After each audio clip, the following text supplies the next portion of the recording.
Our boy finds himself standing on cracked stone, realizing with a grimace that he's back in this strange place again. He's on a floating island of rubble, a desolate landscape drifting through an endless, hazy twilight.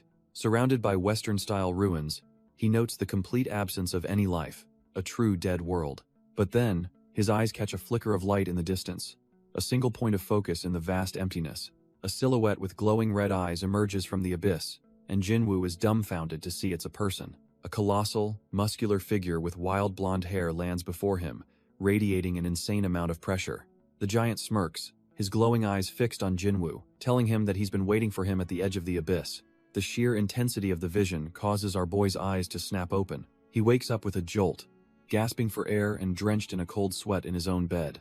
Catching his breath, he realizes with dread that it was that same weird, unsettling dream all over again. A voice cuts through the morning haze, yelling for Sora to get up or he'll be late. As he gets ready, the dream haunts him. He feels a strange connection to that figure from the abyss. Wiping the steam from the mirror, he stares at his own reflection, trying to make sense of the vision. He just laughs it off while brushing his teeth, figuring he's just been studying too hard lately. But as he rinses, a reflection of a ripped, shirtless man suddenly appears behind him. Turns out it's just his dad, who playfully messes with his hair for oversleeping. Sora, completely grossed out by his dad's lack of clothes, grabs some mouthwash to get away. His dad just keeps yapping, promising to buy a huge house for him and his brother Riku once he's rich. Our boy is completely over it, muttering that he's been hearing that same old story for 5 years now. His dad just laughs, saying their life got way more interesting after he joined the self-defense force. Sora rinses his mouth, his mind drifting to his older brother. It's been 3 years since he joined the force, and Sora plans to follow in his footsteps soon. He joins his parents for breakfast, knowing he'll have to say goodbye to this simple life eventually. He thinks about his dad, a bit of a goofball but reliable deep down, and his mom, who looks tough as nails but loves her family more than anything. She gives him a hug, and for a moment, he wishes things could just stay like this forever. But just as he savors the peace, the entire building begins to violently shake. He always knew his world would end someday, a strange premonition he couldn't shake. But he never, ever expected it to end with a colossal, world-shattering tower erupting from the city. Elsewhere, Jinwoo stares out his window, utterly dumbfounded by the impossible sight before him. Back then, our boy had no idea this colossal tower would completely rewrite the fate of humanity. But as he stared, he felt a chilling certainty that this impossible structure was tied to his dreams. The very same dream that had haunted his nights, a dark premonition of the chaos to come. He remembers his older brother trying to calm the family, saying he'd be back soon after following orders from the self-defense force. But even over the phone, his promise sounded weak, a desperate attempt to sound brave. After that night, the line went dead, and they never heard from his brother again. The family could only huddle together, watching news reports that naively told them everything would be fine if they just stayed home. But the reality was a nightmare, as a terrified reporter announced 20 of these towers had erupted all over the globe. Then, just as suddenly, all broadcasts cut to static, plunging the world into an eerie silence. The only thing left was a looped emergency message urging people to evacuate to shelters, a grim soundtrack to the end of the world. Before leaving, his mom clung to a sliver of hope, writing a letter for his brother in case he ever came back. With heavy hearts and heavier packs, the family began their trek through the eerily quiet city streets. Our boy felt a chilling premonition, as if the world itself was screaming that something was terribly wrong. He then caught sight of military vehicles rolling past, the first sign of any official presence. But looking into the soldier's eyes, Jinwoo saw no hope, only the hollow gaze of a man who had already lost. The military trucks were covered in deep, monstrous-looking claw marks, proof they'd been fighting a losing battle. A rotten stench hung in the air, a smell of death that followed the vehicles like a plague. His dad could only murmur in disbelief, wondering what in the hell was happening to their world. They finally reached their destination, a gymnasium hastily converted into a temporary shelter. Inside was a sea of refugees, a silent, grim crowd that had completely given up on hope. The air in the shelter was thick with despair. It felt like everyone was just waiting on a death sentence. His mom calls him over to where they found a small space, but even in the silence, tension is brewing. Because when society collapses, there are always trash-tier troublemakers who crawl out of the woodwork. One such thug eyes, a small kid who's just trying to eat a piece of bread. Suddenly, the man snatches the food away, screaming that the kid stole his bread. The terrified boy can only stammer that he didn't steal anything. But the thug isn't listening, insisting everyone was given one piece and that the kid must have eaten his share. Without warning, he smashes his fist right into the kid's face. The other refugees just watch, too defeated or scared to even think about intervening. The thug just scoffs, holding the kid down with a smug look, clearly enjoying the power trip. With a twisted grin, the thug says he's just borrowing the bread from the now full kid. He then declares the bread is his, until the kid dies, which he figures won't be long. The poor kid can only cry, knowing he's too weak to fight back in this hellscape. But just then, a hand clamps down on the thug's shoulder. Jinwoo's dad has seen enough. The thug just smirks, telling the geezer to mind his own damn business. With ice in his veins, our boy's dad simply orders him to give the bread back. Enraged, the thug throws a wild punch, screaming for the old man to shut up. But he's way too slow. A vicious kick from Jinwoo's dad slams right into his gut. The trash-tier bully is completely knocked out, laid flat on the cold concrete floor. Jinwoo's dad calmly hands the bread back to the stunned kid as the thug seethes in defeat.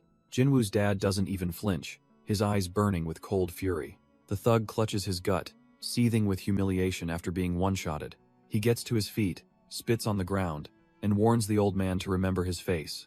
Jinwoo watches with wide eyes, calling out to his dad in concern, but his father just calmly tells him not to worry, promising he'll keep an eye on that piece of work. The thug storms off, swearing to himself that he'll never forget this, even if it kills him. Suddenly, Jinwoo freezes, his expression turning to one of pure shock and dread. A name from his past surfaces in his mind. Kagawa Eiji. He remembers all too well. This was the bastard who enjoyed tormenting him back in the day. Turns out, the thug and his old bully are cut from the same trash-tier cloth. Before Jinwoo can process his thoughts, a soldier bursts in, shouting that there's an emergency call. He yells for everyone to evacuate immediately to a high-mobility vehicle behind the shelter. A man in a suit, clearly feeling important, steps forward and coldly asks for a reason. The flustered soldier can only stammer that the details are confidential, and he can't say more. This answer clearly isn't good enough for the suit, whose patience has officially run out. He explodes with rage, kicking the soldier and screaming about being locked up for 2 days with no explanation. Another vicious kick lands as he demands to know what his taxes are even for if this is the treatment they get. The soldier is left completely stunned as the crowd's anger begins to boil over. Suddenly, pure terror takes over the soldier's face as he shoves the man back, screaming that they are coming. Jinwoo wastes no time, grabbing his confused parents and urging them to hurry, sensing a familiar dread. Our boy Jinwoo looks back, a chilling premonition washing over him.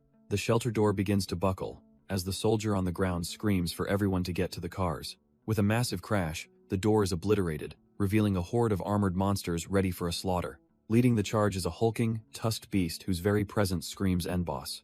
Jinwoo is completely frozen, his mind struggling to even comprehend what the hell he's looking at. Absolute pandemonium erupts as the refugees scatter, screaming for their lives from the monstrous invaders. In the chaos, Jinwoo hears his parents calling his name, trying to keep him close.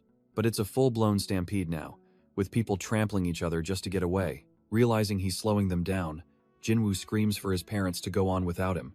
Hes immediately swallowed by the tide of panicked bodies, his hands reaching out as Hes separated from his family. The chaos snaps Jinwoo back to another memory, a desperate evacuation where he tried to save a girl named Sora. But the people already on the truck are screaming that it's full, telling him to get lost. Our boy grits his teeth, realizing he can't make it on with her. He lets go, shouting to Sora that he'll find another truck to get on. He sprints to the next vehicle, only to find it's also packed with grim-faced refugees. Damn it, that one's full too. He's running out of options and time. Spotting the last truck in the convoy, he makes a desperate leap for it. He barely grabs on before 2 other guys start kicking his hands, trying to send him falling. His fingers slip, the rough metal scraping his skin as his grip gives way. But just as Hes about to fall, a stranger's hand grabs his, pulling him up to safety. His savior smirks, mockingly asking if our boy was about to say thank you. Jinwoo's blood runs cold as he looks up, his eyes wide with shock and horror. Turns out, the guy who saved him is none other than Eiji Kagawa, his trash-tier high school bully. With a vicious grin, Eiji shoves him off the truck, telling him to die in his dad's place. Jinwoo hits the ground hard as the other refugees swarm him, kicking him without a second thought. He tries to block the blows, but it's a pointless struggle against the merciless crowd. Curled up on the cold asphalt, his only thought is that he doesn't want to die like this. He desperately cries out in his mind for someone, anyone, to please help him. But then, a pair of glowing, ethereal feet land softly right in front of him. A spectral figure, the same giant from his dream, suddenly appears, shielding him from the mob. Jinwoo is dumbfounded, realizing this is the same being from his dreams. The entity's voice echoes in his mind, promising to wait for him at the end of the abyss. As the vision fades, our boy is left lying on the ground, utterly confused by the cryptic message. Suddenly, he snaps awake, gasping for air and questioning if that entire brutal experience was just a nightmare. But before he can even process where he is, a crude stone hammer comes swinging right for his head. He instinctively throws up an arm to block, his mind reeling from the sudden attack. The attacker is revealed to be a vicious-looking goblin, its eyes glowing with malice. Our boy scrambles backward in pure terror, wondering where his parents are and why he's all alone with these monsters. Looking around, he sees a desolate wasteland and wonders if he's dead, or if this is some kind of hell. The hammer smashes into his shoulder, and the searing pain confirms this is no dream, this is his new, horrifying reality. He connects the dots. This is all because of the monsters that appeared that day. Our boy scrambles backward, desperately wondering why he's the only one being targeted. The goblin lunges forward, a blur of green skin and malice, ready to tear him apart. As he runs for his life, his mind flashes back to the day the world ended, when that colossal tower pierced the sky. He remembers the face of the scumbag who threw him from the truck, and the mysterious stranger who saved him. The memories collide with his current nightmare, the chaos, the monsters, and the overwhelming terror. But this time, fear is replaced by a burning rage, as a strange power awakens within his eyes. With a primal scream, he pivots and unleashes a devastating punch, channeling all his hatred into the blow. He collapses to his knees, bloody and exhausted, but somehow, he actually survived the encounter. Looking at the corpse, he realizes it looks just like a video game monster, complete with strange runes on its chest. But as he tries to catch his breath, he realizes he's surrounded by the claws of other dead monsters. Suddenly, a strange, shimmering purple crystal begins to materialize from the goblin's corpse. Our boy can only stare, completely dumbfounded by this impossible sight. It looks like some kind of mana stone, sticking right out of the monster's chest where the runes used to be. Before he can even react, the crystal pulls itself free and hovers ominously in the air right in front of him. The damn thing suddenly shoots forward like a bullet, heading straight for his chest. It phases directly into his body, and he grits his teeth, expecting the worst. But instead of pain, he feels the gash on his face miraculously heal in an instant. A wave of purple energy washes over him, and he realizes he feels stronger, much stronger than before. A crazy thought hits him as he picks up a weapon. If he kills monsters, can he level up just like in a game? With a new sense of purpose, our boy decides to scout the island to make sure he's not about to get jumped. He surveys the desolate ruins, a landscape of pure destruction as far as the eye can see. After a full sweep of the area, he comes to a grim conclusion. Turns out, that goblin was the only monster here. The rest of the island is completely empty. His eyes then lock onto the only feature that stands out. A floating island with a staircase leading down into the clouds, his only possible way out. Using the monster's hammer like a pickaxe, he carefully makes his way down the cliffside. He reaches the start of the path, a set of floating stairs leading into a foggy abyss. A cold sweat runs down his back. Every instinct is screaming that this is a trap. But with no other choice, he takes a deep breath and starts his descent down the treacherous path. His mind flashes to video games, thinking this is the perfect spot for an ambush. But he knows damn well there's no respawn button if he falls. He admits to himself he's too terrified to test if this is all just some twisted game. After what feels like an eternity, he finally makes it to solid ground, realizing the stairs led to a massive structure. Our boy cautiously peeks around the corner, hammer held tight, ready for anything. He moves deeper into the stone corridor, his senses on high alert in the oppressive darkness. Suddenly, a torch on the wall bursts into flame, lighting up the path ahead. The light reveals a massive chamber with a single, ominous stone tablet standing in the center. He touches the strain. The letters are alien. Their meaning floods directly into his mind. The inscription reveals he's in the abyss and must gather all the fragments of the inscriber to earn his freedom. A grin spreads across his face as he realizes there's a clear path forward, a way to escape this nightmare. With his objective set, our boy is fired up and ready to take on this challenge head-on. Thinking back, he realizes that first monster was trashed here, and a surge of confidence hits him he can actually make it out of here alive. With renewed resolve, he shoves open the massive stone doors, bracing himself for whatever lies on the next floor. As he progresses, our boy starts to piece together the brutal rules of this so-called abyss. He recalls the first floor, a small room with a single goblin monster marked with the number 1. Then the second floor was twice as large, guarded by 2 wolf-like beasts, with one holding the key marked 2. He figured out that these glowing fragments are the keys to the next level, and they're only found inside these numbered monsters. The system is simple but ruthless. The higher the floor, the stronger the monsters become. But a grim realization dawns on him: the real challenge isn't just the strength, it's finding the key monster.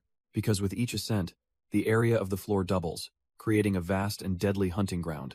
And to make things a living hell, the number of monsters quadruples, forcing him to carve through an entire army for one single key. But our boy wasn't just taking it. With every agonizing battle, he was getting stronger too. He became a force of nature, shattering the very ground as he carved his way through the abyss.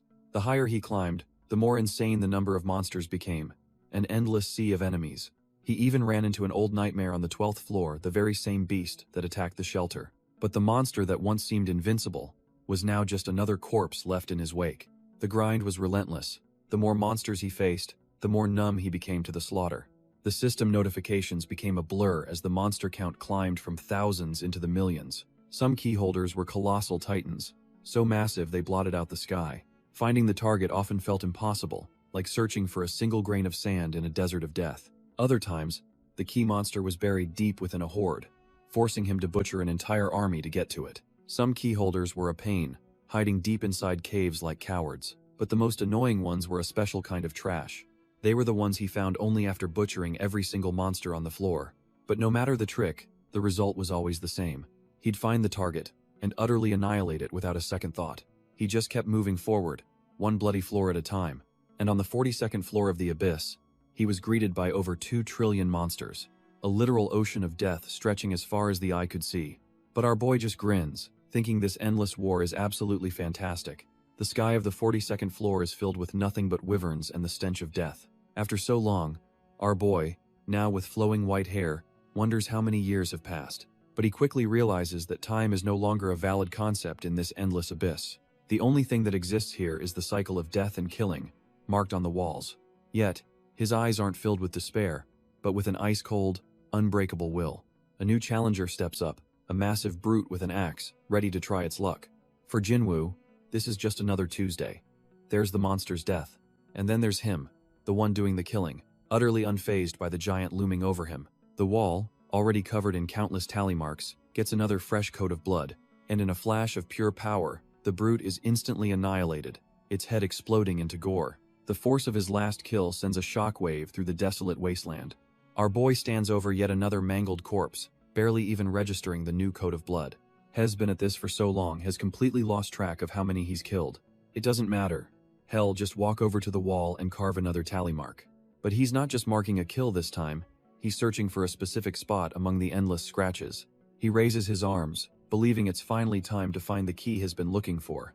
As if summoned by his words, the entire ground begins to shake and explode upwards. A colossal, insectoid beast of pure nightmare erupts from beneath the ruins. It makes a flashy entrance, but Jinwoo just stands there, completely unimpressed by its size. With his eye glowing a menacing purple, he stares down the monster, wondering if this is the key he's been waiting for. The colossal beast brings its massive claw down, aiming to crush our boy in a single strike. But Jinwoo effortlessly dodges the attack, not even breaking a sweat. He reflects that no matter how strong his opponents seem, the outcome is always the same. These monsters that think they're his equal are just deluding themselves. In a flash, a whole swarm of them lies dead on the ground, all taken out with a single hit. Yet, this overwhelming victory brings him no joy. This isn't what he's looking for. He's become so powerful that just getting stronger has become completely meaningless. Clenching his fist in frustration, he desperately wonders where it is. He screams into the sky, demanding the key to the 42nd floor to finally reveal itself. As another endless horde of monsters fills the sky, he realizes he's just so sick of this cycle. The story rewinds to the beginning, when 20 mysterious towers suddenly appeared across the globe. Humanity was completely unprepared for what was about to happen. From these towers, hordes of monsters swarmed out, devastating the world's cities. This cataclysmic event would forever be known as Judgment Day, but some of the survivors awakened to a mysterious system, gaining incredible combat power. These newly awakened were humanity's last hope against the endless tide of monsters. They formed guilds, fought back, and slowly began to rebuild a shattered world. And then were snapped back to our boy, Jinwoo, desperately fleeing from a vicious horned beast. Turns out, it's not just monsters on his tail. Other awakened are hunting him down, demanding he reveal his stats. But they're left dumbfounded as Jinwoo stops, revealing he was using an advanced scroll to summon something truly terrifying. Suddenly, our boy hears something and wonders if that was actually human speech. In the distance, a massive pillar of light erupts, and he can't believe his eyes. Is that an exit? A spark of hope ignites within him. A way out of this hell might actually exist. He stares intently, his mind racing as he confirms that this is his one chance to escape. But this is no simple portal. It's a colossal summoning circle tearing through the fabric of reality. A system warning flashes, stating the abyssal summon can only transfer 2 beings at most. Realizing the catch, his hope instantly turns to cold, hard resolve, his eye glowing a menacing red. A strange pattern appears on his face. As he decides he's not asking for permission to leave, he roars with defiance, vowing that absolutely no one is going to get in his way. Meanwhile, back on Earth, a dark and twisted landscape reveals the other side of this terrifying ritual. A pink-haired woman named Yu Sonozaki is running for her life, completely out of breath. She pushes on through the twisted forest, her high heel snapping as she stumbles. She knows she can't let them keep chasing her, but at only level 19, her options are slim. Suddenly, a gnarled vine shoots out and wraps around her ankle, tripping her up. She's sent flying through the air, crashing hard into the dirt and tangled branches. It's bad. She's completely caught and can barely move, realizing her escape has failed. The vines tighten around her, controlled by an unseen enemy who calls her a hassle. 2 figures emerge, a druid named Aika and a swordsman, demanding she hand over an advanced transfer scroll. The swordsman, Chuji Shido, sneers that a level 60 scroll is wasted on a newbie, but Aika calmly tells him not to kill her. Dumbfounded, Yu shouts that attacking other hunters is forbidden. It's a direct violation of the rules. A third hunter, a level 38 barbarian named Shaoxi Toshida, just scoffs at her pathetic talk of rules. He slams his massive blade down next to her head, sneering that out here, he is the rules. With his eyes glowing red, he gives her an ultimatum. Hand over the scroll, or he'll break every bone in her body. But Yu isn't about to give up, warning him that he really doesn't want to push her any further. Aika sees the scroll glowing in Yu's hand and panics, shouting that she's about to use a force summon. Shaoxi is furious, his eyes flaring with power as he realizes she's not bluffing. He lunges forward in a blur of motion, determined to rip the scroll from her hands, but his blade just clangs against the ground as Yu dodges. The scroll already activated. Shaoxi stares in disbelief as a brilliant light erupts from the ground. It's a teleportation circle. With a look of pure defiance, Yu declares that if she's going to die, she's taking them all with her. Aika screams in terror, realizing a force summon of this level is uncontrollable. This is the end for all of them. Shaoxi desperately yells for someone to stop her, but he's too late as the ground erupts in a storm of blue lightning. With a furious scream, Yu unleashes all her power, ready to drag everyone down with her. A massive vortex of energy rips open the sky, and a bolt of pure power slams into the ground between them. Even the arrogant Chuji is sweating bullets, muttering to Aika that this energy feels seriously bad news. Ethereal chains, crackling with lightning, descend from the vortex, signaling the arrival of something truly terrifying. A colossal leg slams down from the portal, and the entire group can only stare, dumbfounded at the scale of the summon. But as the smoke clears, the creature is revealed. A system window pops up, identifying it as a measly level 3 Cerberus. The bullies, who were just bracing for death, burst out laughing, mocking the cutie she summoned. Yu is in complete disbelief, wondering why this pathetic creature is what she risked her life to protect, as the others call her a joke. But before the laughter can even die down, the so-called cutie gets its arm ripped clean off, stunning Yu into silence. Turns out, the pathetic mutt wasn't the summon, it was the sacrifice, as our boy Jinwoo emerges from the portal, tearing the beast apart with his bare hands. The bullies are completely dumbfounded, their minds struggling to process that a humanoid monster just appeared. Yu stares in utter disbelief and terror, recognizing the scarred figure standing before her. With glowing eyes and a body covered in scars, Jinwoo takes his first breath of air, muttering that he's finally free. He lets out a primal scream of pure ecstasy, roaring that he's finally escaped that hellhole. A shockwave of pure energy erupts from him, blasting the entire party of arrogant bullies off their feet like they're nothing. Shaoxi is completely paralyzed, realizing the sheer pressure from this guy's laugh is enough to pin him to the ground. Aika is just as terrified, her mind racing as she tries to figure out who in the hell this monster is. Jinwoo now stands before the druid, his presence alone silencing the entire battlefield as he looks down at her. Aika is completely paralyzed by fear, staring up at the scarred giant who just appeared from thin air. His crimson eyes scan the area, a flicker of confusion crossing his face as he tries to get his bearings. He suddenly grabs the druid, his voice raw as he desperately asks if this is Earth, and she can only stammer out a yes. A wave of pure, unadulterated relief washes over him as he lets out a laugh, realizing he's finally back home. But the trash-tier bullies are already getting back up, with Shaoxi demanding to know what kind of cosplay stunt this is. Thinking this is all a show, he and Chuji charge in, screaming at our boy for daring to mock their precious guild. It's utterly pathetic. Jinwoo doesn't even flinch, casually deflecting their full power strikes like he's swatting flies. His eye flashes a dangerous purple, a clear sign that his patience for these insects has just run out. Xiaoxi is left completely dumbfounded, his bravado tattered as he stammers out the only word he can think of: monster. And that word echoes in our boy's mind, the barbarian's terrified face reflected in his own monstrous gaze. That single word, monster, flips a switch in our boy's head, unleashing a terrifying purple aura. He grabs the barbarian by the throat, who can only let out a choked scream as he's lifted off the ground. With a chillingly calm voice, Jinwoo demands to see his number, a concept from the world he just escaped. Xiaoxi is completely baffled, sputtering that he has no idea what he's talking about. Our boy's patience is gone, his eyes glowing with cold fury as the dark energy intensifies. His very hand begins to transform, his nails sharpening into deadly claws.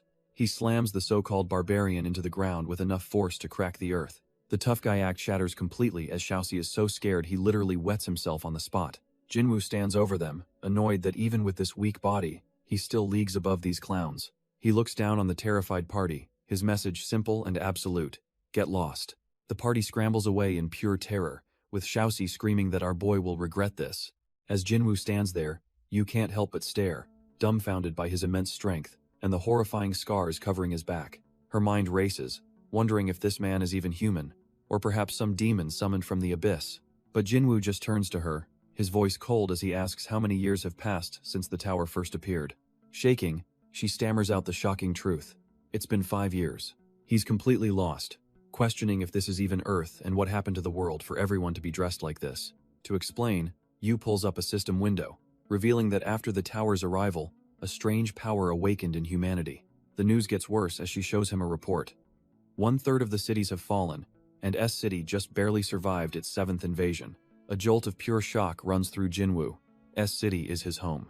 He grabs her, desperately demanding to know what happened to MI City, only for her to tell him it's already in ruins. Yu tries to rationalize the city's fall, saying strong fighters should have been able to handle the monsters. But our boy cuts her off, his eyes blazing with desperation as he demands to know the way to S City. She points him in the right direction, and he's gone in a literal flash. Yu is left utterly dumbfounded, unable to process that he's actually going to travel there alone. Realizing she's encountered something beyond comprehension, she decides she must report this to a Lady Wani-sama. Meanwhile, the trash tier party that fled earlier is limping through the city ruins, cursing Jinwoo's name. Xiaoxi Toshida and his crew look completely beaten down after their cowardly escape. Suddenly, a sinister dark energy erupts from the ground, and Toshida screams into the ruins, demanding to know who's there. A new hooded figure emerges from the shadows, his glowing eyes locked onto the group as he says he can sense Jinwoo's presence on them. He grabs Toshida by the face, lifting him effortlessly and giving the party a 3-second ultimatum to reveal where Jinwoo went. The party is paralyzed with fear, realizing they've cornered a beast far beyond their league. But Toshida, ever the loudmouth, musters up one last pathetic bout of defiance, screaming that the hunter is full of crap. The hooded hunter simply states that time is up, unleashing a devastating slash of dark energy that wipes the entire party off the map.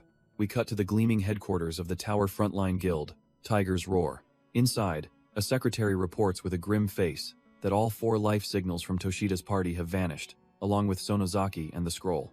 A hand holding a wine glass trembles with rage as a voice calls the fallen party useless trash.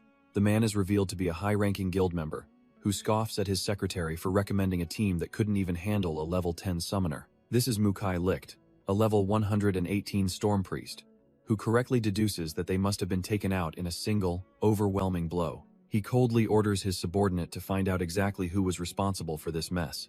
His final command is to capture Sonozaki at all costs and force him to explain this failure to a mysterious higher-up.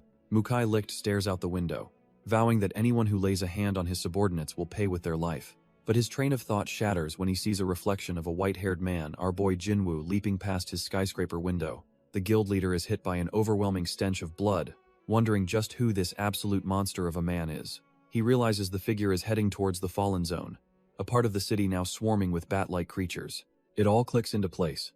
This is a full-blown invasion, as the tower finally awakens after 5 years of dormancy, unleashing its major forces. Realizing his men are walking into a slaughterhouse, Mukai immediately orders all search squads to fall back. Meanwhile, Jinwoo is a blur of motion, a one-man crisis carving a path through the ruined city. He moves with inhuman grace, effortlessly weaving through the concrete canyons and the swarms of monsters that call them home. Our boy finally lands on a rooftop, taking in the grim sight of the S City Fallen Zone. He thinks back on the 5 years he was trapped in the abyss, only to return and find his world has turned into a living hell. He remembers that in the abyss, he was forced to become stronger. Back then, he was just a terrified coward, barely able to hold his own against a single trash-tier goblin. But now, he's a completely different beast, shattering monsters with overwhelming force. The endless cycle of killing dulled his senses, leaving him exhausted and surrounded by the bones of his enemies. He was so close to losing himself, forced to eat raw monster flesh just to survive, on the verge of becoming a mindless beast. But the memory of his family, his mom, his dad, his brother, was the one thing that kept him grounded in his humanity. Looking out at the swarm, he recalls how monsters like these once filled him with absolute terror. Now, they're nothing more than pathetic weaklings, easily swatted out of the sky. With his family's safety as his only goal, he unleashes his power and dives into the fray. His destination, S-City, once a bustling metropolis, now a desolate ruin he must tear through. Our boy makes his way through the ruins, noting that while the buildings are wrecked, there are no signs of a massacre here. He realizes this is his old neighborhood, abandoned since the evacuation, and he's heading for a specific place. With a heavy heart, he stands before the shattered doorway of his old apartment, whispering that he's finally home. He steps inside, a lonely silhouette against the light, entering the shell of a place that once meant everything. He knew no one would be here, but he had to come back anyway, because this room holds all of his happiest memories. His eyes then fall upon a piece of paper left on a desk, and he cautiously approaches, wondering what it could be. He picks up the letter and reads it, his world stopping as he learns his family refuses to believe he's dead and set up his room for his return. Overwhelmed, he realizes they risk their lives coming back to this hellscape, all because they never lost faith in him. The letter explains they even left him clothes in every size from when he was a kid to now, ready for the day he came back. Inside a drawer, he finds a map to the 6th shelter and a family photo, the letter begging him to come find them. He stares at the old family photo, his parents' promise to wait for him echoing in his mind. Clutching the picture to his chest, our boy finally breaks down, tears streaming down his face. But his sorrow quickly hardens into resolve as he wonders just how strong he's truly become. He questions if his power is now enough to end this entire post-apocalyptic nightmare for good. If it is, then maybe, just maybe, he can get back everything that was stolen from him. With a new fire in his eyes, he sets his sights on a single destination, the 6th shelter. He steps out into the ruined city, realizing the map is useless when every road has been annihilated. A smirk crosses his face as he decides that taking the roads is for the weak. Straight ahead is faster. Without a second thought, he launches himself into the air, leaping across the shattered skyscrapers. But his direct path is immediately blocked by a monstrous winged beast, ready for a fight. Without missing a beat, our boy tears through the monster, a crimson blur of absolute destruction. Turns out it wasn't just one beast. He carves a path of annihilation straight through the entire swarm. Meanwhile, a couple of guards on duty are bored out of their minds. One joking, the other is hearing things from drinking. Suddenly, an impossible streak of light rips across the sky, leaving them completely dumbfounded. They can't believe their eyes. One of the guards stammers that he couldn't even track the object's movement. Another man rushes over, frantically asking if they managed to capture the phenomenon on camera. The footage reveals the impossible truth. The source of all that chaos is a single man, flying through the ruins. Down below, a terrified woman sees the figure blot out the sun and screams for it to stay away, fearing the worst. But she has far more immediate problems, as 3 trash-tier scavengers corner her in the rubble. Their leader licks his lips with a disgusting grin, telling her not to worry because they're good guys. The scavengers close in, their leader promising to take good care of her as she desperately screams no. He grabs her by the chin, telling the terrified woman not to be scared, which only makes things worse. The creep leans in with a disgusting, drooling grin, promising that he and his boys will be gentle. He continues his disgusting spiel, saying it would be a waste not to use her, but she glares back with pure hatred. Suddenly, a foot slams into the ground with enough force to shatter it, as a cold voice declares them to be the same old trash. It's our boy, Jinwoo, his purple eyes burning with contempt as he looks down on the lowlifes and calls them scum. The scavenger leader whips around, demanding to know who's there and threatening to make them regret getting in his way. Realizing this newcomer isn't just some random survivor, he orders his 2 goons to take him down. The 2 lackeys charge forward like idiots, screaming that the little shit is about to die. But in a blink and you'll miss it moment, both of them are sent flying, completely obliterated by an unseen attack. The scavenger leader is left completely dumbfounded, face down in the dirt from the sheer force. He looks up to see Jinwoo standing over him, an absolute reaper whose face is cloaked in shadow. As the dust settles, our boy's hair is now stark white, his purple eyes glowing with cold fury. In a desperate last stand, the thug grabs Jinwoo's leg, screaming that he won't go down easy. But Jinwoo just stomps down without a word, shattering the man's arm into 100 pieces. The pain triggers a memory of a time when he was the one standing tall, threatening a victim by boasting about his guild. Jinwoo snaps him out of it by coldly calling him by his full name, Eiji Kagawa. He grabs his own hair, taunting the thug and asking if he's already forgotten the face of the man he killed. Kagawa's eyes widen in pure terror as he stammers out a name from his past. Mukujima. He scrambles back, screaming that it's impossible for a dead man to be standing right in front of him. Jinwoo stands over him, an absolute demon radiating an aura of pure death. Kagawa can only scramble backward, his mind completely breaking as he screams about how a dead man can be alive. But our boy just lets out a cold, chilling smirk. In a flash, he lunges forward, his hand a blur. He snatches Kagawa by the throat, lifting the trash-tier thug off his feet with ease. Jinwoo explains that he literally clawed his way back from the depths of hell, and it's all thanks to him. Now, he promises, it's Kagawa's turn to take a little trip down there himself. His grip tightens, the sound of bones creaking as he promises to make him suffer. He's going to strip away every last shred of his dignity, showing him what true power feels like. A sinister red aura erupts around Jinwoo, filled with voices whispering for him to kill, promising that he's the strongest. Jinwoo's mind flashes back to the past, remembering the constant pain and bullying he suffered at Kagawa's hands. He recalls the sheer humiliation and powerlessness he felt, getting beaten down by this trash-tier thug. But now, with Kagawa in his grasp, he swears he'll pay back every last bit of suffering. He remembers Kagawa's twisted logic. Bullying him was just fun because it felt good to crush his dignity. Snapping back to the present, Jinwoo's cold eyes burn with an unholy light. He suddenly lets go, dropping the pathetic bully to the ground. Kagawa collapses, coughing and gasping for air, completely at our boy's mercy. But Jinwoo hesitates, looking at his own hand and realizing with a grimace that he's becoming just like him. Then, another memory surfaces. Kagawa wasn't just his bully. He preyed on other helpless survivors too. Jinwoo's resolve hardens, his eyes glowing purple, as he concludes that if he lets scum like this live, there will only be more victims. With a chilling calm, our boy calls out the name of the man who made his life a living hell, Kagawa. He explains that while Kagawa failed to kill him, he won't stoop to that level, but he's not just letting him walk away either, leaving the bully dumbfounded. Jinwoo begins to list his crimes, declaring one punch is for the 2 years of torment he endured back in school. Another punch is for all the other weaklings Kagawa preyed on when the world fell apart. And 2 more punches are for the time he tried to push Jinwoo off that evac truck to save his own skin. He lays out the deal. If Kagawa can somehow take 4 of his punches, they'll call it even, but the bully is already groveling, admitting it was all his fault. Kagawa pleads for his life, crying that with Jinwoo's current power, even a single punch would be a death sentence. But our boy just grabs him by the collar, telling him not to worry with a look that promises anything but safety. In the reflection of Kagawa's terrified eye, he sees the glowing, monstrous form of the man he once bullied.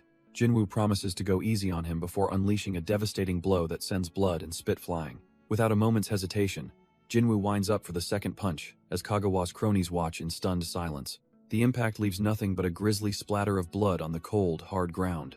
For the third strike, Jinwoo's power fully awakens, his hair flashing white as he drives his fist into the bully's gut.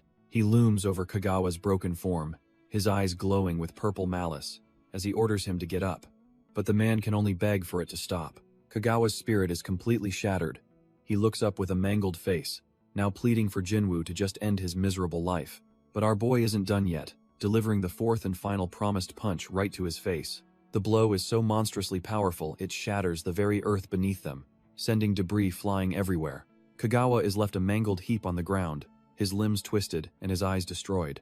Jinwoo calmly observes his handiwork, deciding that severing his limbs and blinding him is a perfectly fair punishment for his past sins. He then turns to the terrified thugs and coldly orders them to take their former leader to the hospital, and they can only stammer out a "yes sir." With his vengeance served, Jinwoo gives Kagawa one last warning: never show his face again. He then launches himself into the air with explosive force, leaving the thugs staring in utter disbelief. Our boy considers the trash officially taken care of, and decides it's time to move on. His singular focus now is getting home as he rockets across the desolate, ruined cityscape. The scene shifts to the dangerous outskirts of civilization, a place known as the city's buffer zone. A squad of soldiers patrols the rubble, with one complaining that he'd much rather have the safe wall patrol duty. His squad mates just laugh, calling him a coward and joking about how he'd freak out if a monster actually appeared. Their commander, Kajira Tanji, isn't amused and barks at them to stay alert for an ambush. But Private Matsura Shoki thinks they're being paranoid, since monsters from Area X rarely venture this far. In a brutal twist of fate, a shadowy tentacle beast erupts from the ground, instantly slaughtering the entire squad. The ground erupts, revealing a horrifying level 45 monster, a kraken spawn. As the soldiers try to maintain formation, they immediately light it up, unloading a full clip into the beast's armored face. But their bullets just bounce off its hide like pebbles, not even scratching the damn thing. One of the soldiers panics, realizing their conventional weapons are completely useless against a monster of this level. The creature looms over them, preparing to strike as the men watch in terror. Their commander screams for them to scatter, but it's far too late for that. In an instant, its massive tentacles rip through the squad, turning soldiers into red mist. A lone survivor watches in abject horror as his comrade is brutally torn apart. Standing amidst the carnage, he's filled with rage, cursing the monster that just slaughtered his entire team. With nothing left to lose, he lets out a final war cry and charges forward on a suicide run. Meanwhile, another squad is desperately firing on a similar beast, but their bullets might as well be raindrops. The monster's massive eye stares them down, completely unimpressed by their futile assault. It raises its deadly tentacles for the kill, but then, inexplicably, it just stops. A soldier who is bracing for the end is left dumbfounded when the attack doesn't land. Instead of attacking, the colossal creature begins to tremble violently, its armor rattling. The soldiers are completely baffled, unable to comprehend what is happening. One of them grits his teeth as the unbelievable truth dawns on him: the monster is scared. The behemoth is visibly shaking, its entire body seized by absolute terror. It curls into a defensive ball, trying to protect itself from something the soldiers can't see. They stand there frozen, wondering what kind of absolute demon could possibly frighten this thing. Seeing the beast frozen in fear, one of the soldiers yells that this is their one and only chance to strike. With a desperate roar, he hurls a block of C4 right at the cowering behemoth. The resulting explosion is absolutely massive, engulfing the entire street in a storm of fire and shrapnel. As the smoke billows, the soldiers anxiously peer through the haze, praying they actually manage to kill it. But their hopes are instantly crushed as the smoke clears, revealing the monster's giant eye, completely unharmed. The colossal eye swivels and locks onto them, its brief moment of terror now replaced with pure, unadulterated rage. One soldier collapses in utter despair, realizing their most powerful weapon didn't even leave a scratch. The monster's tentacle whips through the air, a razor-sharp tip aimed right at the fallen man's head. But in a flash of movement, the creature's limb is sliced clean in two, spraying blood everywhere. The soldier, now covered in gore, can only stare in stunned silence, having no idea what just saved his life. The second lieutenant wonders if the monster wasn't scared of them, but of something else entirely. His eyes land on our boy, Jinwoo, standing casually amidst the carnage as if it were nothing. He can't wrap his head around it. A monster that tanked an explosion was just one shot by this random guy. The lieutenant knows only a handful of S-class hunters have that kind of destructive power, but he's never seen this face before. Determined to uncover his identity, he activates his advanced reconnaissance skill to scan Jinwoo, but the result that pops up leaves him utterly dumbfounded, his mind refusing to process what he's seeing. Instead of a status window, a glaring red system warning flashes, telling him to show some respect. The sheer mental shock is too much, causing a violent backlash that rattles him to his core. His subordinates rush over as he collapses, screaming for a medic, thinking he's been attacked. Hearing the commotion, Jinwoo turns around, completely oblivious to the fact that he just broke a man's brain. Our boy casually walks up to one of the soldiers, asking for a bit of information. He wants to know the way to Refuge Area 6. And the soldier snaps to attention. The soldier nervously explains it's 50 kilometers north, but warns him he'll have to pass through the dreaded Area X. Jinwoo raises an eyebrow, completely unfazed by the ominous name. Turns out, Area X is a containment zone where they've corralled a massive monster rush to limit the damage. A smirk plays on Jinwoo's lips as he realizes the world is now a game with rare item drops. He pictures the battlefield in his mind. Kill monsters, get loot, level up, it's that simple. He then asks the soldier to rate the monster he just annihilated. Sweating bullets, the soldier stammers that it was a level 45, a seriously tough opponent for them.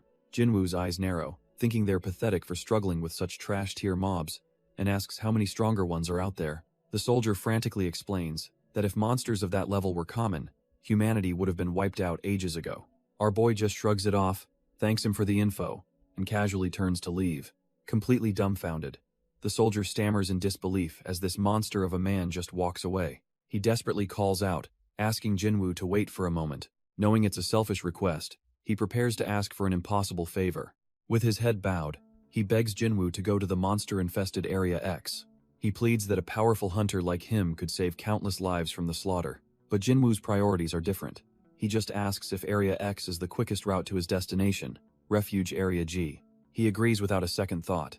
Leaving the soldier stunned and filled with a glimmer of hope, Jinwoo clarifies with a cold smirk. He's going, and any monster unlucky enough to cross his path is getting annihilated. We cut to a military camp at the rear of the front line where the wounded are being treated. Inside a tent, Second Lieutenant Kajura Tanji finally stirs, groaning as he wakes up on a cot. The soldier Jinwoo saved is right there, ecstatic that his commander is finally awake. Kajura sits up, asking how long he was unconscious, and is shocked to hear it was only 10 minutes. His subordinate holds up a glowing potion, explaining a recovery item from the monster, worked instantly. The lieutenant's mind is still hazy, as he asks what happened to the person who saved them.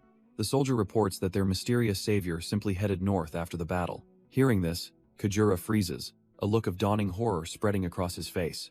He violently grabs the soldier, demanding he repeat what he just said.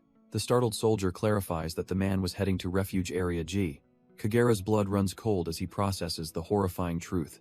Their savior is walking straight into Area X. The soldier adds that the man seemed completely unconcerned, leaving without a single moment of hesitation. Snapping out of his stupor, Kajura barks an order to get Central Command on the line. Now, his subordinate is completely dumbfounded, wondering why they'd ever need to contact the top brass. Kagura sits down, his mind racing against a rapidly approaching deadline. He glances at his watch. With only 10 minutes remaining, he desperately hopes their savior can make it. Just then, the soldier returns, confirming he's raised Central Command on the emergency radio. He hands over the comms device, still totally lost as to why this is all happening. Kagura explains that this mission is different, operating on highly classified intel that wasn't shared with the grunts. As the connection is established, he drops a bombshell. Area X isn't a defensive line, it's the base for the entire operation. Over the comms, Kagura reveals the horrifying truth. This entire sector is a designated bombing zone. The call routes to the high-tech Central Command, a hub of frantic military activity. A comms operator flags the incoming message as an emergency from Area B-22. The man in charge, Central Commander Kumagaya Renji, a level 58 flame magician, coolly tells her to patch it through. The operator immediately acknowledges the order, her expression all business. Her fingers fly across the keyboard, rapidly establishing the secure connection. Kagura's holographic face materializes before the commander, his identity confirmed for the official report. He urgently explains that a mysterious, unaffiliated hunter has just wandered into the kill zone, completely blind to the operation. But the commander is less than impressed, leaning back and asking if Kajura is simply calling to report his own failure. Kagura is struck dumb, sweating profusely as he tries to stammer out a denial. Kagura quickly clarifies he wanted to use the emergency broadcast to warn the man about the impending bombing. He pleads with his superior, insisting the hunter is strong and they can't just let him die out there. The mention of a hunter finally gets a flicker of interest from the command center. Commander Kumagaya leans back, bored, and asks for the guy's level, as if it's the only thing that matters. With a bead of sweat, Kagura is forced to admit the hunter's level is completely unknown. The commander lets out a dry laugh, utterly dumbfounded by his subordinate's incompetence. He mocks Kajura for wanting to issue a system-wide alert for some rule-breaking, unidentifiable trash. His aide chimes in, coldly stating the hunter will probably be dead before they could even send the message. Kumagaya just smirks, sarcastically noting that Kajura may lack brains, but he sure has a talent for comedy. He dismisses the entire report, telling his aide that Kagurua is clearly still lacking in training. Kumagaya turns to another commander, slyly remarking that he shouldn't interfere with her subordinate's business. He then threatens her, saying that if he reports Kajura for obstructing the mission, she'll be held responsible too. But this is Tonosaki Mi, the Western commander, and she's not impressed, calling him a fool for trying to sabotage his own side. Kumagaya just cackles, completely unfazed by her accusation, and thinking she's the one being foolish. Tonosaki is internally fuming.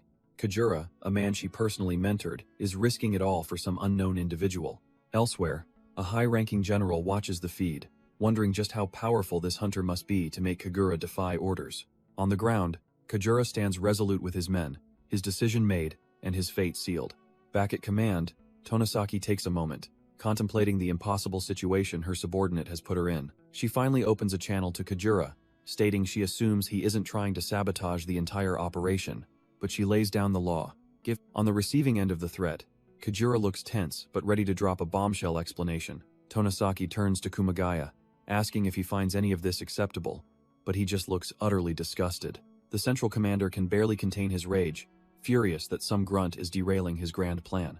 He leans into the mic, demanding Kagura provide a reason for this mutiny that they can actually accept. Kagura doesn't hesitate, reporting that the hunters single-handedly one-shotted a level 45 Kraken spawn. The entire command center goes silent as Tonosaki is left absolutely dumbfounded by the news.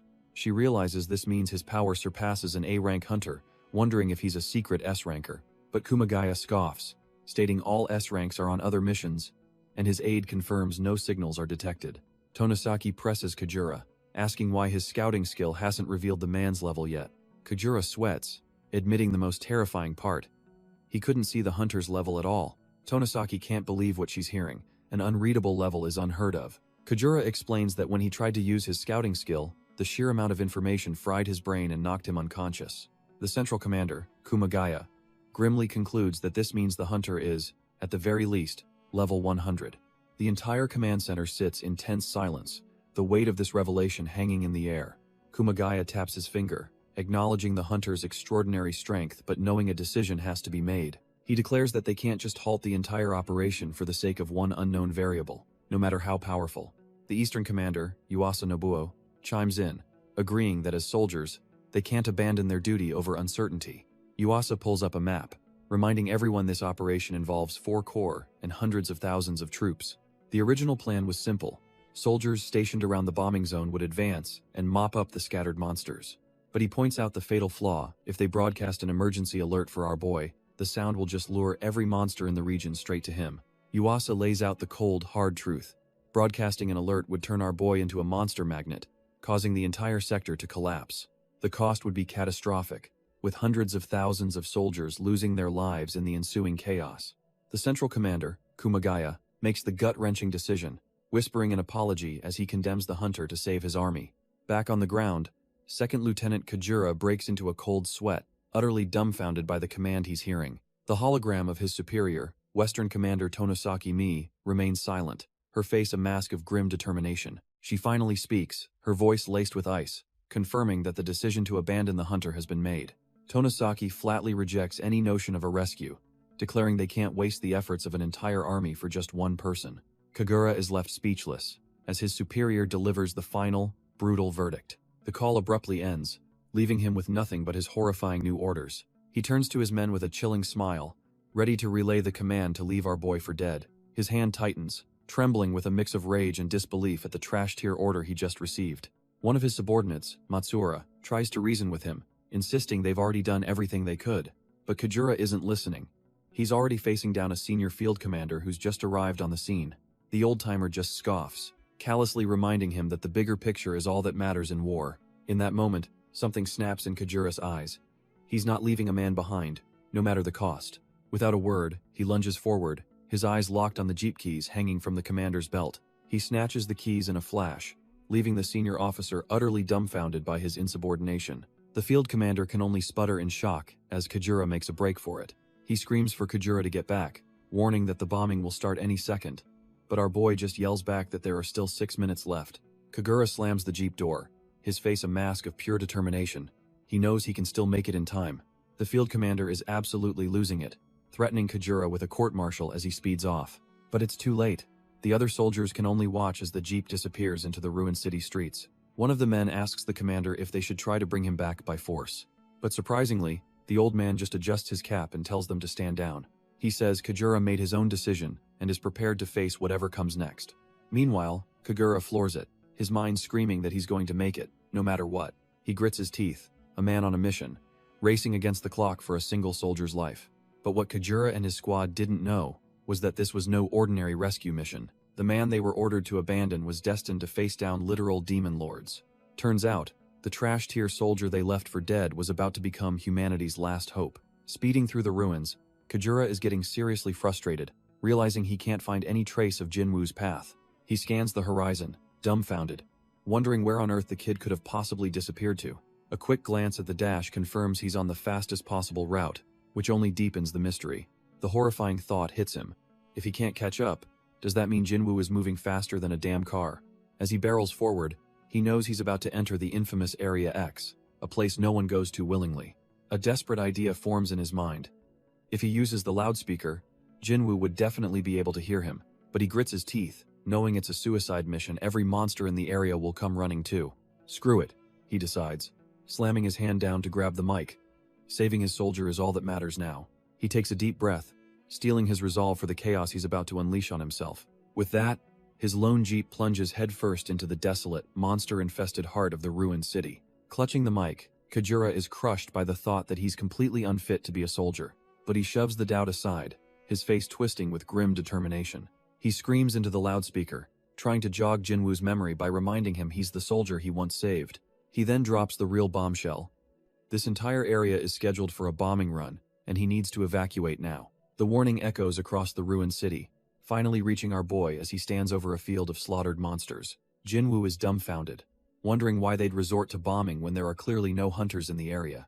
From his perspective, the monsters here are a complete joke and pose zero threat. A fighter jet roaring overhead snaps him back to reality.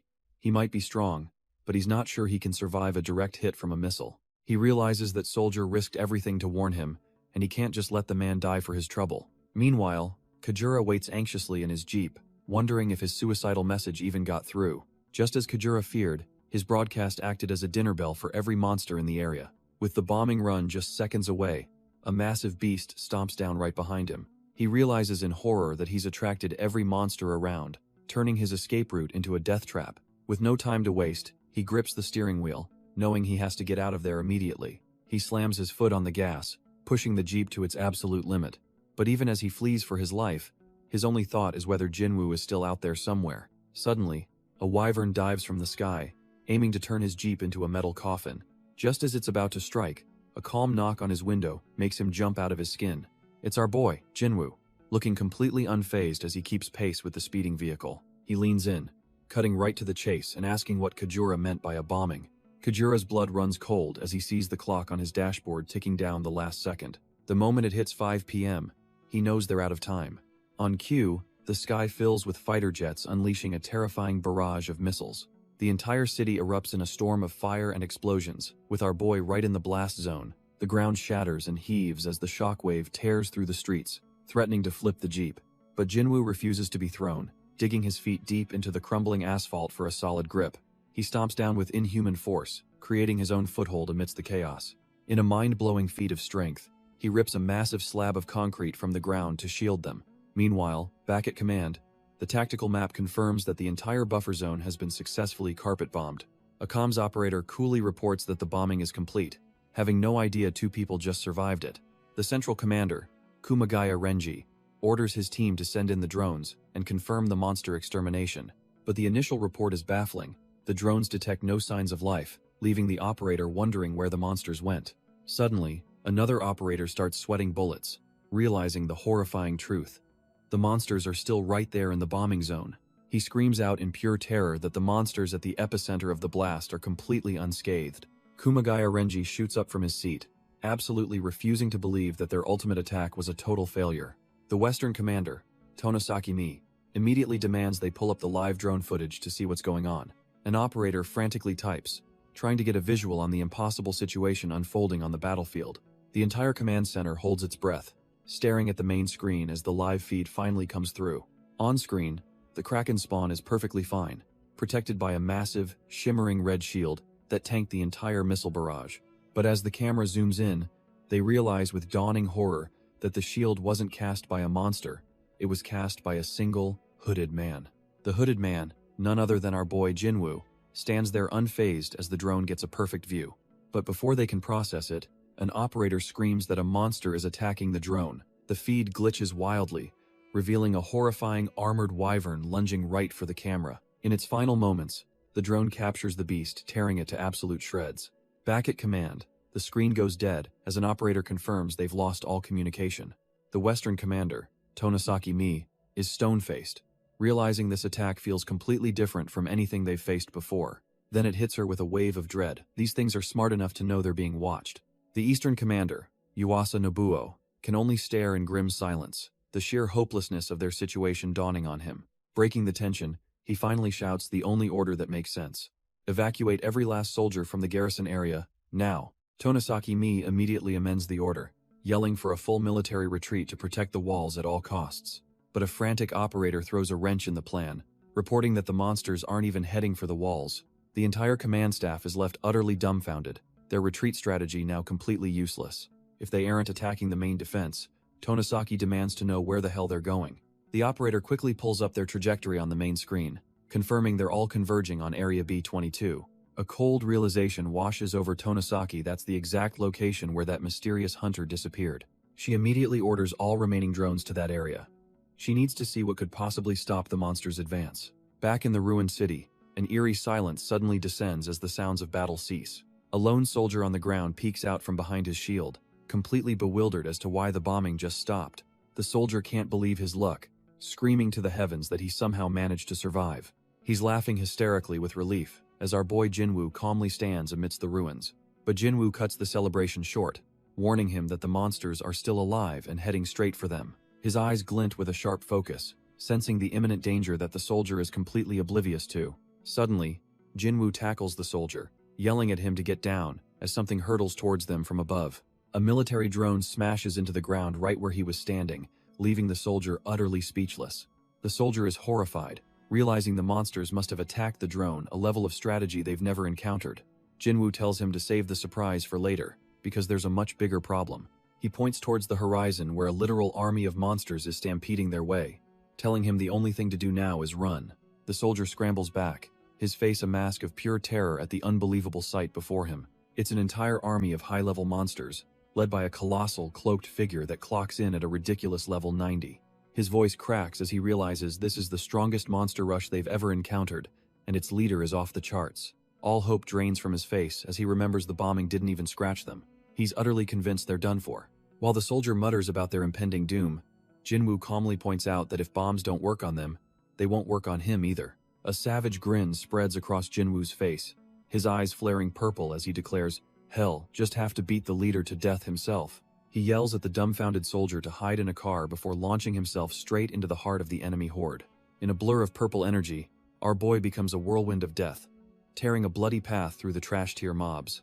The colossal leader finally takes notice, its single eye glowing with malevolent light as it prepares to crush this insect. With terrifying speed, the monster brings its massive arm down like a hammer, aiming to obliterate Jinwoo in one devastating strike. The colossal fist descends, but Jinwoo just smirks, completely unfazed by the incoming doom. The monster leader is dumbfounded, unable to believe this tiny insect isn't even flinching.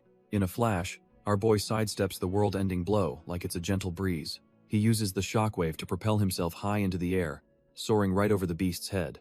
The monster's single eye widens in shock, realizing it just fell for the oldest trick in the book. Jinwoo cocks back his fist mid-air, channeling an insane amount of purple energy for the finishing blow. His punch lands with a devastating impact, shattering the monster's thick skull plating. He lands on the giant's shoulder as its head crumbles away, the titan finally starting to fall. But just as he thinks it's over, he senses a new presence and looks up, his battle instinct screaming. Standing before him is a new challenger, a masked commander with flowing white hair, radiating pure menace. Our boy is stunned. This new enemy completely bypassed his senses, appearing out of thin air. But it's not the masked man who speaks, it's a new, hooded figure with glowing eyes, muttering about an abyss seed. Before anyone can react, sinister black tendrils erupt from the ground around him. The source is a pulsating orb of dark energy, which the hooded mage holds with a twisted grin. These tendrils burrow into the corpse of the giant Jinwoo just defeated, absorbing its essence as the mage declares he's finally found it. A monstrous shadow looms behind him as he glares at Jinwoo, announcing he's found his true target. The mage points accusingly at our boy, calling him a thief and demanding he return what he stole. Jinwoo is completely lost, having absolutely no idea what this lunatic is rambling on about. The mage clarifies his crime, taking advantage of another's strength, a sin he's here to punish. He unleashes hell, screaming that Jinwoo will pay with his life, as a forest of shadow spikes erupts from the ground. But the shadow spikes shatter harmlessly against our boy's body. He effortlessly catches one of the shadow spears, completely unimpressed by the attack. With a cold glare, he thinks to himself that an assault of this level is just pathetic. He leaps high into the air, declaring that this trash-tier magic could never kill him. Jinwoo hurtles towards the mage, ready to end this farce with a single strike. The mage is dumbfounded, completely caught off guard by Jinwoo's overwhelming speed and power. Suddenly, his attention snaps to the sky, spotting a small drone observing the battle from above. He realizes he's not being watched by Odin's crow, but by a cheap counterfeit made by humans. Jinwoo, mid-air, calls out to the distracted mage, demanding to know if he truly wants to kill him. He roars for the lunatic to stop messing around and come at him seriously if he's got the guts. Done with the games, Jinwoo plunges his spear straight down, aiming to obliterate the distracted mage. The spear makes contact, but instead of a solid hit, the mage's form dissolves into pure shadow. Our boy lands on his feet, dumbfounded, as his enemy has completely vanished from sight. The mage reforms a safe distance away, seething about the unpleasant feeling of being monitored by lowly humans. He glares up at the sky, disgusted by the low-level creation that dared to spy on him. The sheer audacity of it all makes him sick, and he clenches his fist in absolute rage.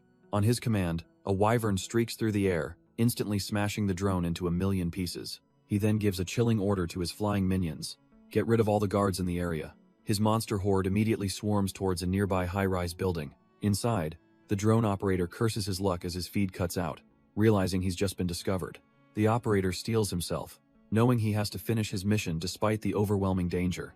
He realizes the entire monster horde changed course because of one man, our boy, Jinwoo. He's completely dumbfounded that a single hunter would jump in alone to stop such an army. With a new sense of urgency, he knows he has to report this unbelievable variable to the commander. He tries to make a break for it, but the entire room suddenly shakes violently. Before he can even react, a monster's massive appendage smashes through the wall, and he knows he's been found. From the ground, Jinwoo watches as the swarm of monsters begins to scale the skyscraper. The hooded mage just laughs, ordering his minions to slaughter every last one of the guards. A grim look of resolve settles on Jinwoo's face. He can't just stand by and watch this happen. His mind flashes back to a soldier who once told him he looked strong enough to save a lot of people. Just then, a soldier he'd saved earlier pulls up in a jeep, yelling that the entire area is about to be bombed. He urges Jinwoo to escape with him, but his jeep immediately gets stuck in the rubble, leaving them trapped. Our boy, however, has a completely different plan in mind, a grim look of determination on his face. He decides to ignore the small fry and go straight for the big boss, leaping towards the colossal cloaked monster. He knows he has to end this quickly to save as many people as he can from the impending slaughter. The monster leader's single eye glows with rage as it prepares to swat our boy out of the sky like a fly. It swings a massive arm, and Jinwoo is forced to block the earth-shattering blow head-on. The impact sends him flying, but he realizes the monster's power skyrocketed after fusing with the mage. He lands hard, dark energy beginning to swirl around him as he braces for the next attack. The hooded mage just scoffs, clearly annoyed by how persistent this lone hunter is turning out to be. The hooded mage is suddenly dumbfounded, noticing something strange about his opponent. Jinwoo is equally shocked, realizing this mysterious enemy looks exactly like him. Shaking it off, the mage materializes a massive sword crackling with pure, dark energy. Our boy's instincts scream at him. He knows that blade is bad news. The mage declares he'll use the power of the Abyss Seed to finally kill him. He swings the sword down, yelling that this is Jinwoo's inescapable destiny. But our boy defies fate, parrying the colossal blade with a perfectly timed punch. He follows through with a brutal fist to the mage's gut, staggering him. Before the mage can recover, Jinwoo rips the dark sword right from his grasp. Now wielding the enemy's own power, he raises the blade, ready to end this fight for good. The mage is absolutely seething, his face twisted in pure rage at the humiliation of having his own power stolen. But Jinwoo doesn't give him a moment to breathe, slamming the dark sword into the ground and unleashing a wave of its abyssal energy. The mage's body begins to dissolve, and he can't believe his ultimate attack was just nullified like it was nothing. As the sword shatters into a crystal, Jinwoo feels the immense energy fluctuation and recognizes it as the raw power of the abyss. But the fight isn't over. The mage's shadowy form begins to coalesce again, reforming from the lingering darkness. He scoffs at our boy, asking if taking other people's weapons is the only trash-tier move he's got. Towering over Jinwoo, the mage makes it clear that he's far from defeated and is ready for round 2. The crystal in Jinwoo's hand disappears, and he realizes the power of the abyss is more than just a simple weapon. Knowing this fight will take a while, his priority shifts. He has to get the vulnerable soldier to safety first. He casually turns to the soldier in a nearby jeep and asks if he's good with heights, a crazy plan already brewing. The soldier is completely dumbfounded, having no idea what our boy is talking about. Before he can even react, Jinwoo just rips the entire jeep off the ground, telling him it's time to fly. The mage is absolutely livid, screaming that Jinwoo is an idiot for daring to underestimate the power of the abyss. He begins to gather a terrifying amount of dark energy, ranting that the strong don't exist to protect the weak. The sphere of destruction grows to a colossal size as he declares the only purpose of the strong is to become the strongest. With a final curse, he unleashes the attack, telling Jinwoo to die alongside the weakling he's trying to save. But our boy is calm, glancing back and noting that his opponent is surprisingly fast. He realizes running is pointless. That ball of death will catch him no matter what, so he'll have to try something else. Deciding to go on the offensive, he launches himself and the jeep skyward, vowing to destroy the mage himself. A storm of purple energy gathers around his leg as he prepares to meet the attack head-on with a devastating kick. His kick connects with a wave of dark energy, and for a split second, he wonders if he actually pulled it off. But his hope dies instantly. The real attack, that cursed sphere, is completely untouched, and he realizes he just hit a decoy. He curses his mistake, now free-falling and completely vulnerable after wasting his one big move. As he plummets, he sees the mage wasn't just targeting him. Shadowy tendrils erupt from the ground, zeroing in on the jeep. In a blind panic, our boy screams at the drone operator to get the hell out of the car. But the operator is paralyzed with fear as the shadows creep in, the mage's voice echoing that he's just a poor little lamb. Seeing this, something inside Jinwoo snaps, and his eyes begin to glow with a cold, murderous fury. The mage sneers that he'll send the operator home as massive shadow spikes violently impale the vehicle from below. Jinwoo can only watch in helpless rage as the jeep is torn to absolute shreds mid-air. The mage lands gracefully on the wreckage, looking down at our boy and mockingly telling him not to be so hasty. But the mage's attack wasn't a killing blow. It was a trap, impaling Jinwoo with shadowy spikes as he falls. The mage casually points out that the drone operator isn't quite dead yet, his body riddled with holes. With a twisted laugh, he uses necromancy to puppet the operator's corpse, forcing a grotesque smile onto its face. He declares this is Jinwoo's destiny, to watch everyone he cares for perish because of the abyss seed inside him. Seething with a rage he hasn't felt in years, Jinwoo can only grit his teeth and glare at the monster. The mage's words trigger a flashback, asking if our boy also enjoys trampling on the dignity of others, just like his old bully. He then gathers dark energy into a menacing crystal, cackling as if he and Jinwoo are cut from the same cloth. With a shout, he unleashes his ultimate move, a devastating obsidian storm. Hundreds of razor-sharp shards shred through Jinwoo's body, and in that moment of agony, he understands something. The sheer scale of the attack is overwhelming, a maelstrom of dark power that seems utterly impossible to survive. As the dark shards rip through him, Jinwoo's mind is crystal clear. He thinks that trash like this mage makes him absolutely sick to his stomach. The obsidian storm continues its onslaught, sending a military jeep spiraling through the air. But despite the agony, a fire of pure defiance burns in our boy's eyes. The jeep finally crashes, brutally killing the soldiers inside, just as the mage predicted. With a sickening grin, one of the dead soldiers is reanimated, its eyes glowing with malice. The corpse grabs Jinwoo from behind, and all he can do is apologize for dragging them into his cursed fate. Thrown to the ground, he's taunted by the other puppet, reminding him this is all his fault. Jinwoo glares past the puppets, his eyes locking onto the true monster responsible for this nightmare. Seeing his toy isn't broken yet, the mage draws a wicked blade and lunges in for the final blow. The mage pins Jinwoo down, declaring any resistance is completely useless. He scoffs that a rookie who can't even handle the abyss power has no chance of defeating him. But before he can even finish his arrogant monologue, his eyes widen in utter disbelief. An unbelievable shockwave erupts from below, sending the mage hurtling through the air. He smashes into the ruined street, completely blindsided by this sudden turn of events. Our boy rises from the crater he just made, coldly stating that the mage isn't even a worthy opponent. The mage staggers to his feet, his mind reeling, how could this possibly be happening? He touches his own cheek, dumbfounded that a mere human actually managed to damage him. Jinwoo blitzes forward, letting him know that unlike monsters, humans have the capacity to grow. The mage's face twists in panic, finally realizing he has made a very, very bad mistake. With a single punch to the ground, Jinwoo unleashes the exact same dark technique he just witnessed. The mage is completely stunned, questioning how our boy could control the abyss's power after seeing it just once. He tries to make a run for it, but Jinwoo's voice booms out, asking where he thinks he's going. Our boy leaps into the air, his eyes glowing with purple energy, ready to finish this fight. The mage summons a colossal shadow beast to intercept the attack, admitting Jinwoo is tougher than he thought. But Jinwoo just scoffs, telling him running is pointless, as he carves straight through the shadowy defense. His attack slices the massive construct in half, sending a shockwave that obliterates a nearby building. As the mage desperately tries to summon the same technique again, Jinwoo sees right through his plan. He instantly pinpoints the weak spot, the core inside the main body of the shadow creature. With a final, determined cry, he launches himself forward, ready to crush the core and end this once and for all. The mage can only watch in disbelief as Jinwoo plunges straight into the heart of his shadow beast. In the next instant, a blinding flash of light erupts from the core, signaling its absolute destruction.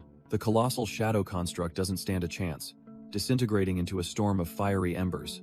Our boy emerges from the explosion without a scratch, his mission to destroy the core a roaring success. With his eyes glowing ominously, he already knows who his next target is. He lands gracefully before the dumbfounded mage, letting him know that his turn is up. Pushed to the brink, the mage screams that he'll never forget this humiliation, and unleashes a final, desperate move, Shadow Unity. Suddenly, the shadows of all his monstrous summons begin to swirl and coalesce around him. It's a trash-tier move of last resort, pulling every single one of his monsters into himself. The ground cracks and shatters as he becomes a vortex of pure, chaotic energy, ready to self-destruct. Jinwoo braces himself as the chaotic shadow energy slams into him from all sides. But with his glowing eyes fixed forward, he weathers the storm, refusing to be consumed. Suddenly, the entire vortex just vanishes, leaving nothing but an eerie silence over the ruined city. Our boy is dumbfounded for a second, realizing that trash-tier mage used such a massive technique just to escape. He kicks the empty cloak left on the ground, annoyed that his own clothes are now in tatters. Reaching into his pocket, he pulls out a photo, relieved that the picture of his mom and dad is still safe. He then spots the body of the drone operator, thinking sadly that this soldier's family must be waiting for him. With a heavy heart, Jinwoo gently takes the dog tags from the fallen man's neck. He gives the soldier a proper burial, covering his body with earth and rubble. Clutching the tags, he makes a quiet promise to take this fallen warrior home. But Jinwoo knows that Mage isn't done. He absorbed way too much power to just flee. The creep's parting words echo in his mind, a threat to everyone he loves, and suddenly it all clicks. That abyss seed, he mentioned his real target must be the evacuation center. With a surge of adrenaline, our boy launches himself through the rubble, knowing he has to get back now. Meanwhile, a military drone cuts through the sky, scanning the devastated landscape. It zips through the ruins, clearly on a specific search pattern. We see it's under the command of Western Commander Tonosaki Mi, who orders her squads to stay sharp. Her soldiers move cautiously through the debris, securing the perimeter. One of the soldiers reports in a panic, stammering that the monsters in the area have all vanished. Standing atop the ruins, she calmly replies that she can see it too, her eyes fixed on the strange sight. Her face twists in disbelief as she realizes every single monster was wiped out. The battlefield is a graveyard of colossal beasts, a testament to an unbelievable battle. Snapping back to reality, she orders her men to find any surviving drones to get some intel. She remembers Lieutenant Kagura's report of a powerful hunter, wondering if one person did all this. Suddenly, one of her soldiers shouts, having found something important. He's located a drone with its storage device completely intact, ready to extract the footage. Tonosaki takes the device, eager to finally see what the hell happened here. The playback shows Private Matsura, and right next to him, the mysterious hunter from the report. Elsewhere, another patrol squad cautiously approaches a bizarre, crystal-like object in the ruins. As one soldier gets closer, he's hit by a wave of overwhelming purple energy, leaving him dumbfounded. Turns out, the crystal was a treasure trove, dropping a magic-enhancing potion, a royal dagger, and a mysterious, unidentifiable box. His squadmate calls down from a ridge, asking what he found, but the soldier's panicked face says it all. The squad leader rushes in, accusing him of lying as the soldier desperately tries to conceal the high-tier loot. In an instant, the soldier is on the ground, and his greedy squad leader is already eyeing the spoils. The leader smirks, realizing the monster they were hunting must have been a boss to drop such rare items. He then lays down a thinly veiled threat, reminding them it's a crime to take unit items for personal use. The soldier who found the items clutches them tightly, his face a mix of defiance and fear. But now a third soldier's greed is piqued, and he asks how they're going to split the valuable dagger and box. The squad leader tries to play it cool, telling them to calm down and that he just wants one of the items for himself. But the third soldier isn't buying it, shouting that the box could hold legendary items and he's not backing down. The squad leader grabs his subordinate by the collar, hissing that rookies like him don't get to make demands. In the blink of an eye, the other soldiers are dead, and the leader laughs maniacally, finally alone with his prize. His eyes glow red with pure avarice as he marvels at his new treasure, the golem's relic. Elsewhere, our boy Jinwoo finally reaches his destination, gazing down at the fortified walls of Shelter 6. He scans the perimeter, noting the armed guards and heavy turrets that line the top of the wall. Looking down at the entrance, he sees people moving freely and realizes there's no active raid happening. His presence, however, immediately draws the attention of the hardened survivors inside the shelter. The entire crowd parts for him, stunned into silence by the sheer aura of this scarred, shirtless warrior. Jinwoo scans the area but feels a pang of disappointment. There's no sign of his true target, the Abyss Mage. He quickly deduces there are no strong people here, which means this shelter is a prime target for destruction. Just as he's about to make a move, a mysterious figure in a conical hat appears right behind him, startling our boy. Jinwoo glances over his shoulder, noticing the man's blindfold, and immediately wonders if he's blind. The stranger just smiles, commenting on the overwhelming stench of blood and asking if Jinwoo is from the outside.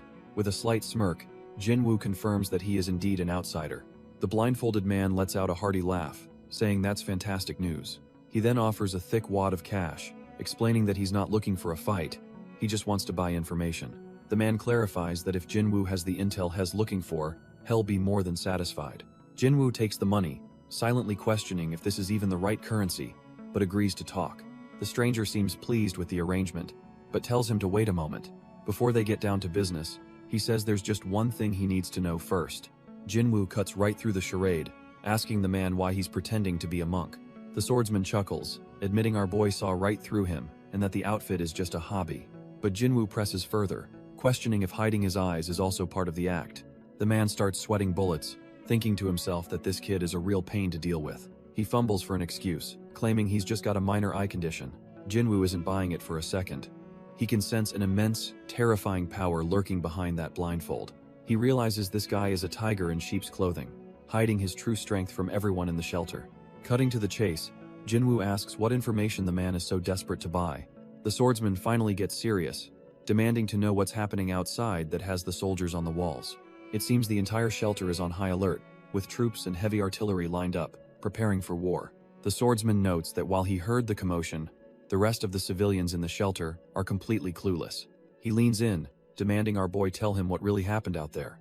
Jinwoo, quick on his feet, cooks up a trash-tier excuse about being scared by the explosion while taking a leak and running off without his clothes. The swordsman sweats, forcing a laugh. Internally, he confirms his suspicion that Jinwoo is just like him, hiding his true power. Playing along with the charade, he thanks Jinwoo for the information about the blast's direction and tosses him a small pouch. Without another word, the swordsman turns and walks away, and Jinwoo knows he's heading straight for the battlefield. Our boy is left stunned, pondering just how many other monsters are hiding their strength within this very shelter. He realizes he needs to lay low, especially since these powerful individuals are letting a shady guy like him wander around. Perhaps, he thinks, their guards are down because they all share a common enemy waiting just outside the walls. The scene then cuts sharply to a modern, empty clothing store at night, a cryptic glimpse into another time or place. Turns out that cryptic clothing store wasn't just a random cutscene. Jinwoo used the swordsman's money to get some fresh gear.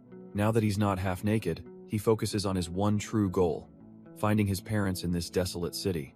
He pulls out an old family photo, figuring he'll try the normal, straightforward approach first. Spotting a woman nearby, he politely taps her on the shoulder to ask for a moment of her time. He shows her the photo, asking if she's seen the couple pictured anywhere around here. But instead of an answer, the woman's face contorts in pure, unadulterated terror. She frantically denies knowing them and immediately sprints away like her life depends on it. Our boy is left completely dumbfounded, wondering why she reacted as if she'd just seen a ghost.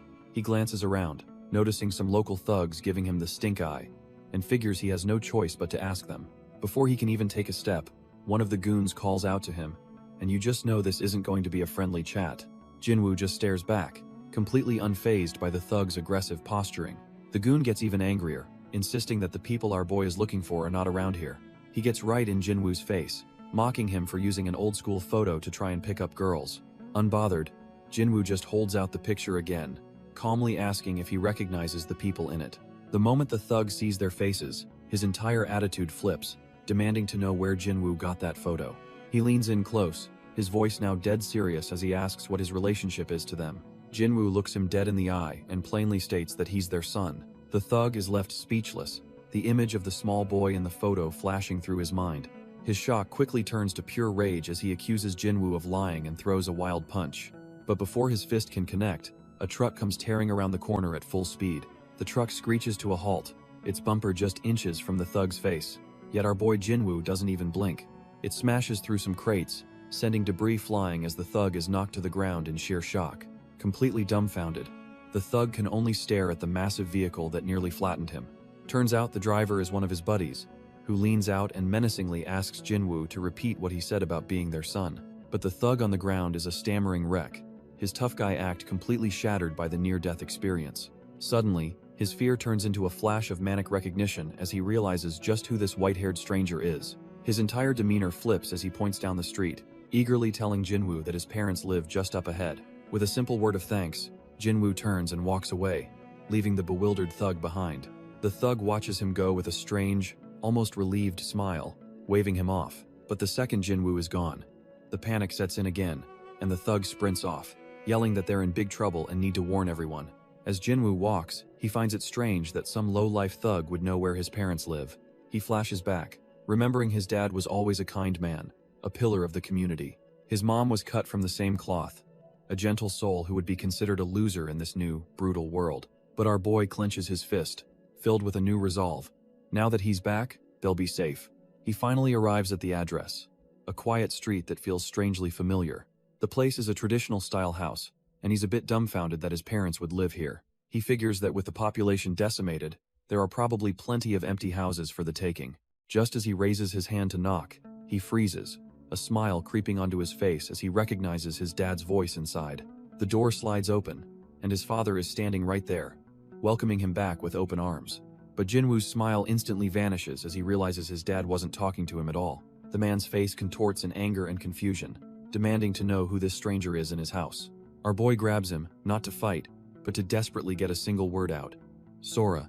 He looks the man dead in the eye and reveals the shocking truth: he is Sora. The revelation hits the man like a truck, leaving him completely speechless and dumbfounded. The two now sit in a tense silence, the air thick with unspoken questions. A woman, his mother, enters with tea, apologizing for the wait and breaking the awkward standoff. She asks why they're so quiet, and Sora's dad admits it's hard to accept this stranger as his son who looks and feels like a totally different person. Suddenly, his dad's expression shifts to a sly grin, declaring he knows exactly what Sora needs right now. Sora eyes him suspiciously, wondering what kind of trick he's trying to pull.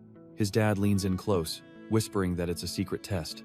If Sora can't answer, hell no, he's an imposter. Turns out, the dad is secretly ordering his subordinate to arrest Sora at the first sign of suspicion. The hooded subordinate lurking in the shadows confirms the order, ready to pounce. Sora notices the guard but isn't worried. In fact, he thinks the tight security is reassuring. He turns back to his dad, ready for this so-called test to begin. With a sly grin, Sora warns the subordinate that he's about to hear some top-secret intel he shouldn't. He then reveals his dad used to attend the housewives support group for cooking lessons every week. Sora's dad is completely dumbfounded, wondering how in the world he could know that secret. The subordinate is just as confused, picturing his tough-as-nails boss learning to cook. But Sora's not done, adding that his dad also secretly took ballet classes behind everyone's back. The poor subordinate's mind shatters, envisioning his commander gracefully leaping in a tutu. Sora's dad is absolutely floored, his mind racing to figure out how his son knows his deepest, darkest secrets. The subordinate is having a full-on meltdown, his entire perception of his boss utterly shattered. Completely rattled, the dad slams his hands on the table, unable to process what's happening. He tries to play it cool, sweating buckets as he claims anyone could know that stuff, but his face tells a different story. Sora just smiles, asking if he'd rather talk about the secrets kept inside the house instead. Now desperate, his dad leans in and asks if Sora knows about that, completely falling into our boy's trap. With a wicked grin, Sora confirms he knows everything, and warns his dad not to regret what comes next. The commander loses all composure, practically begging his son to just spit it out already. Sora calmly points at the swords on display, and reveals that the prized Japanese sword is just a cheap replica. The eavesdropping subordinate is stunned yet again. After all that, the big secret was about a fake sword. His dad loses it, demanding proof that his prized sword is a fake. Sora calmly reveals the proof: a bite mark on the hilt left by his brother. The subordinate's mind races, remembering the legend of the family head who killed 38 men by biting a sword. To drive the point home, Sora bites the replica himself, and the cheap metal shatters instantly. The guard is still paranoid, thinking this is all a complex plot to assassinate the commander. But then Sora reveals the real sword, its blade gleaming like it's made of liquid mercury. He explains that the true blade can extend and contract at will, leaving his parents dumbfounded. His father just calls him an idiot, the anger in his voice finally breaking. In a flash, he rushes forward and pulls Sora into a tight hug, admitting he thought his son was dead. The commander's tough exterior melts away as he weeps, shouting that Sora has finally returned. His father clutches him, admitting through tears just how worried they've all been. He explains that in his desperate search for Sora, he somehow clawed his way up to become the boss. Embarrassed by his own tears, he tells Sora to go silence the subordinate watching from above. The hooded guard is frozen in fear, his mind flashing back to the commander's bloody reputation. He remembers that his boss is a stone-cold killer who has waded through a river of blood to get here. This is the first time he's ever seen the commander show a shred of vulnerability, and he's sweating bullets. The subordinate knows he's a dead man. The boss values his pride too much to let a witness live. He decides to make a run for it, convinced he'll be killed to keep this moment a secret. But just as he's about to bolt, a hand grabs his arm, stopping him cold. Our boy Sora grins down at him, casually mentioning that his dad wants to have a talk. Later that night, the family sits down for a little talk under the moonlight. The atmosphere is dead silent as Sora, his parents, and the terrified subordinate sit around a table. Sora's dad breaks the silence, coldly stating that this guard, Ochiai, is the most loose-lipped of all his men. With a predatory grin, Sora leans in, warning him about the consequences if word gets out. His dad finishes the threat, laughing that it will be Ochiai's responsibility, and the poor guy nearly has a heart attack. Ochiai frantically bows, swearing on his life that he will never, ever speak a word of what he saw. He can't help but think that with their glowing red eyes and sadistic smiles, they are undeniably father and son. Sora's mom, however, calmly sips her tea and tells her husband and son to stop threatening him. Ochiai looks up at her with pure adoration, thinking he's just been saved by an angel.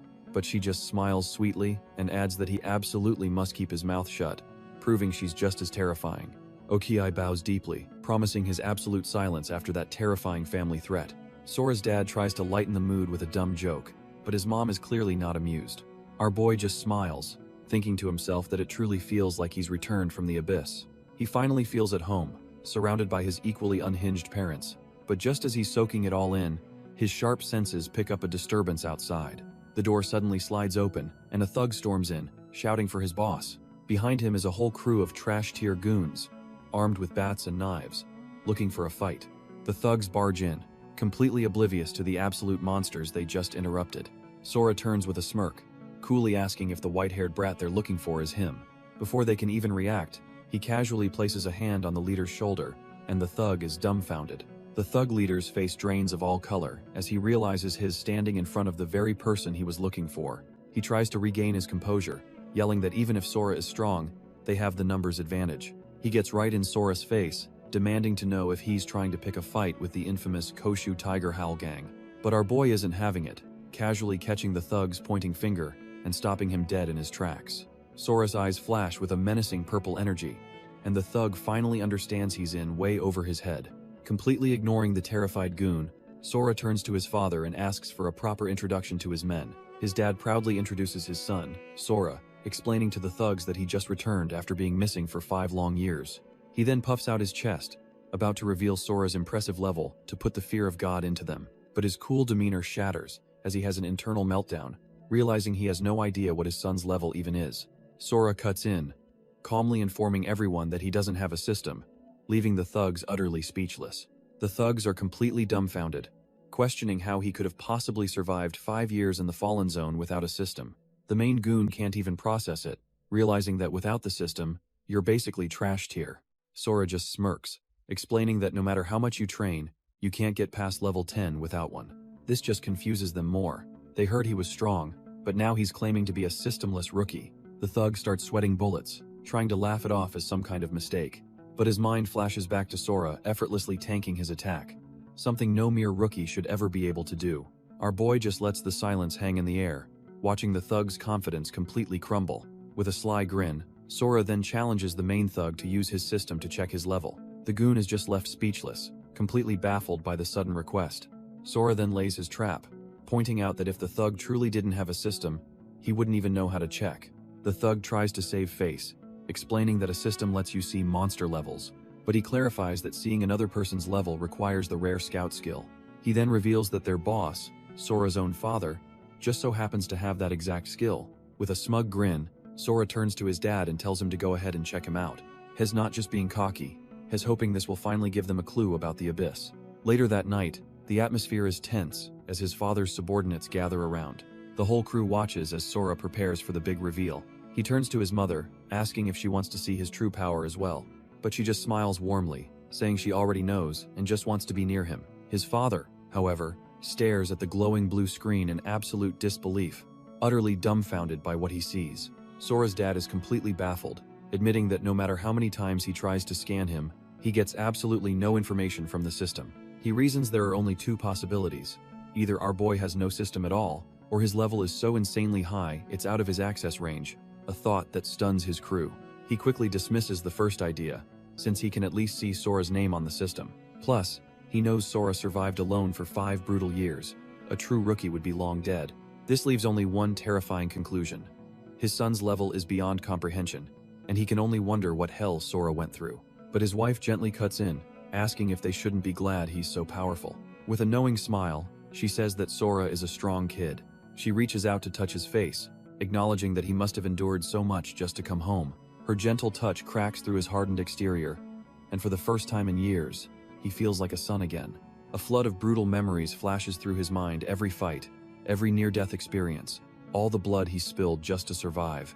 A single tear, glowing with the remnants of his power, finally escapes, carrying the weight of 5 years of hell. He pulls his mother into a tight embrace, trying to convince her and himself that he's fine now that he's finally home. But seeing her son like this, she breaks down completely, unable to hold back her tears of sorrow and relief. Even his stoic father, watching from the side, can't help but get choked up by the raw emotion of the reunion. Realizing this is a private moment, he quickly starts ushering his dumbfounded crew out of the room. He tells his men to clear out, deciding this is a moment for family, not for business. After sliding the door shut, his expression immediately hardens, shifting from a loving father back to a concerned commander. He turns to his men and asks about another team that went out hours ago and still hasn't reported back. After things calm down, Sora finally asks the question weighing on his mind.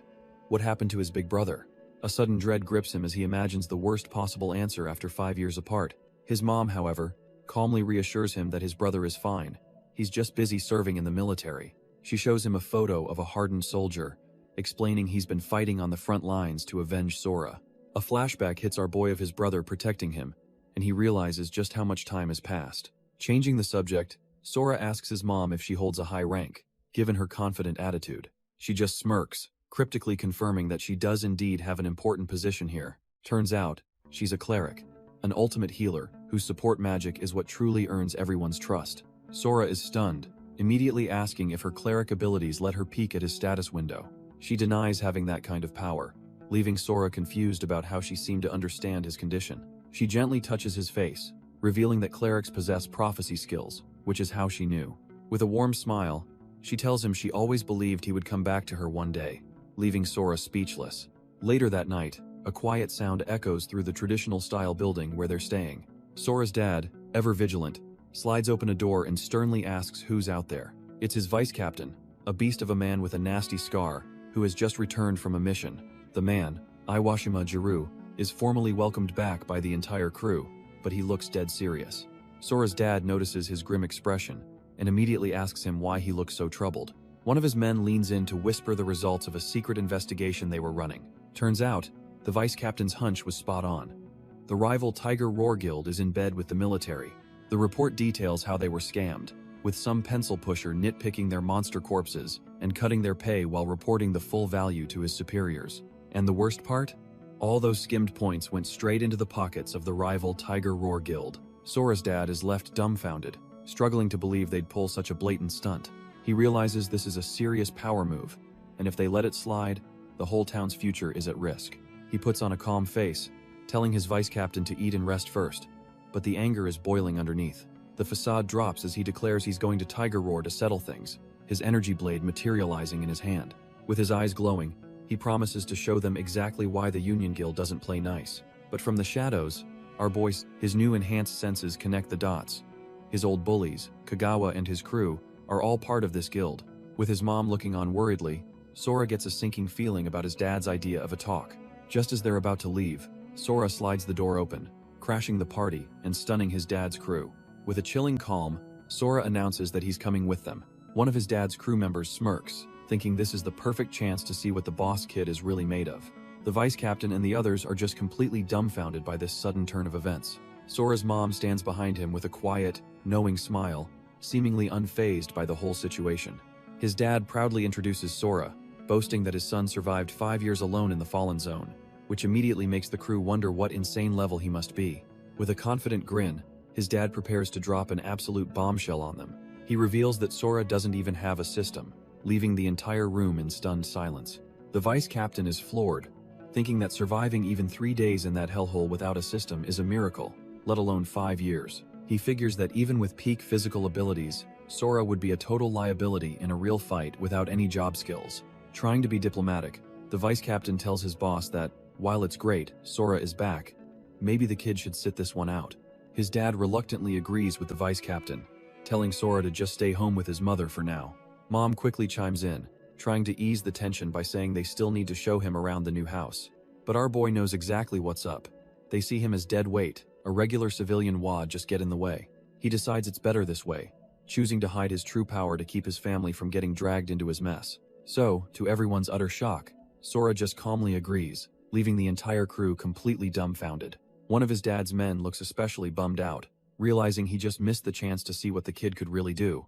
With that settled, his dad wastes no time rallying the troops, and the whole guild gets fired up to move out.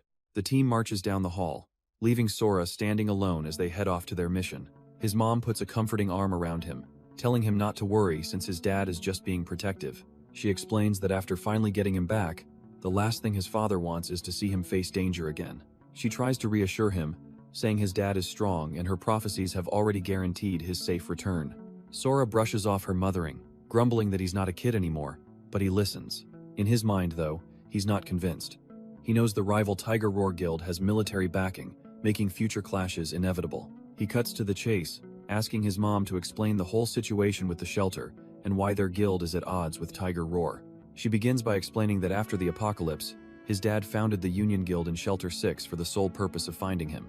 His dad's motto, "We fight to reunite families," was so powerful that it drew in countless members, making the guild a force to be reckoned with. She explains their pact. The Union handles local security while the military takes on the dangerous tower raids, a deal his dad made to protect his men. This arrangement kept the peace in their shelter for a solid 4 years. But her face darkens as she reveals that a few months ago, the massive Tiger Roar Guild from another shelter opened a branch right on their turf. And ever since those thugs showed up, it's been one problem after another, painting a grim picture of the conflict to come. Our boy cuts right to the chase, demanding to know why the military isn't stepping in to handle these Tiger Roar thugs. His mom explains that the military is stretched thin.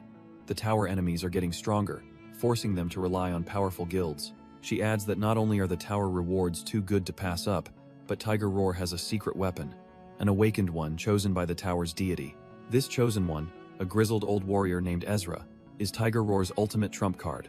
Sora is completely dumbfounded, having never even heard of a tower's deity before. She clarifies that the tower's ruler is so powerful they're basically a god, and passing their trial makes you an Ezra, blessed with their power. These chosen ones act as the god's agents in the outside world, and its guardians within the tower itself. The grim reality is that Tiger Roar has more of these god-tier warriors than anyone, which is how they absorb surrounding guilds so fast. With a heavy heart, she admits their guild is the only one without an Ezra, which is why things have been so rough. Sora can only listen, a dark expression on his face as he realizes just how bad their situation truly is. Sora cuts right to the chase, asking his mom why the supposedly beloved Union Guild acts like a bunch of gangsters. She just gives him a sly look, admitting with a smile that the Yakuza aesthetic is simply her personal taste. Our boy is left utterly speechless by her answer as she just giggles to herself. Changing the subject, she says all that really matters is that everyone is full of life and fighting spirit. She then starts pushing him along, telling him he must be exhausted and should go take a bath. She even cheekily offers to wash his back, making a flustered Sora yell that he can do it himself. As she leaves him in his room, she muses to herself that he's all grown up now. The second he's alone, Sora's playful demeanor vanishes, replaced by a cold focus as his energy begins to flare. He confirms that she's gone, seemingly using a skill to ensure his privacy is absolute. Staring out the window, he finally lets the weight of the situation sink in, realizing he's walked into something far more serious than he imagined. He decides he can't just sit on his hands while he's still worried about his dad. Without a second thought, our boy launches himself out of the high-rise window into the night. Turns out his privacy wasn't so absolute. As his mom watches him streak across the sky, she just sighs with a knowing smile, musing that she told him to rest, but kids are just a handful. Meanwhile, his dad is already on the move, leading his crew to confront the Tiger Roar Guild head-on. Sora lands on a rooftop, realizing the pitch-black city actually works in his favor, making it easier to spot his target. His eyes narrow as he instantly locks onto a familiar energy signature in the distance. At that exact moment, the hooded abyss mage stumbles, suddenly hit by a dizzy spell out of nowhere. Hess completely baffled, thinking that ever since being enhanced by an abyss fragment, he hasn't even caught a cold. Then it clicks, the abyss seed inside him is reacting, and he's not about to let whatever is calling to it get away. Suddenly, a voice echoes in Sora's mind, and he immediately recognizes who it belongs to. Hess confused though, because he can't sense the mage's physical presence anywhere nearby. But the voice confirms that his target is definitely holed up in Shelter 6. Just as he figures it out, another wave of intense dizziness washes over our boy. The sinister voice tells the abyss seed inside him that it's not getting away this time. It continues, explaining that his very soul is the target. The voice then declares his soul has been marked, and a ghostly illusion of the mage appears right next to him. Without a second thought, Sora throws a punch right through the taunting apparition. He realizes it was just an illusion, as the mage's voice vows the abyss seed won't escape. As the illusion fades, Sora finally understands the nature of this power. It's a soul marking. The mage's voice echoes in his mind again, its glitchy face promising the abyss seed won't escape. Suddenly, a blinding light appears, and a familiar voice shouts at him. It looks just like his dad, asking what he's doing out so late. Sora panics, thinking the loud voice drew real attention, and instinctively tells the figure to get down. But before he can react further, the figure vanishes in a flash of light. Dumbfounded, our boy leaps across the rooftops, wondering how he could have just disappeared. He lands on the empty street below, completely alone. The mage's illusion reappears, confirming his suspicion that vision of his dad was just another mind game. A thought clicks in Sora's head as he looks at a light source. He wonders if that's what's triggering these damn hallucinations. Standing on a rooftop under the moon, he decides he's had enough of being a puppet and resolves to test his theory. So he finds a lone street lamp and waits, using himself as bait to see what this soul marking will throw at him next. After some quick experiments, our boy figures he's finally got the gist of this annoying curse. He's deduced that after just 7 seconds in darkness, the soul marking activates and hits him with a nasty wave of dizziness. On top of that, he realizes that if he panics, the marking itself seems to change and react to his fear. Suddenly, the ghostly illusion of the mage appears, whispering that Sora's soul is already his property. The worst part is, only Sora can see him, making him look like a total lunatic to a random woman passing by. He finds that stepping back into the light causes a high-pitched screeching to ring in his head. But after a few moments, the illusion and the marking just fade away, leaving him completely alone again. It all clicks into place. The sunlight and the lights back at the shelter must have suppressed the curse's effects earlier. He tries to brush it off as a simple annoyance, but the illusion reappears, muttering about something called an abyss seed. Sora knows the mage can still track him, and the phantom confirms it, grabbing him and vowing he'll never get away. Sora realizes he can't let his guard down for a second, knowing that Trash Tier Mage could ambush him at any moment. The phantom's taunts fade, but our boy's priority is clear. He has to find his dad and the others. As the curse continues to mess with his head, he starts yelling at nothing, leaving a poor woman on the street utterly dumbfounded. Suddenly, a sleek white car screeches to a halt, and a group of men in sharp suits step out, heading right for him. Before he can react, the car's headlights pin him in place as the men silently surround him. They take him somewhere dark, and he immediately confirms his theory. The phantom doesn't show up when there's light. With a moment to think, his mom's warning echoes in his mind. If the military abandons the Union Guild, his dad is in grave danger. He recalls the fighters at the shelter and realizes the army, now allied with the Tiger Roar Guild, would never just sit back and do nothing. It all clicks into place with chilling certainty. They're trying to crush his father's guild once and for all. A dark aura explodes from him as he makes a vow. He'll protect his family, even if it means killing every last one of his enemies. Just then, one of the men stops, signaling they've arrived at their destination. Sora's mind races, wondering if the peaceful days he once knew are truly gone for good. He's led into an alley where a massive crowd of suits has gathered, clearly a tense standoff. Peeking from behind a pillar, our boy confirms they're here for the main event. He can't help but wonder how his dad plans to negotiate his way out of this mess. A memory surfaces of his father's words. Violence is always the last resort. He recalls his younger self absorbing that lesson, understanding it was a serious promise. Even now, Sora knows his dad is a man of his word and won't fight unless he's pushed to the absolute limit. But as he watches, his eyes widen. Something is about to go down. A couple of trash tier goons turn to him, grinning, and tell him to get back because the show's about to start. The thugs whisper that it's been ages since their boss, Sora's dad, last drew his legendary sword. The last time he unsheathed it, he supposedly carved a 20-meter scar into his enemy. With eyes glowing a menacing red, Sora's dad roars out the name of his opponent. He unleashes a single, devastating slash, and the thugs realize the real show has just begun. A wave of pure energy erupts from the blade, tearing through the concrete alleyway. Sora's dad flies forward with terrifying speed, his face a mask of pure, unadulterated rage. The enemy leader, Iwashima Jiru, can only watch as the attack closes in on him and his crew. One of the thugs is left completely speechless, his mind unable to process the sheer power on display. The entire building behind Iwashima is cleaved in two, a testament to the unbelievable force of the attack. With the demonstration over, Sora's dad calmly sheathes his blade as if he just swatted a fly. Just as Sora is about to move, one of his father's men puts a hand on his shoulder to stop him. Our boy is completely bewildered, asking if the boss has always been this quick to throw down. The subordinate just smirks, revealing that their leader is infamous for his short temper. Sora is confused, recalling his father's old lessons about violence only being a last resort. The crewman explains that was the old philosophy, back when they naively trusted the military to keep order. They eventually realized the military couldn't care less about hunter skirmishes as long as no one important died, so they adopted a new, brutal creed. If you can win by fighting, talking is a waste of time. Their strategy is simple: end the fight with a single, overwhelming blow, then negotiations can begin. Sora watches his father, realizing this isn't just a mindless rampage. There's a cold logic to it.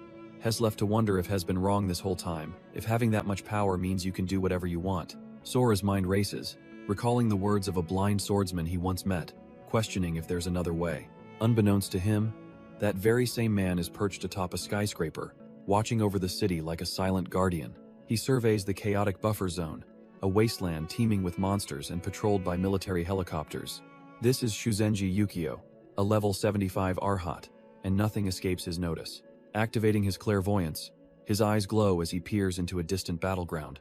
His vision lands on the corpse of the level 90 monster Sora defeated, noting it was ripped apart by pure force. He recalls a time when he was just a level 45 monk, learning that there are always bigger fish in the sea. His attention then shifts to the current chaos, the destruction caused by Sora's father and his guild. Down on the street, Sora's dad calls out his rival, a man named Mukushima, ready to settle things for good. A hulking brute in full plate armor emerges, screaming that his rival is a bastard who still thinks this is the old days. Sora's dad retorts that things have indeed changed, now that annoying trash like Mukushima has crawled out of the woodwork. With his hand on his blade, he admits his one regret is not killing this clown back when he had the chance. Mukushima just grins, daring him to try it now and asking if he's too scared to make a move. That last taunt hits a nerve, and Sora's dad's expression darkens. That's a line he simply can't ignore. Blue energy crackles to life around his katana as he prepares to draw his weapon. For the first time, Mukushima's smug facade cracks, a flicker of shock crossing his face as he senses the rising power. He starts sweating, wondering if he's provoked him enough to finally reveal his true strength. Trying to regain control, he bellows that his opponent is just a coward who can't even draw his sword. He screams that their little guild will be nothing more than nourishment for his own, the tiger roar. Finally fed up, Sora's dad simply calls him scum before exploding forward in a blur of motion, his blade finally unsheathed. Sora's dad's blade sings through the air, his raw power manifesting as a ghostly winged figure behind him. Watching from the sidelines, a mysterious white-haired man smirks, realizing he's gotten exactly what he came for. The clash echoes through the refuge as Mukushima barely blocks the furious strike, his crew just staring in disbelief. Suddenly, a new player enters the scene, a grizzled veteran who calls them out for having the guts to start a fight here. The Tiger Roar thugs are dumbfounded, recognizing the man as the infamous assassin Shirai Osamu and wondering what he's doing here. The white-haired observer narrows his eyes, trying to figure out if Shirai is Tiger Roar's secret backer or if this is just a coincidence. He glances up at the massive refuge building, sensing the presence of countless people huddled inside.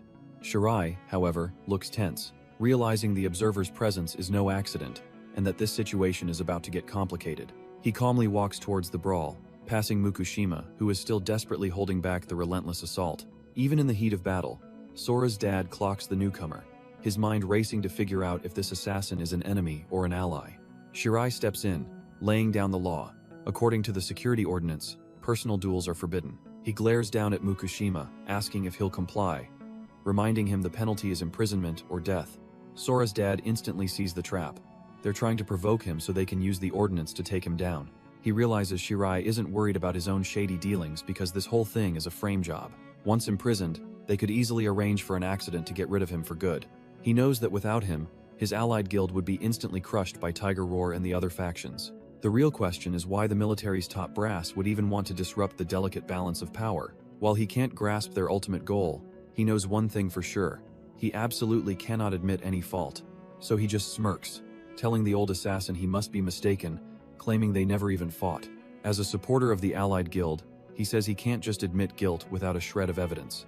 Shirai just smirks, pointing to the massive gash in the building and declaring it's all the evidence he needs. But Sora's dad just scoffs, finding the accusation absolutely ridiculous. He plays it cool, claiming the damage is just proof they were trying to renovate the building, not fight a duel. The old assassin isn't having it, telling him he clearly doesn't understand the gravity of the situation. Shirai gets right in his face, stating that it's not his call to make. If he says it's evidence, then it is. He lays down the final card, telling him he lost the moment he stepped in here and should just surrender quietly. For a split second, Sora's dad is dumbfounded, realizing the trap has been sprung perfectly. His crew, however, is ready to riot, screaming that they won't lose and are ready to fight for their boss. But he immediately orders his men to stand down, knowing that's exactly what the enemy wants. Turns out, Shirai is a level 63 assassin, and he's confident they're surrounded and won't dare to make a move. Mukushima knows a level 63 assassin is a pain to deal with, but he thinks he has a way out. His plan is simple and brutal. Take Tsuchida hostage and break through the encirclement. But before he can act, he sees Sora's dad rushing him, sword already in motion. He immediately summons his sword shield, determined not to be the weak link here. A confident smirk spreads across his face, knowing his defender class can analyze attacks with precision. At this point-blank range, he's absolutely sure he can block the strike completely. He knows his shield is a specialized tool, performing way above its level against sword attacks. He scoffs internally, thinking that if it can block a level 69 warrior, a level 65 samurai is a joke. The katana smashes into the glowing barrier, but just as he predicted, it fails to cut through. Even though the shield held, one of Sora's dad's men roars at Mukushima to just give up already. The old assassin Shirai Osamu lays out the options: surrender peacefully or get thrown into prison with the rest of his crew. But Sora's dad cuts them off, his voice ice cold as he tells the cornered man to make his choice. Iwashima, Jiru, and the others yell out for their boss. Sensing he's about to cross a line, he ignores them completely, a dangerous blue aura crackling to life around his body. With a soft click, his hand tightens on the hilt of his katana, his patience clearly at its end. He draws the blade in one smooth motion, ready to deliver the final verdict himself. Iwashima is left speechless, realizing his boss is fully prepared to execute Mukushima right here. Seeing the terror in his opponent's eyes, Shirai Osamu smirks, commenting that he finally made a wise choice.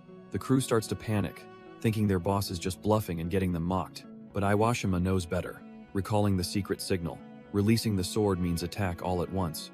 He smirks as he powers up, knowing their enemies have no clue about their hidden combination technique. With a subtle hand sign, Sora's dad makes his glowing blue katana vanish into thin air. Mukushima is completely dumbfounded, screaming about where the hell the sword went. Before he can even process it, Sora's dad is already on him, landing a swift kick. Mukushima braces himself, utterly confident that his shield is enchanted specifically to block swords. But Sora's dad just grins, his eyes glowing red as the phantom blade rematerializes in his hands. His opponent is still smug, absolutely certain that his level 69 shield is impenetrable.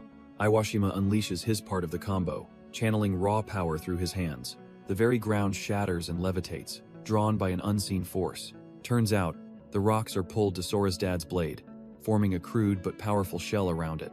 He swings, and the anti-sword shield crumbles instantly against the overwhelming blunt force. Mukushima is sent reeling, his mind blown that he wasn't hit with a blade, but a makeshift hammer. Before he can even recover, another member of Dad's crew lunges in to finish the job. But out of nowhere, the old field commander appears, screaming that he knows their true objective. He declares their opposition an act of treason, punishable by immediate execution, and attacks Sora's dad. Iwashima is horrified, roaring for the commander to stop his surprise attack. But Iwashima is faster, erupting a cage of jagged rock pillars to intercept the commander's cheap shot. The field commander is stunned as his attack shatters harmlessly against the impromptu prison. Seizing the chaos, Mukushima rallies his boys, screaming for them to take down Dad's crew while they're distracted. The commander, furious at the defiance, orders his own soldiers to open fire on everyone. In response, Iwashima activates his true power, a crimson aura flaring around him. A massive wall of earth rips from the ground, effortlessly shielding the crew from the hail of bullets. Sora's dad just smirks, realizing all he needs to do is stop their leader's movements, and this whole thing is over. He moves in a flash, and Mukushima is utterly dumbfounded to see a hand right in his face again. Ignoring the gunfire and chaos, Dad blitzes straight for his target, ready to end this farce once and for all. But just as Dad is about to land the final blow, he's thrown back by an unseen force, utterly confused by what just happened. Turns out, the assassin Shirai Osamu was playing 4D chess this whole time, revealing it was all part of his grand plan. He explains that Iwashima's stone prison and Dad's attack were a coordinated setup to leave a magic mark on Mukushima. That mark fulfilled the conditions for his assassin skill, Shadow Trance, instantly trapping the brute in a cage of dark energy. In a flash, Shirai appears behind Mukushima, holding him hostage, and declaring that since the key player is captured, the game is over. With a wicked grin, he gives the order to his own hidden forces to finish off everyone left standing. Sora's dad is completely dumbfounded. He just got played like a fiddle by his own supposed ally. Even the powerhouse Iwashima can only stare in disbelief, realizing they walked right into a meticulously planned ambush. The military soldiers are just as lost, hesitating as they wonder who they're even supposed to be shooting at anymore. Shirai just smirks, taunting everyone and asking why they're so surprised by his little backstab. But suddenly, our boy Sora appears from the shadows behind him, his eyes glowing purple as he asks why the assassin seems so shocked himself. The traitor is completely floored, his mind racing as he wonders if this is some secret backup Mukushima called in. He doesn't know who this kid is, but he's an enemy, and Shirai decides he needs to use his hidden trump card immediately.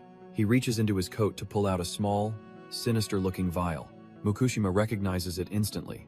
It's his own deadly poison meant for a level 90 boss, and he can't believe Shirai managed to steal it. But before the assassin can make a move, Sora's hand clamps down on his wrist with unshakable force. A surge of dark energy erupts from Sora's grip, completely shattering the vial and its deadly contents. Watching from the sidelines, Sora's dad can only stare in utter disbelief, shouting his son's name. The deadly poison erupts outwards, and the assassin Shirai realizes with horror that he's caught in his own trap. The commander's soldiers are also engulfed by the sinister fog, their faces twisting in panic. One soldier screams for everyone to run, identifying it as poison just as his comrades begin to collapse around him. Shirai grits his teeth through the pain, grimly satisfied that at least this mysterious kid will die alongside him. But a hand suddenly slices through the toxic mist, completely unharmed by the deadly concoction. Our boy Sora emerges from the poison cloud without a single scratch and immediately snatches the assassin by the throat. Shirai is completely dumbfounded, his mind reeling at how anyone could still be moving through a poison that can stop a level 90 boss. The field commander watches from a distance, a horrifying realization dawning on him. As Sora stands over the fallen men under the pale moonlight, the commander concludes he's not looking at a human, but a monster. With his eyes glowing ominously, our boy casually holds one of the assassin's daggers in his teeth, like a predator toying with its food. He then spits the blade out, showing utter contempt for the trash-tier weapons that were meant to kill him. The daggers clatter uselessly to the ground, a perfect symbol of the assassin's complete and utter failure. Sora looks down at the paralyzed soldiers and coldly asks where they think they're going, making it clear no one is leaving. The field commander is speechless, sweat pouring down his face as he processes the absolute monster in front of him. He knows every player has 5 core stats, and poison resistance is tied directly to constitution. To withstand that toxin, this kid's constitution stat must be on par with a level 100 player, an impossible thought. Sora turns his attention to the commander and tells him to order his men to lower their weapons. The commander grits his teeth, trapped between his duty and the overwhelming power of this unknown entity. Before he can even answer, Sora shatters his arm in a single, brutal motion, showing he wasn't making a request. With his arm shattered, the commander is easily snatched up by our boy. He struggles, screaming that he won't go down without a fight, but Sora has him in a vice grip. The commander spots what he thinks is an opening, a smug grin spreading across his face. He unleashes a powerful shift strike kick, aiming to break free while Sora is off balance. But Sora's eyes just glow an ominous purple. He's completely unfazed by the trash-tier attack. In a flash, he's already behind the commander and his men, who are left staring at empty air. Suddenly, another figure blurs into the scene at impossible speed at Sora's own dad. He unleashes a flurry of ranged attacks, sending shockwaves through the air. The rapid-fire assault isn't aimed at Sora, but at everyone else on the field. In an instant, his dad knocks the commander and all his soldiers out cold, taking control of the situation. An old assassin suddenly teleports behind our boy, moving in for the kill. But Sora, with his glowing purple eyes, is completely unfazed by the ambush. The assassin, Shirai, smirks, thinking his shadow teleport is too fast for anyone to react to. He lunges forward, aiming to plunge his dagger deep into Sora's back. The blade makes contact but stops dead, as if it just hit a wall of solid steel. Shirai is completely dumbfounded, realizing Sora's body is as hard as iron. He desperately tries to pull his knife out, but it's hopelessly stuck. Looking utterly bored, Sora winds up for a counterattack. He throws a punch that doesn't even connect, sending the assassin flying with the shockwave alone. Shirai is bleeding, terrified that mere wind pressure could injure him and knows he needs to retreat immediately. But before the assassin can even blink, Sora appears right in his face, radiating pure killing intent. Our boy grabs him by the head and viciously smashes him into the pavement. Shirai is completely overwhelmed, his mind screaming that Sora's speed is just inhuman. With the level 63 assassin left twitching in a crater, Sora just casually walks away. Watching from the sidelines, Iwashima Jiru and his crew are absolutely dumbfounded by the raw power on display. Sora then calmly strolls over to the soldiers who were ordered to abandon him. He grabs the cowardly soldier by his vest, lifting him off the ground with one hand. The other soldiers freeze up, thinking our boy is about to tear their squad mate apart. But Sora just tosses the man to his dad, telling him to deal with the other one so they can finally go home. His dad is left completely speechless, stunned by his son's cold and decisive actions. Back at the family home, his dad's men stand guard, the tension still thick in the air. The family finally sits down together, his father asking if the chaos is truly over. Iwashima Jiru immediately wants to know if the assassin they captured spilled any intel. But Sora's dad leans in, confirming the guy was tight-lipped and refused to talk. He sighs, noting that at least they understand the Tiger Roar Guild's hostile intentions now. However, he admits there's a much bigger mystery that's been bothering him. He turns to his son, finally asking what in the world happened to him over the last 5 years. Sora smirks, saying that listening to their petty guild feuds made him reflect on his own path. He begins his story, revealing he fell into a strange dimension and did nothing but slaughter monsters. And with that, our boy lays bare the entire brutal, bloody history of his time trapped inside the tower. He finishes his story, explaining that in the end, some unknown summoner was the one who pulled him back to this world. His dad is dumbfounded, pointing out that of the 16 known towers, none of them operate like the hellscape Sora just described. Sora just nods, confirming their suspicions that he must have been trapped in a completely undiscovered tower. Iwashima's mind immediately jumps to strategy, suggesting they should prioritize capturing this new tower if it's near Shelter 6. But Sora's dad couldn't care less about conquest right now. He's just overwhelmed with relief that his son is finally alive. Iwashima just bursts out laughing, telling him Sora didn't just come back alive, he came back a monster, hundreds of millions of times stronger than them. His mother gently takes his hand, telling him his newfound power means nothing to her, as long as he's home. Looking at his parents, Sora makes a solemn vow that their family will never be torn apart again. He realizes, looking at their hands, that the past 5 years have left them just as scarred as him. A memory of his once complete family flashes in his mind, and he silently promises he will never, ever leave them again. Just as they're having a family moment, the lights flicker and die, plunging the room into darkness. Sora immediately tenses up. His senses are screaming that this is no ordinary power outage. His dad and Iwashima are confused, chalking it up to a storm that hasn't even started yet. Suddenly, a ghostly figure appears behind Sora, and our boy realizes he's in deep trouble. The apparition of Ezra cackles maniacally, vowing that this time, Sora won't be getting away. Miles away, under the full moon, the true source of this power sits patiently in a traditional estate. The chilling presence returns, but Sora notices its message is different now, more sinister. The worst part? Has completely alone in this fight, as even his high-level parents can't perceive the threat. But then, the taunting figure of Ezra suddenly looks utterly dumbfounded, as if he's seen a ghost himself. The dark energy rips itself from Sora's body, leaving him to wonder if he repelled it, or if it fled on its own.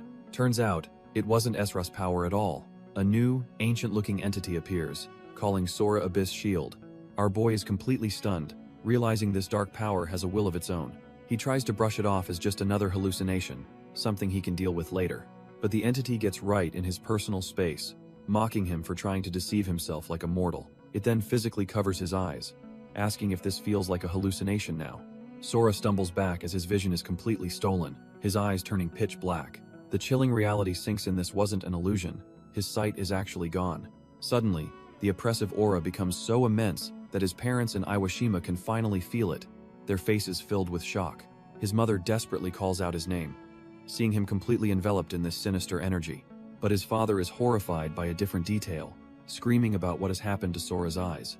Seeing her son in agony, Sora's mom immediately unleashes her cleric powers, attempting to purify the foul energy, but her spell has zero effect. A system window reveals this isn't a curse, it's something far more sinister. Sora is horrified, realizing the shadowy presence has somehow gained a physical form that's clinging to him. His first thought isn't for himself, but for his family. He knows he has to get this thing away from them, now. Without a second to waste, he shoves his own parents aside with brutal force to create some distance. He bursts out of the room, leaving his family sprawled on the ground, completely dumbfounded by his actions. The entity finally reveals its true form, a smug grin on its face as it mockingly asks if our boy is scared.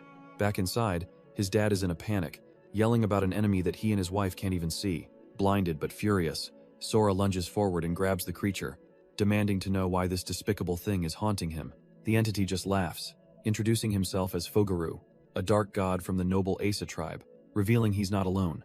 Fogaru drops a bombshell, revealing that Sora's power comes from a black crystal he absorbed in the abyss, a crystal containing Fogarus' own dark power. He warns that by escaping, Sora has become a target for the agents of God, and his only choice is to return to the tower or face certain death. Our boy's mind races, connecting these so-called agents of God to the Asura his mother had warned him about before. Back in the living room, his dad is itching to draw his blade and cut down the unseen threat, but his mom desperately holds him back. Fogaru just scoffs, mocking Sora and questioning if he really thinks he can take on a Shinmei, one of the divine beings. He continues his taunts, sneering that a few pathetic Asura gathering together won't be able to accomplish anything against what's coming. The god then furiously explains that he's only this weak because the Asa tribe's power vanished after Ragnarok. Yet even in this state, he easily stole Sora's sight.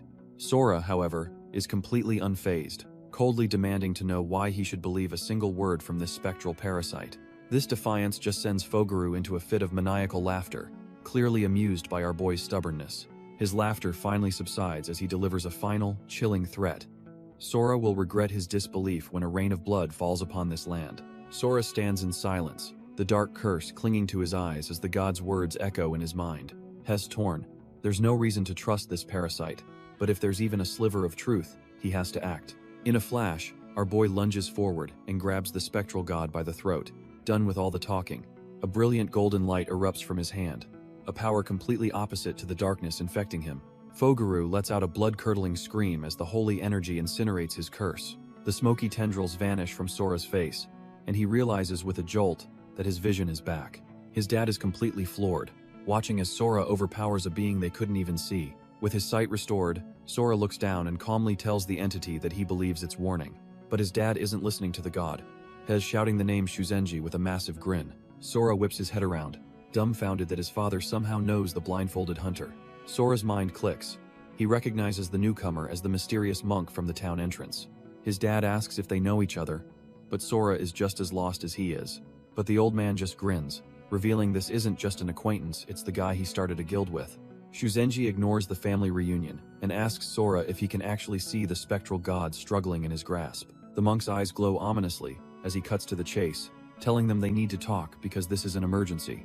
He assures Sora's dad he'll explain everything later. But first, he needs a private word with our boy. As night falls, the two of them finally get a moment alone to discuss the world-ending stakes. Sitting across from each other, Sora asks him to spill the beans about this emergency. Shuzenji explains that while he isn't a divine being himself, his unique insight lets him perceive their power. He reveals he once sealed a king with a forbidden art, but says Sora's power is the same type, only infinitely stronger. Shuzenji cuts straight to the point, saying there's no time to analyze Sora's power because several divine beings have already gathered in this town. As ominous lightning flashes outside, he reveals the horrifying truth. They're all here, and they're gunning for Sora's power. He warns our boy that while the spectral god Fogaru was telling the truth, returning to the abyss is a death sentence with the monsters lurking in the tower. The monk lays out his plan. Fogaru is trying to trick Sora to steal his power, so his only option is to enlist in the army for protection. Sora is completely dumbfounded, asking if he means the same army that just tried to blow him to smithereens with a bomb. The monk just smirks, admitting the army is a mess but explains they have a cooperative relationship with the Asura, so they won't dare touch him. Our boy is still skeptical, pointing out that Fogaru is an Asura, just like his dad. But Shuzenji insists there's an unwritten rule preventing them from harming civilians. His own power begins to flare as he reveals his trump card. He is a Reikon, an existence on par with the Asura, and his presence alone will keep them at bay. Meanwhile, Across town at the headquarters of the rival Tiger Roar Guild, a very different kind of meeting is underway. Inside, a level 105 powerhouse named Hiro Ryusei complains that deploying 4 ad Asura for some nobody without a system is a pointless mission. A subordinate reports to his superior, explaining their target is just Mukushima's missing son who got lucky. The superior, a level 106 Hades Asura named Shiraya, dismisses the target as trash that Hiro can handle alone. Hiro absolutely loses his mind at being ordered to clean up some trash, but before he can start a fight, a firm hand grabs his shoulder, stopping him in his tracks.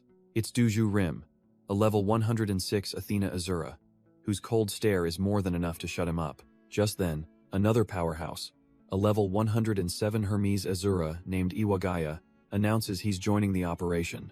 The others are dumbfounded, questioning why their boss would join such a low-level mission.